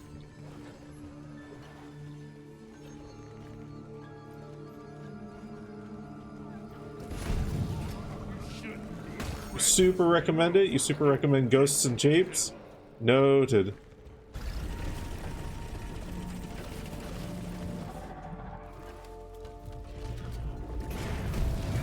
Hello, weird man thing.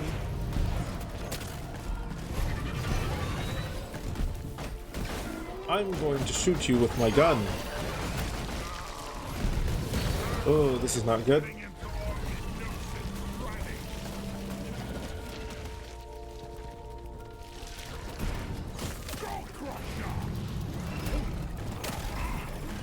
God damn it.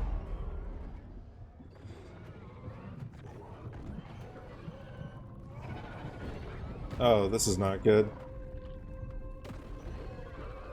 Get me out of here.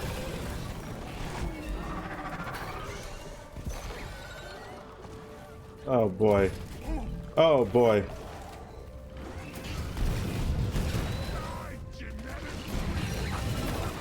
Oh god, this is several shades of bad. This is going really poorly. This is going extremely bad.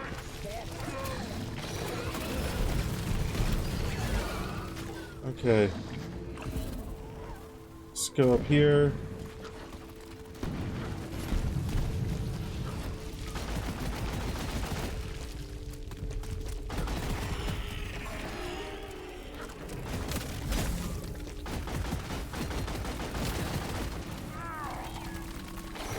Fucking Mactera.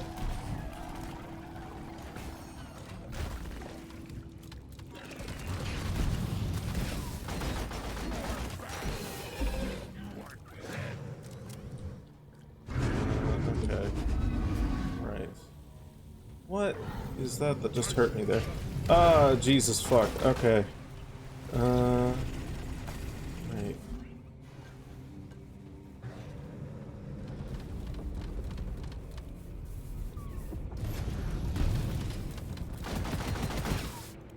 Okay.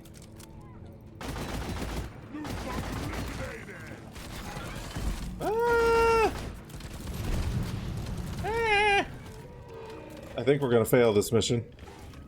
I think we're gonna fail this mission. This is 7 different shades of scuffed. This is absolutely fucked. Ever heard of the hit game Digested? No, I actually haven't. The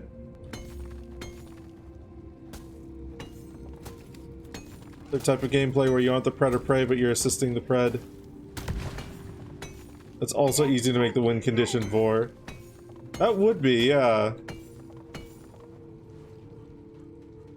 Super Mario Bros. 2 type gameplay where you toss the prey into the pred's mouth. Yee.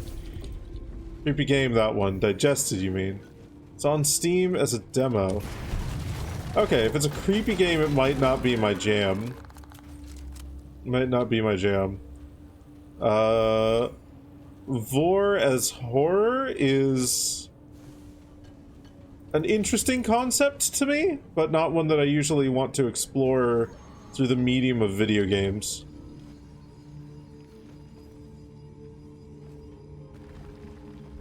It's not the goal and is focused on...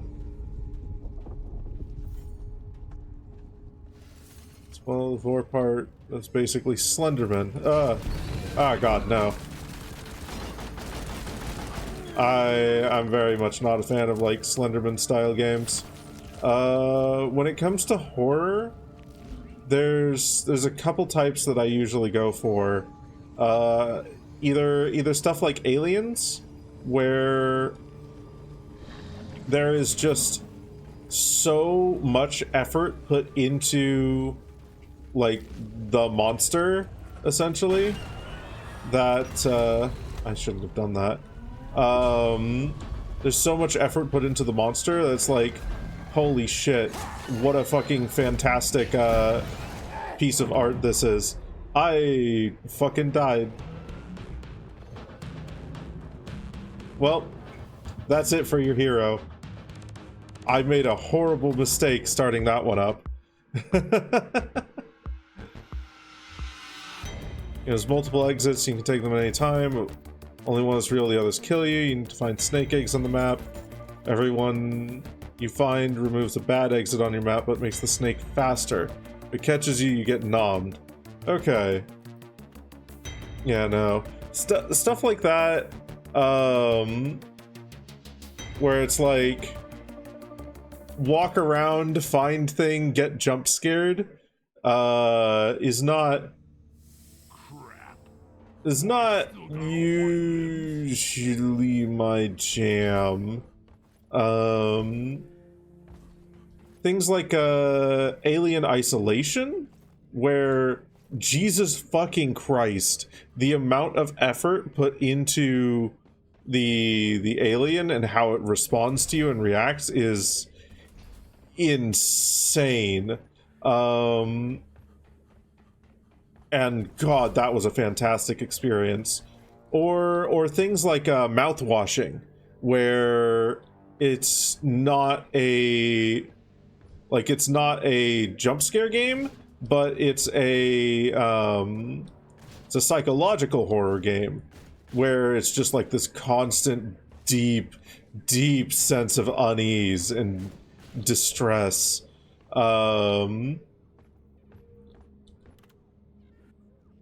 Really good with the lighting and sound effects. The snake moves around, you can detect it, but at the same time it can react to you running or staying in line of sight. It's less jump scares, as you technically know when it's around you.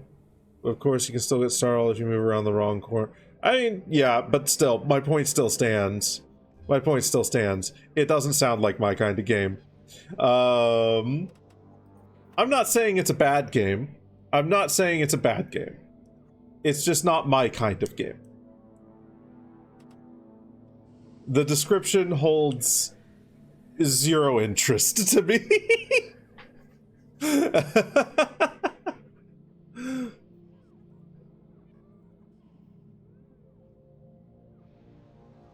You're trying to convince me, just giving context to those who might want to try?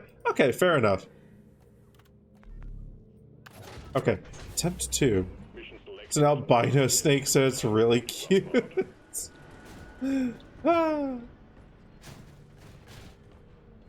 You link the bad guys to concept art here.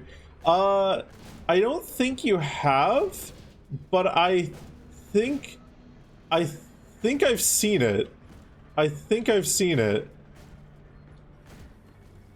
I know at the very least there was a trailer for the Bad Guys 2, which It breaks my heart to tell you the kissing scene. The kissing scene. on your next mission.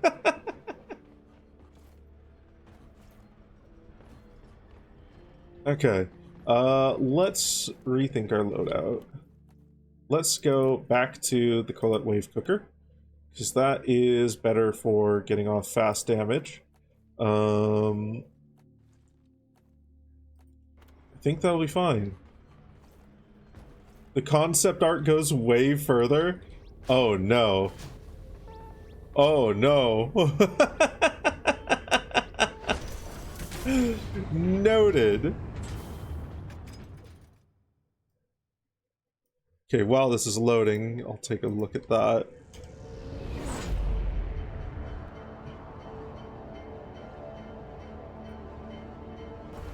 Ha! Ha ha ha! Ha ha ha! Ha! Oh, okay.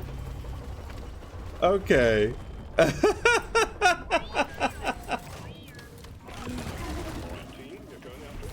You know what? I'm happy for them. I'm so happy for them.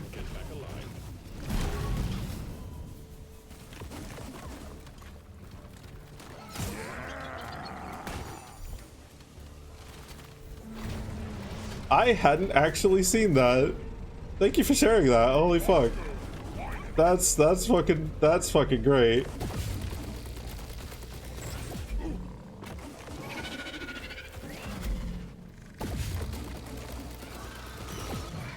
Okay. Take that out.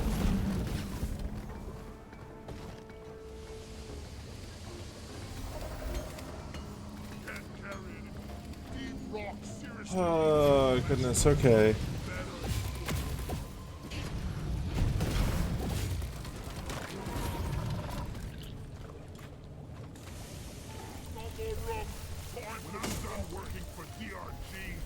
I'm starting my own bloody mine. Show 'em how it's done. Just take your sweet time, old Bosco, could you get that? Alright. Let's see here. So we'll start this.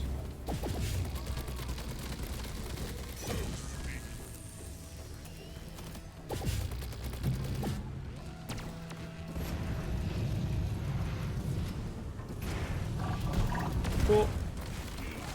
You.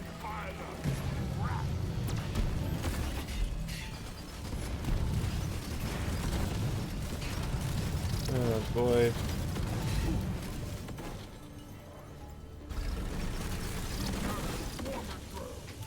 Hey. attack here.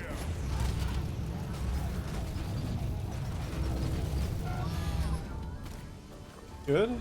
Good. Good. Help me mine this. Get the nitro.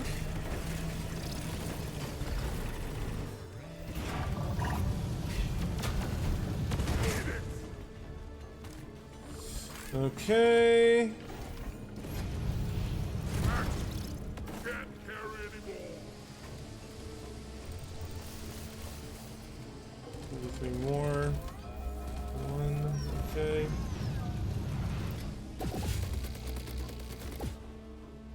Go! Get to work!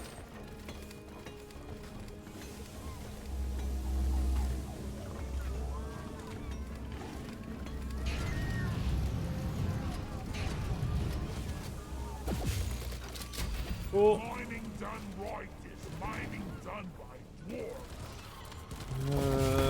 Make every bullet count. You have a loot box. Okay, we're fine. We're fine. Help me mine. Can you get that nitro for me? Do I want to get this loot bug? Yeah. Loot box looted. I can't carry anymore. Consider this. Legally speaking, rocking is more legal than stoning. Eh? Eh? Yes, dear, that is correct. Rocking is more legal than stoning. You're very clever, and I think you're a great dwarf.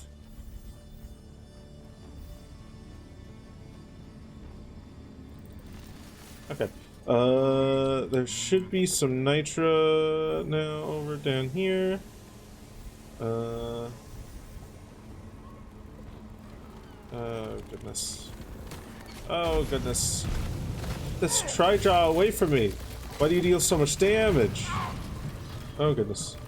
Fuck. Look at that. Oh, goodness. Oh, goodness. Oh, goodness. Oh, goodness. Okay. We're gonna be fine. We're gonna be fine. We're gonna be fine. Ollie, over here.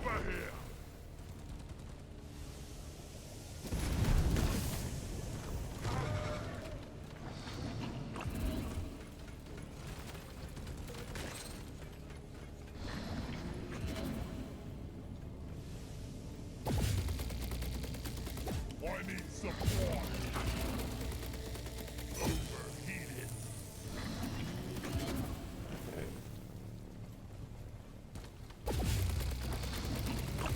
That will teach Okay. you. Attack.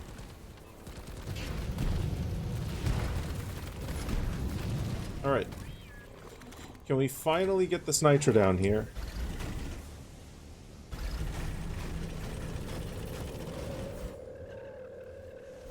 We can indeed. Okay. What? Oh, yeah. It tingles weirdly. Touch it.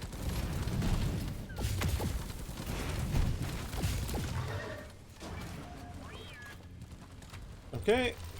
Deposit time. Oh. There we go. Nitra here. Supply pod launched. Gotta stand back. Cartoon snakes are just a nice big toothless maw. Yeah, they really do. They do look cozy. They look more like a sleeping bag than a threat. Well done. This data will never fall into the hands of our rivals.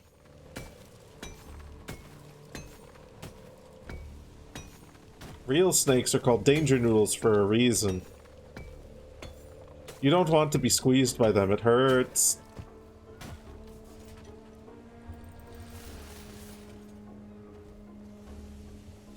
Ammo taken. Grabbing ammo. Tail maws are also sleeping bags.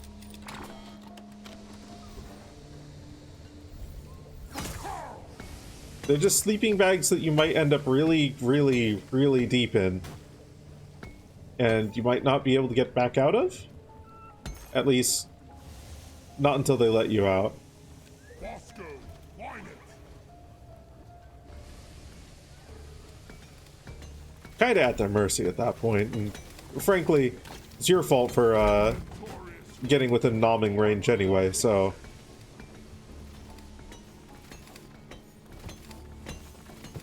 Time to pay Molly a visit. Even the ones without fangs, they have really... Yeah.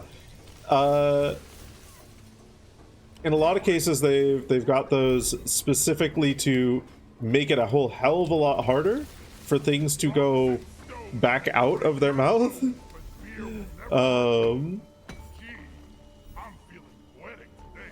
Go, get to work. Which sounds painful and awful. And that's not my personal comfort fantasy.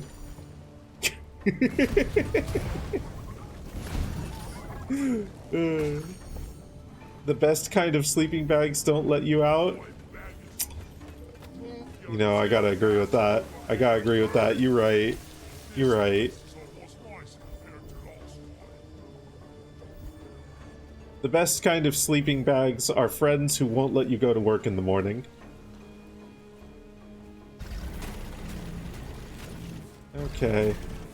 I think we're ready for a swarm here, so we can... Molly, come here. We can hit up a few of these. Mining is hard.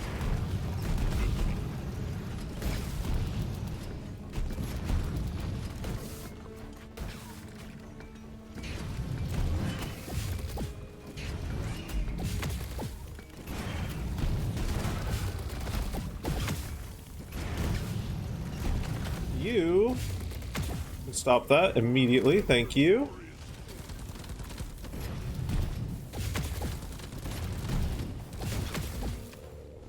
Good. Okay.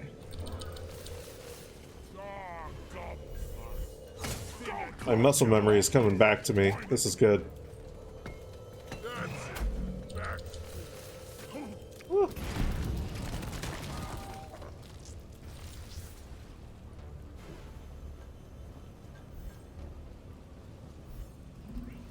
Okay. Eggs. Right, we'll go get the egg over hither first, because all the others are really close together. So... Ooh. Ooh.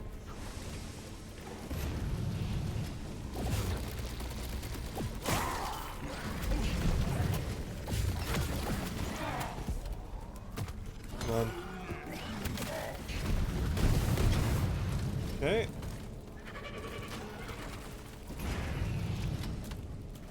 Right.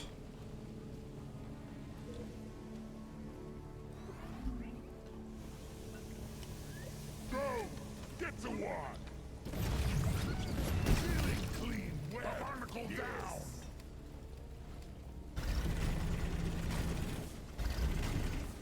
They don't just have a front row of teeth that does its job passively. Oh dear.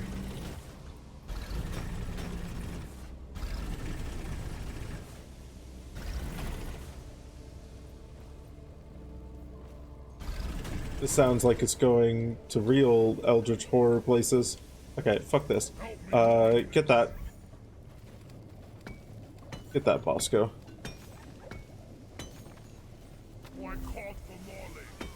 Oh my god, this place is stocked to the fucking brim with nitra. Holy fuck. Okay, give me this.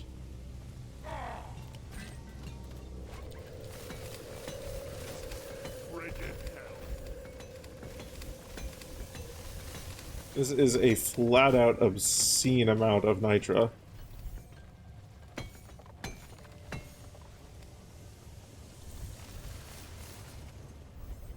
They have another set of jaws. You get bitten twice. One that locks, one that drags the prey deeper, and it looks horrible. Weren't those things that inspired the mouth from the mouth for the alien from Alien?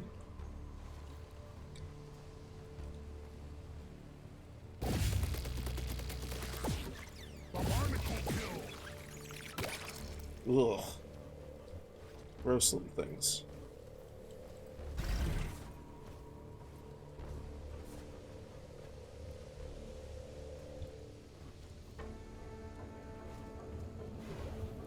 Okay. Help me mine this. I got the deposit.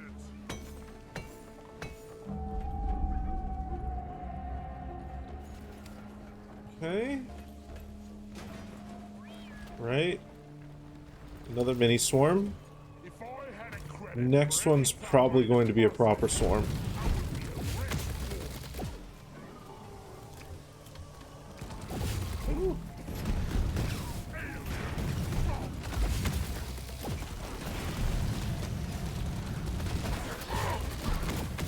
Oh, goodness.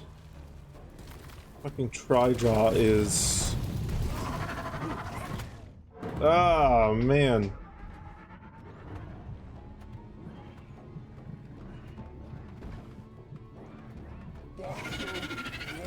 What the fuck? Get me out of here. Okay.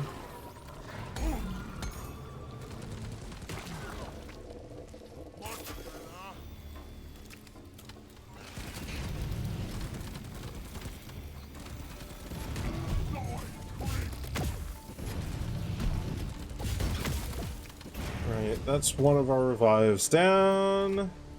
That sucks. Okay, the young by the scruffs. The next are the teeth are not that sharp.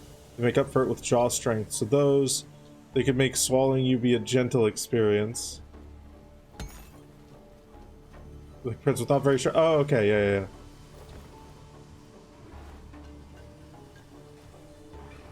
I do enjoy me some gentle breads. But then that should be obvious. I'm a sap for cuddly shit. I'm a big softie.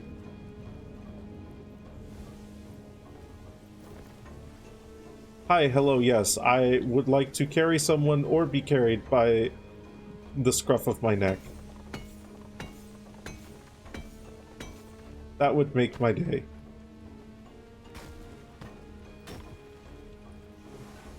And if someone gets eaten afterwards, all the better.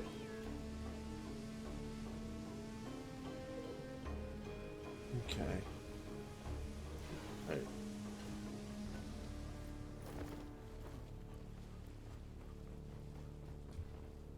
Usually imagine dinosaurs to be this way, though you're not sure if we know they are or not.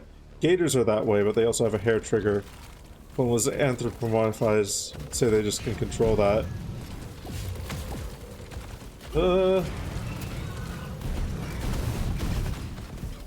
That shot had to have avoided me. Do these fucking Trijaws have splash damage?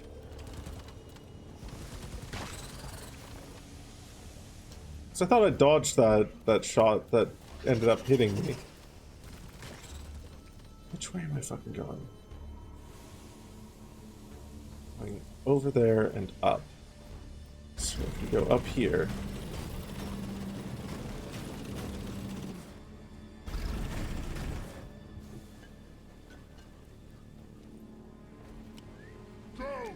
Get to one. Alright, there's one of the eggs. Okay.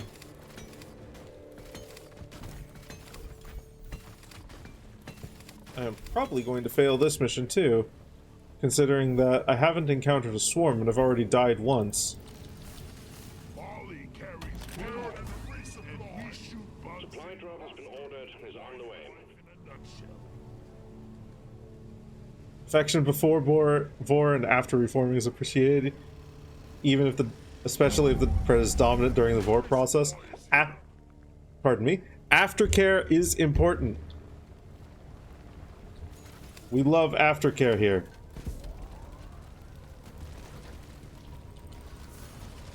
Down the hatch.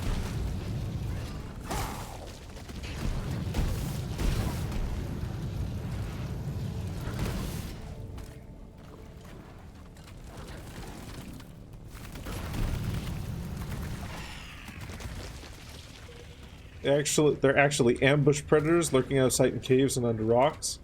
They definitely don't need to. Aside from them swimming around, they just lunge at fish who were dumb enough to not give them personal space. Okay, I'm surprised that one didn't have a swarm. That's wild though. I knew they were ambush predators. I didn't realize they were ambush predators who are also just fucking good at hunting as well.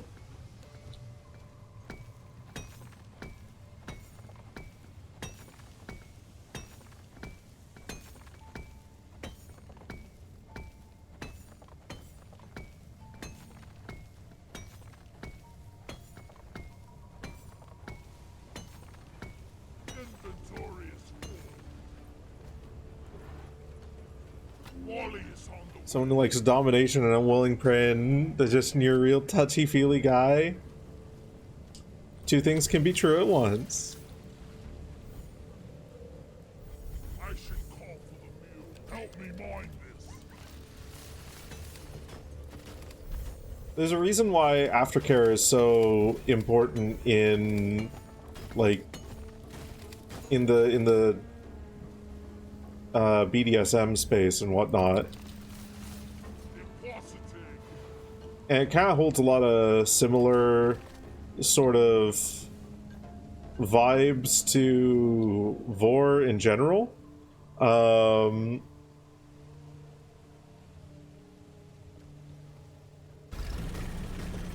Because if you do like Dom stuff without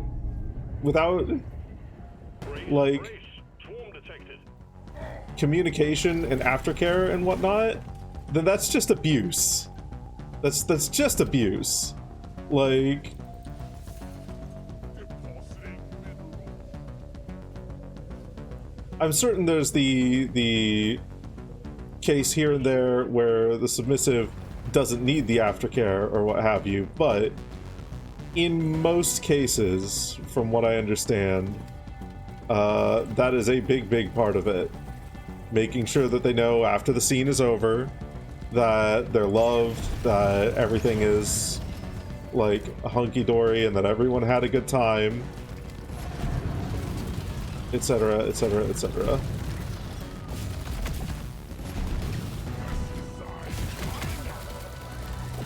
Because otherwise it's just abuse. It's one of the reasons why BDSM spaces were so fucking upset about 50 Shades of Grey, because that doesn't portray a standard sub-dom lifestyle. That just portrays abuse. Christian Grey is just abusive.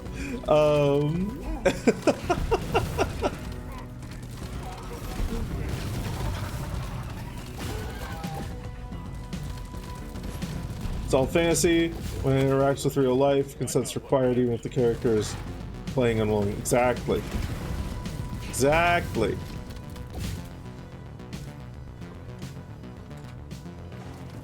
In any sort of sub-dom style dynamic, there's almost always going to be some amount of like touchy-feeliness, because at the end of the day, we're social creatures. We want to love and we want to be loved.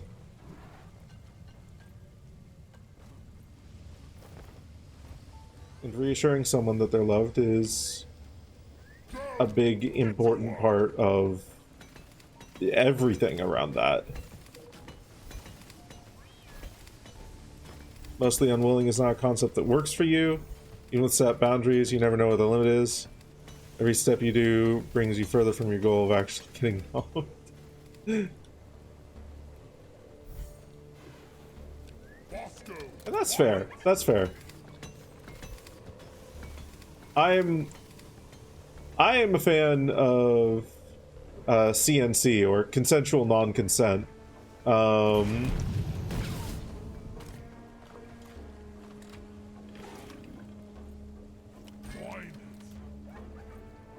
Meaning that someone's putting on an act of being unwilling, but no, they actually do want it. They actually do want it.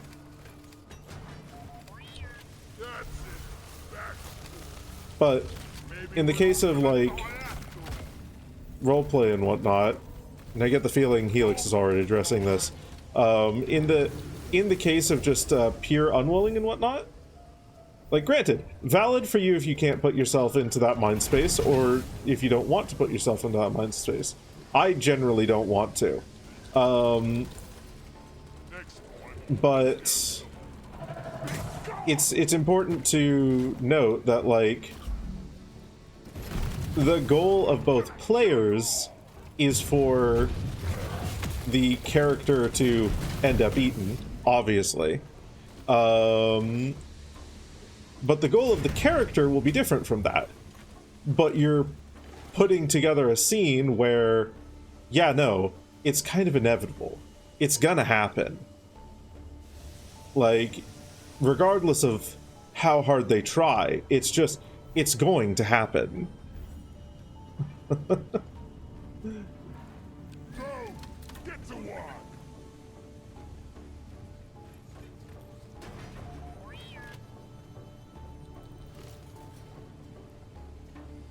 Now, if you take that and, like what Helix is saying, start actively trying to not be eaten in it, like basically saying something like, well, I have a jetpack, so I fly away, and you don't have wings, so you can't get me, haha.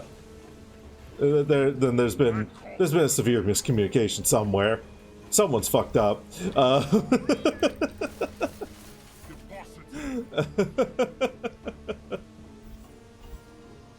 That's a ridiculous example, but hopefully it gets the point across. But the point of, like, a lot of unwilling roleplays, where, especially where you're expecting the prey to act in a realistic manner, is to set up a scene and set up variables where they're not going to escape. It's not that they're not trying to escape, but they're just not going to escape. It's just not going to happen. The Pred is faster, stronger, smarter, more capable, and it's just a matter of time.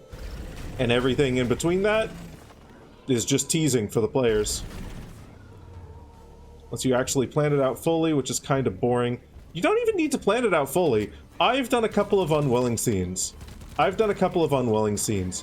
You don't need to, genuinely. Every time you push, you need to genuinely make it feel like you're trying to get out. It can either be you can't escape, it's all futile, way too strong, or you can slip, mess up, lose your prey, capture again. Your struggle should not always result in a success, but it shouldn't only be futile and pointless either. That's... Again, that's fair for how you feel. That's fair for how you feel. And if your brain can't get past that, I mean, no one's going to be forcing you to. No one here is encouraging you to, like, engage in unwilling. No one here is doing so. So you don't need to defend yourself here. You don't need to, like... You're valid. But also... What am I saying? I feel like there is an element of missing the point in what you're saying. I feel like there's an element of missing the point. You have no idea how to reach that point?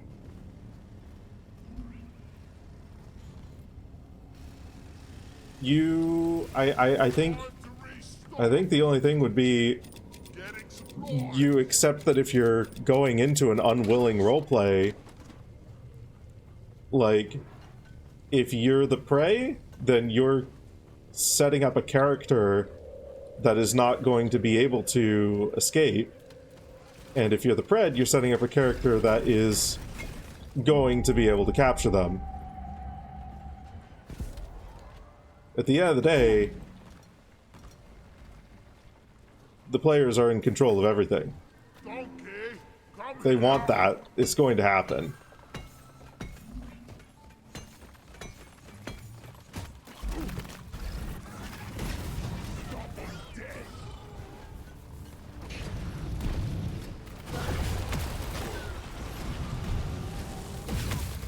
It's part of the reason why Reed is a dragon and Luke is a rat. And why Reed is mostly pred and Luke is mostly prey. And those are my two sonas.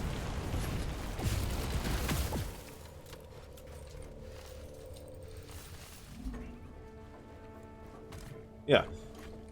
Clear boundaries is the most important part of it. Like, clear boundaries and expectations and whatnot. You don't need to fully plan out everything.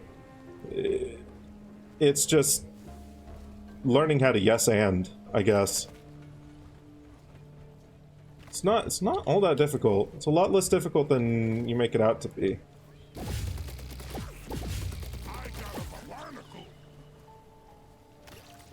Jetpack you can't fly part.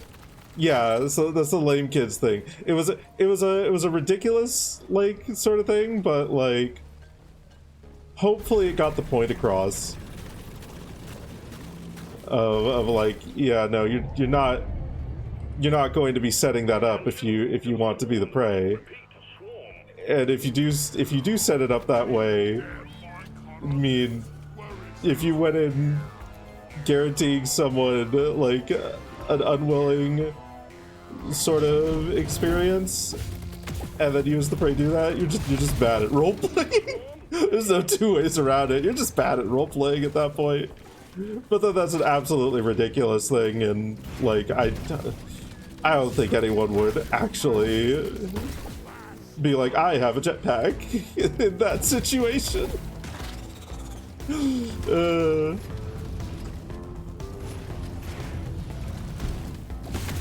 a jaw-dropping experience! Oh yeah, I was that kid at a couple of times, and then I grew out of it. I still have Reed as that sort of character, but then anytime I have him interact or roleplay with someone else, I'm pretty explicit about that. Like, I'm not going in and surprising someone with that. It's just kind of who he is. And even then, there are ways to get around that. He's not entirely foolproof. He has played Prey a couple of times. Very few and far between, but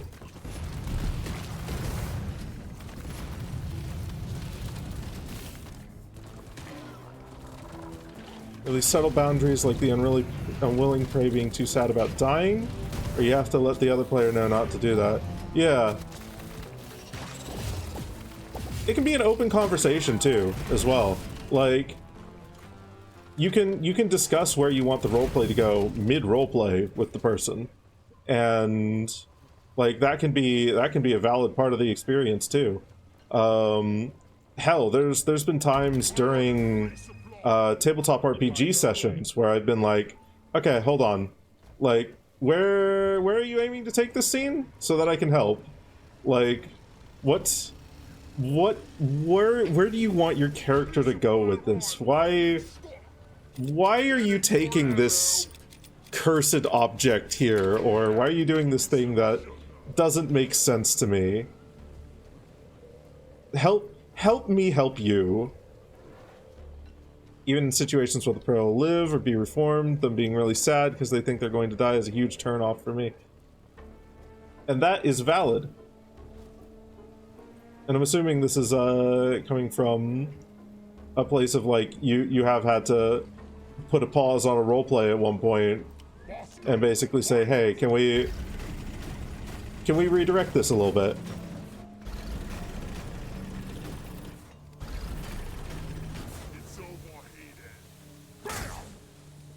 You do stuff like that only during bigger preset and planned roleplays, where you do like a narrating part. Oh, god damn it. That makes body language more obvious. No more rum. Time for the faucet.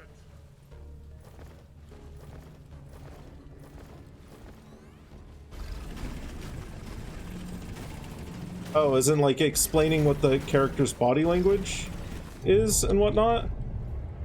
Okay, fair enough.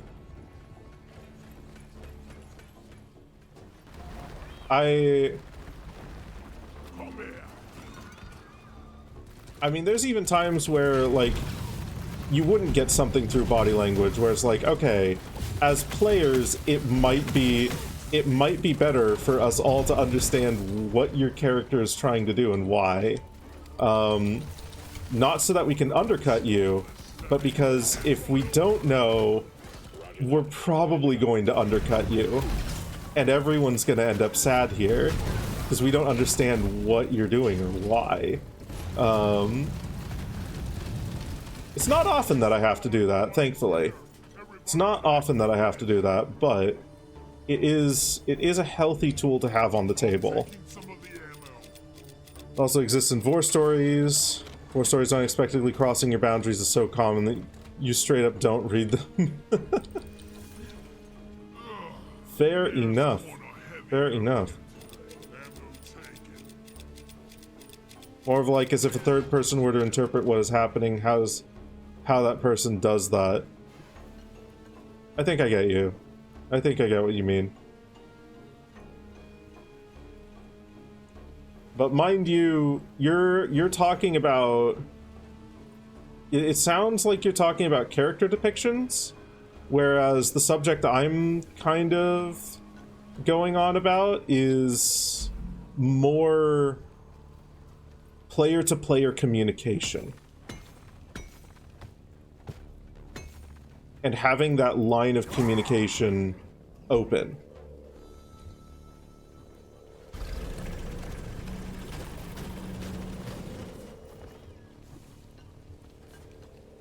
Because what's more important than the characters are the players involved and their enjoyment in whatever the scene is, be it a vor scene, a safe for work role-playing scene, a, you know, whatever the fuck it may be.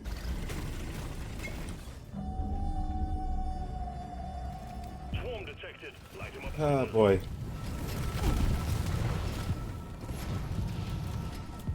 Fucking Terra.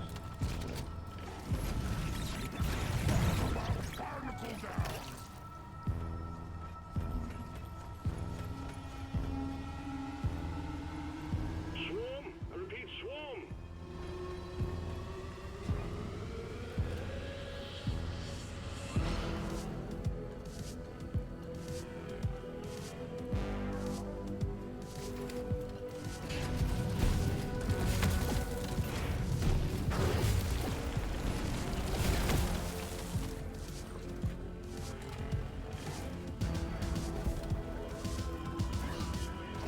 All eggs collected.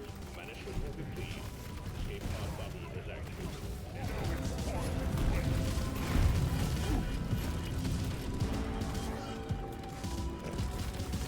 I'm gonna be distracted from chat here for a hot moment. 'Cause I need to get the fuck out of here. Pod. Head for LZ. Probably was a bad idea to start that, because now we're going to have the swarm going while I'm trying to get back to the drop pod, but that's okay. We've got one revive still. Drop pod has arrived. The mule has been called back. Drop pod departing in T-minus 5 minutes. Wave's almost over.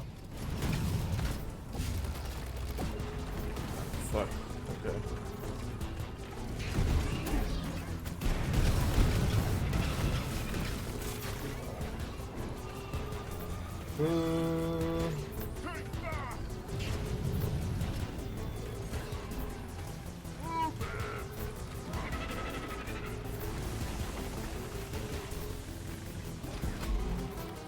Okay. Nearly there.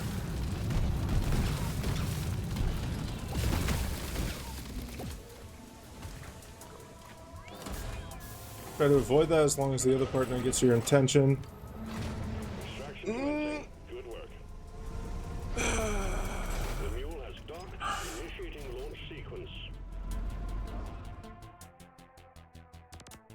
I will say, like, trying to avoid it as a general rule is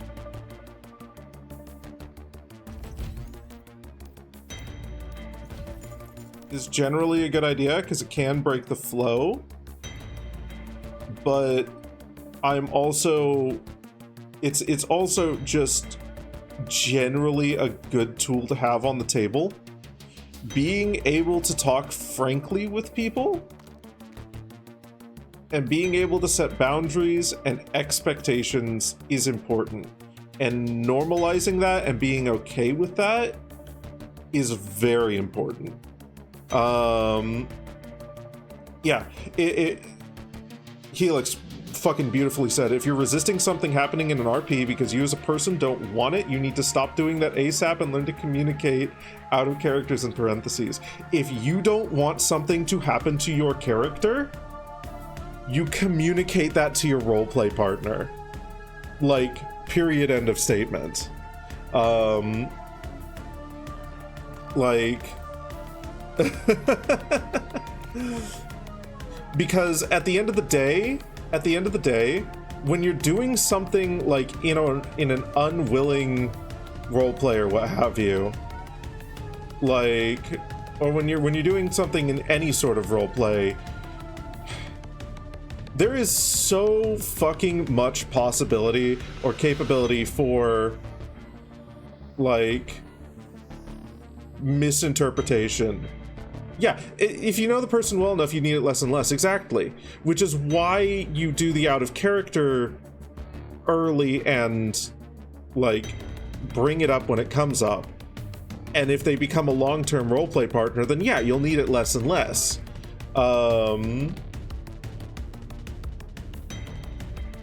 We're not saying to, like, do that literally every single roleplay, but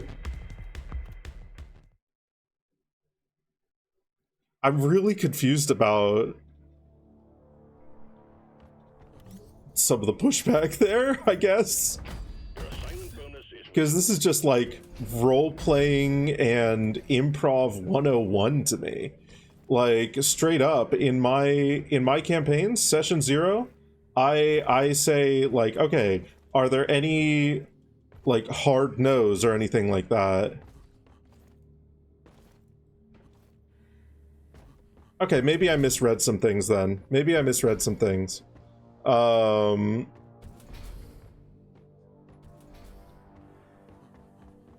But yeah, like in my tabletop campaigns, session 0, I will establish, like, okay, does anyone have anything that is a hard no for them, like that you don't want as a part of this campaign at all?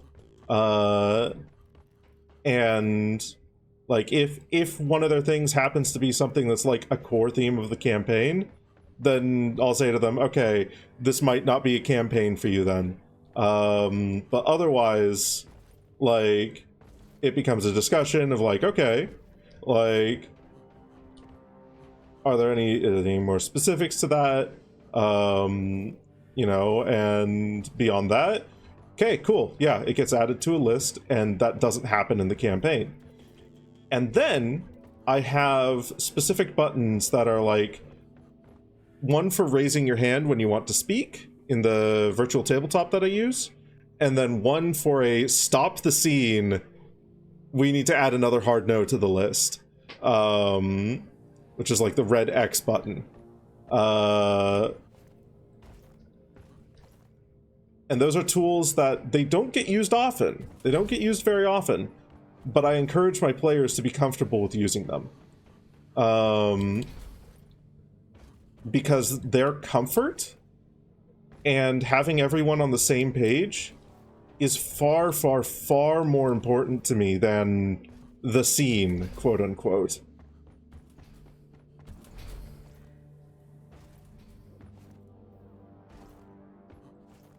Rock and Stone, hey Mitha, welcome on in.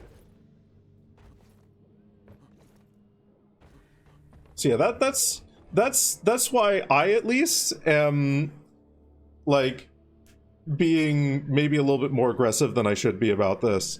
Because, like, consent and communication is super, super, super, super important to me. And as people learn what you consent to and what you like and whatnot, yeah, that communication in the moment will become less and less and less and less, but comfort's far more important than, like, anything else. Or in a campaign at all, unless it's a world that's so lighthearted and low on violence that it doesn't have to go anywhere uncomfy for you.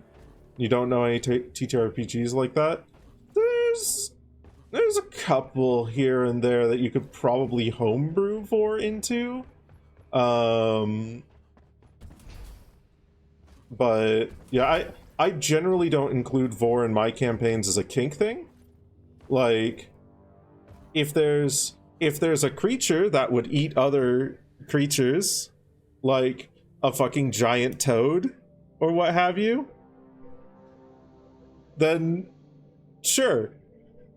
You don't trust a TTRPG without safety tools. Exactly. You don't trust a DM that says we don't need safety tools. Exactly. That is a huge red flag. That is a big red flag if a GM says we don't need safety tools. It either means they're a very new GM or they're a bad GM.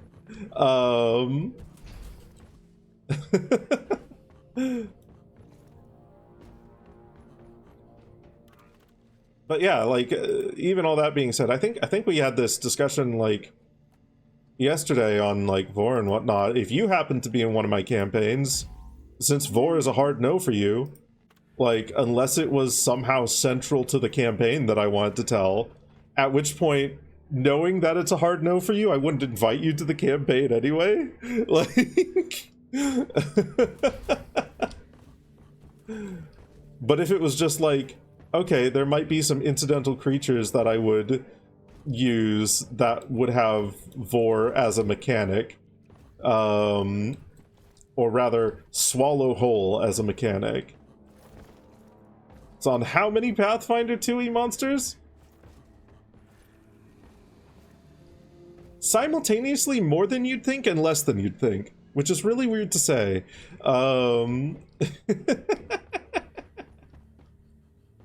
But it's also pretty easy to, yeah, it's still a lot. It's pretty easy to like replace Swallow Whole with some kind of hard CC, because that's effectively what it is. That's effectively what Swallow Whole is. It's hard CC and passive damage.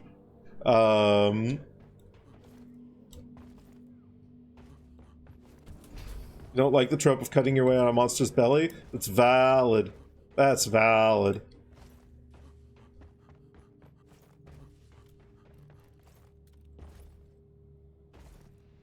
I'm a weird one because my brain is able to separate between like kink and then like fantasy roleplay, essentially. So it's like there's the one hand of me that's like, okay, in any sort of kink setting, no, absolutely not. Fuck that. Fuck off. But in a fantasy role-playing setting, it's like, fuck yes. Yeah, I will give me all the visceral action. Like, fucking, it can be fucking disgusting and terrible and a horrible experience for the characters involved. Let's give them psychological trauma, please.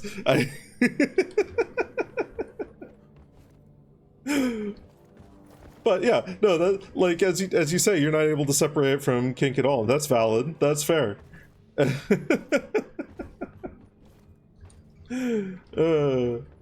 I'm able to do that. Some people aren't able to do that. It's fine.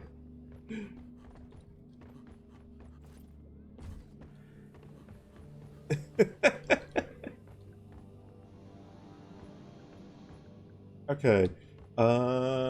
Right. What's our next one gonna be? Kind of like having a healthy work-life balance. There are sets of behaviors that are okay at work and not okay, and then there's horny life. Exactly.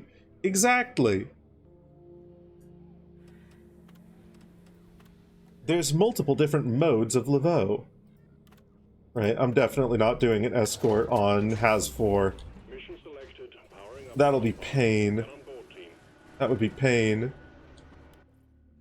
Welcome on in, Zerora, for Rockin' Stone. Rock. Mushroom. Okay. This'll be good. This'll be a good option for this. Wait.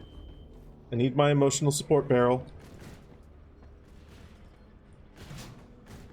If management doesn't let me have my emotional support barrel, I'm pressing the red X and we're stopping the scene. The barrel will not accompany you on your next Pin down can be a different kind of cake depending on the nut bread. Well, I didn't say pin down. I said CC. I said crowd control.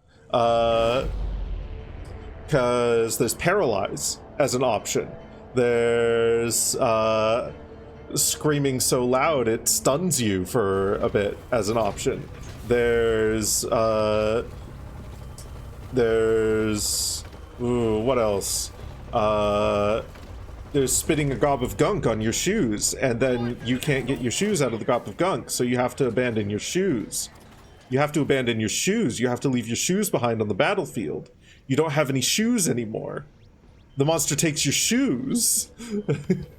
Signed up for escort duty. Our target is an Omran Heart Have a good one, Shork. Job is to protect and maintain the drill dozer as it makes its way there.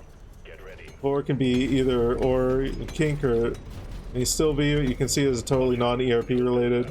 You can view it as something purely for sustenance needs. Though because Vor views mostly a comfort thing, big trust part with you. Yep.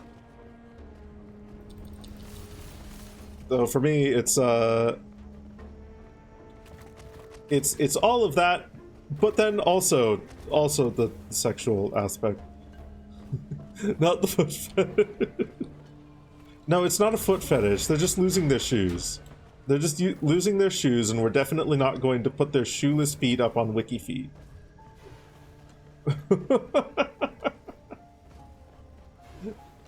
Abort while I still can? No, I think we're fine. I think I can survive this. I think I can survive the WikiFeet hordes. I can do it. I'm strong and capable. I'm a big dwarf. That's an oxymoron. I'm a moron.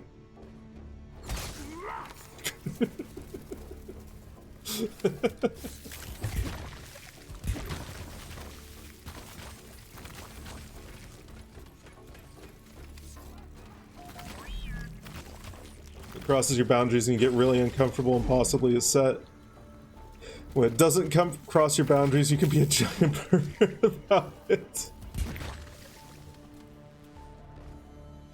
Oh, goodness me. I can relate. Not entirely, granted, because as I said, I'm able to differentiate between kink vor and non-kink vor, but no, it's a pretty big part of basically anything horny related for me. No, Doretta!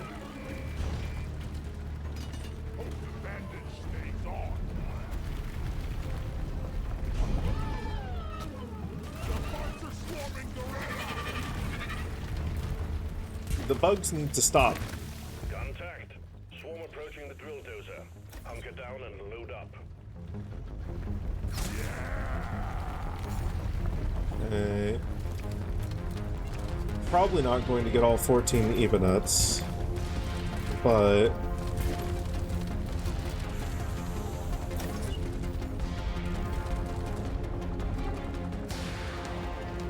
actually counts against it for you. Oh, okay. You might be on the A spectrum then, it maybe sounds like.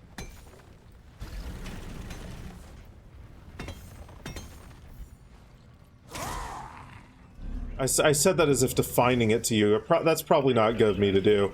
I probably should have phrased it like, are you on the A spectrum? Because I know a few friends of mine who are ace and are very similar in that regard. Like, they enjoy the scene of it and whatnot. Ego ace, okay. Masturbation you do like, just not sex. Interesting. Interesting. Hell yeah.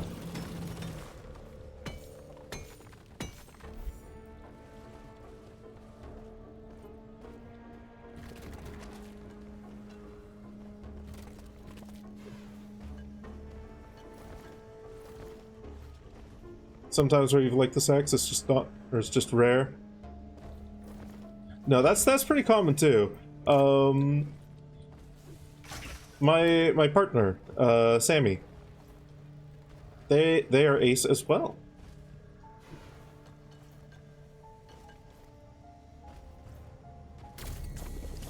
And like there are some times now and then when they'll get in a mood, but like more often than not they can very easily do without.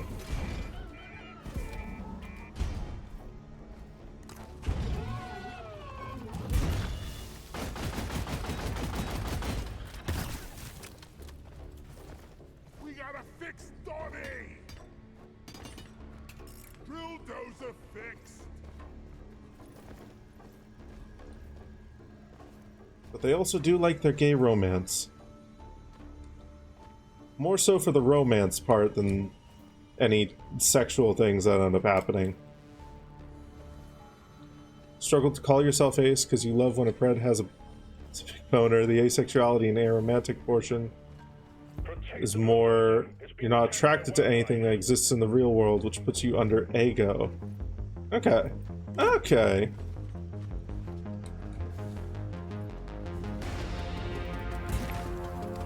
I think it's actually one that I haven't heard before. What? Does ego stand for something?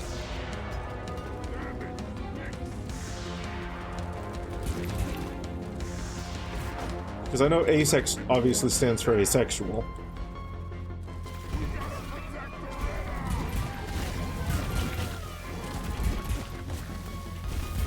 I mean, hetero on the Kinsey scale. We're going to write Big Boner. See, but for some reason you felt a little too dirty typing that out. Hey, it's an 18+ stream. And Twitch very specifically, like, even says when talking about these subjects in an informational sort of way, and I'd classify that as informational.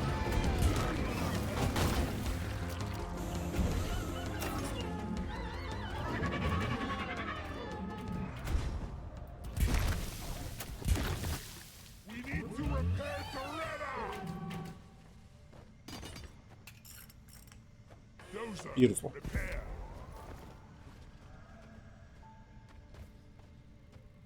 Okay. This thing. Get out of here. Remove all of it. Good.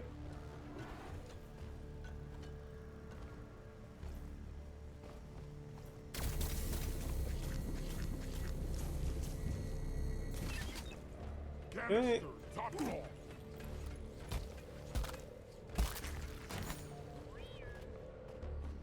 Right. This. Like that. Such a huge category that even its subcategories don't really have concrete definitions. It really is. Everyone who's ace is different. And I think that's beautiful. Nature is beautiful, Gordon. Canister in. Just one more.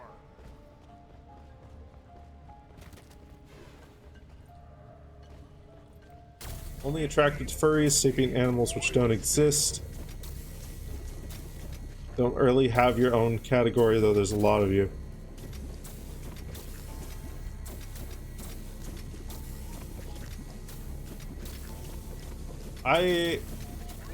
There really are, actually. I have encountered like at least 2 or 3 people which fall under that scale, or which fall under that definition. It does feel like something that would that really needs a word to go with it. Hi Zephyr. Hi Zephyr, welcome on in.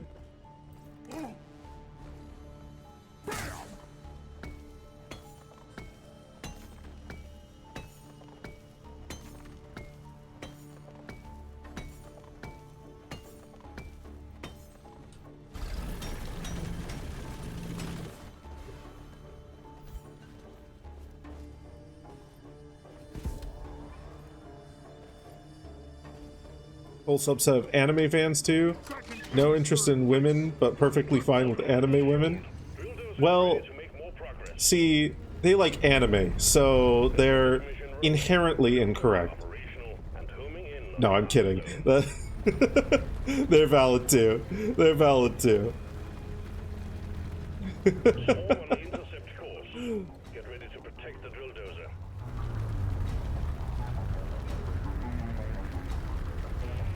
Oh, well, all right then.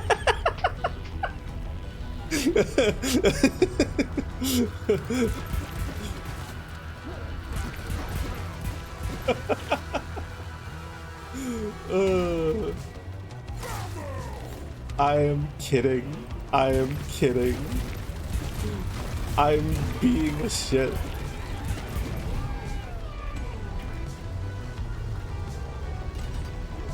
Change your name back to a Bleach cosplayer and see yourself out.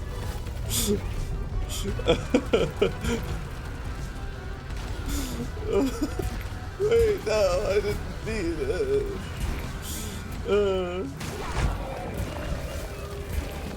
I'm well aware of stones and glass houses, man. Sir, I need you to stop.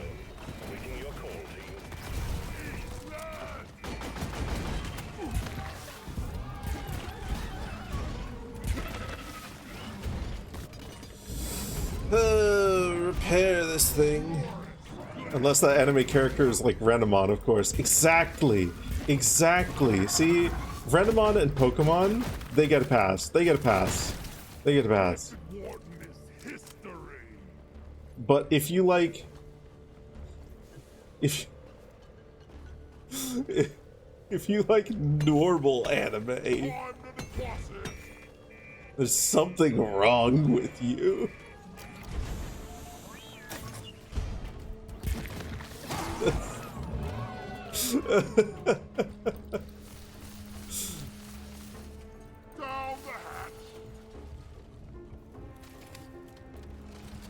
Gilmon is way better than Renamon? Well, of course. Of course. Of course.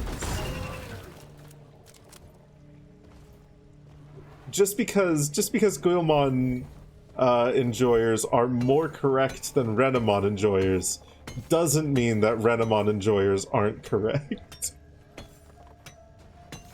This is a dumb discussion. This is silly. I've genuinely like I've got some issues with some anime tropes and whatnot, but on a more real note, I've genuinely never gotten like the handful of furries that I've seen that are like deep into the furry fandom, but are for some reason against anime and people who enjoy anime fans and whatnot. It's like, my guy, don't you see? Don't you see? They're just as cringe as us. They're just as cringe as we are.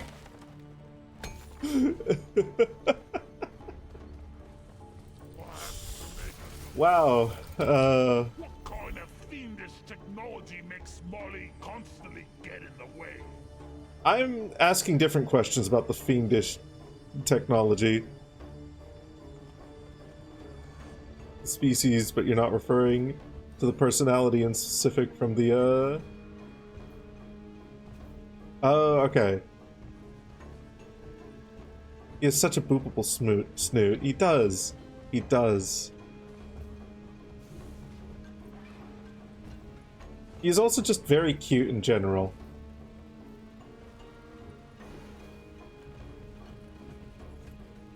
Okay. Let's put down a couple of these. One there, one here. Roger that. Supplies are coming. And then start this up. Okay.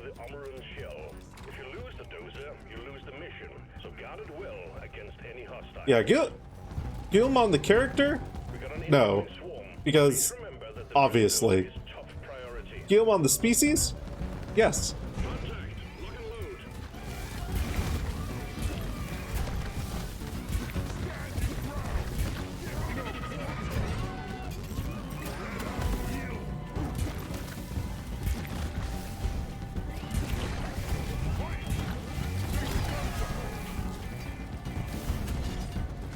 Take Renamon from the anime and personality. Gilmon is much too much of a baby. He baby. Protect him. Treat him precious. Teach him the ways of the world. Keep him safe.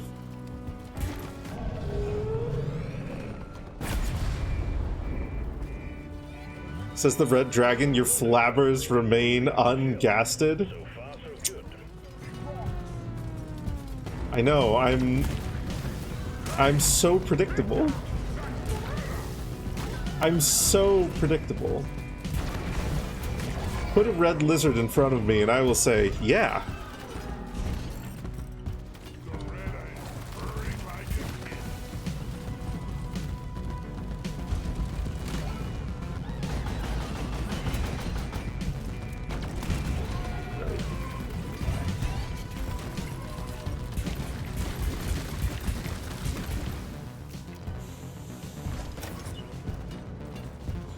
Okay, so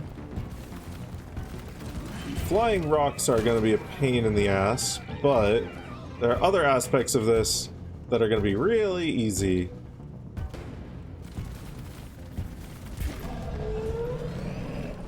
Whee! Got a big horde of enemies approaching the drill dozer. Ouch. Defend it or die trying. We're 50% through, team. You got a big horde of enemies approaching the drill dozer? Yeah, what else is new, buddy? The swarm is here.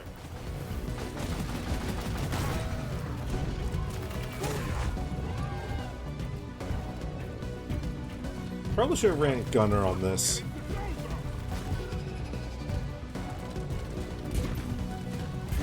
I could probably like if I got good at gunner, I could probably do has for of escort with gunner.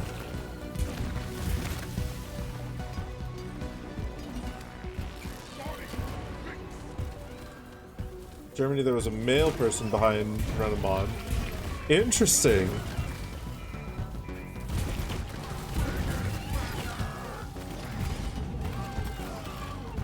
I think I remember hearing that actually, now that I think about it more. Still, that's an interesting choice. Very deep female voice that's definitely not a teenager. Yeah, no. Ah! To keep the drill dozer running at full capacity, you need to keep it clear of bugs. Also, we got She is definitely of a consenting age, we'll say. swarm detected. Or at least that's the impression that I get from her. All costs. Incoming. Smoking as you got him. What the fuck is... What is this shit? This...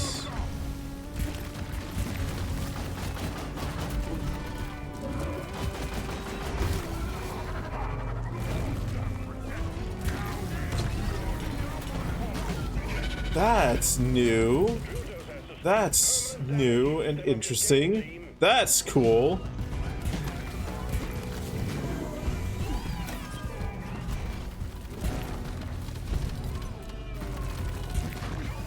I mean, I'd say DRG is still fun even in those cases.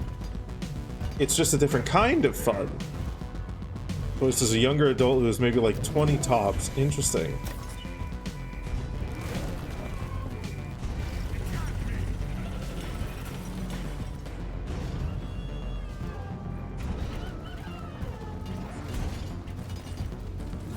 When were these cages added?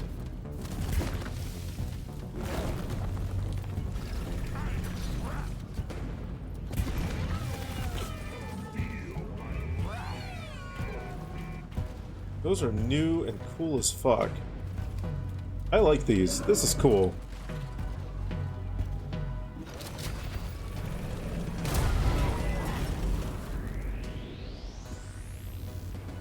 The drill dozer served its purpose. That animation looked like it was new too. Deposit it and wrap up the mission.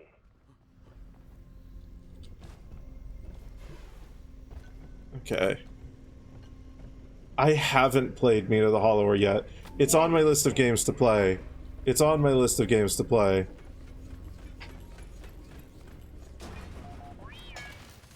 Nicely done. Armor and Hearthstone secured. Call the drop pod when you're ready. Give me this. Right, we'll finish up this mission. Then I think that'll actually be where we call it. Which I know is 20 minutes early, but it'd be a little silly to get into another mission. Reed, we've got another one.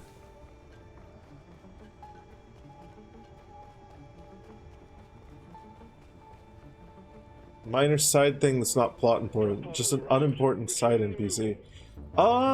So Drop pod departing in T-minus I actually would mind. Thank you for asking, by the way. Even like unimportant side NPCs and whatnot, I tend to really enjoy like discovering them and seeing them myself. Which is, granted, maybe just a weird me thing. But no, thank you for asking before you said that, genuinely. It always means a lot to me when people ask before, like, spoilers, even little minor ones. Because I get so much delight in just experiencing games basically entirely unspoiled. Or at least as unspoiled as I can. Even the little stuff. Drop pod departing in T-minus 4 minutes. Yeah, you don't like having gameplay stuff spoiled, and some people don't get that. Yeah, no. About like the amount that I enjoy being quote-unquote spoiled for games is generally just like, okay, what are like the core themes of it, and what's the core like gameplay genres? Beyond that, let me experiment and enjoy the fuck out of it. All right. Please play it. I am planning to. It's come with heavy recommendations from several people. This will be a 16-year-old big brother. That's how he also acts to Rika. He looks up to her, knowing she can look after herself, but also scolds her for her recklessness, knowing it falls on him to sort out the mess. Your only exception for spoilers is this game has a weird quirk where you likely have a very bad experience if you don't know X thing. I think I know what that thing is, and I had that part at least spoiled by Yahtzee's review of the game, but his review of the game was honestly one of the things that made me be like, okay, I really need to play this game. I really need to play this game.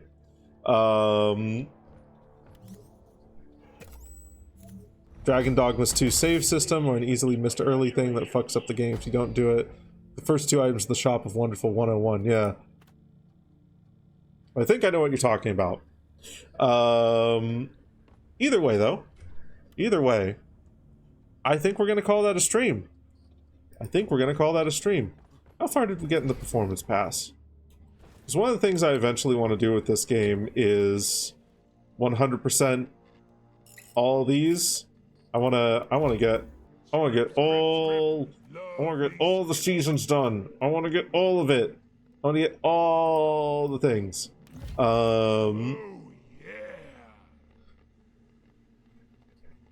You'd not even say that thing is as important in Mina. Chat can sort of fix the problem of me getting stuck in Mina due to that. Okay. Like to listen. Oh, to Renamon's voice? I can look it up. I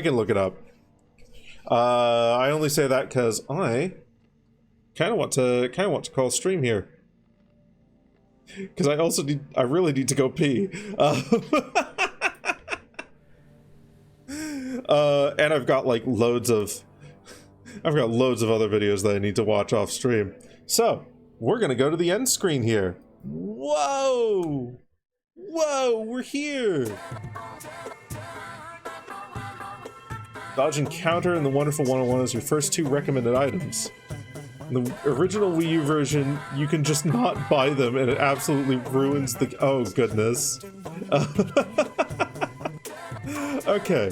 God, today's been a wonderful stream. Thank you all for joining me today. Let's see, who should we raid?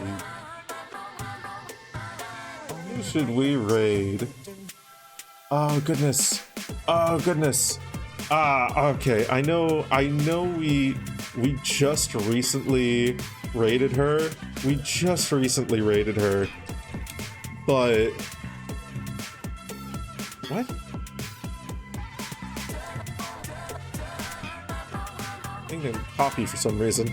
We're gonna raid Mitha again.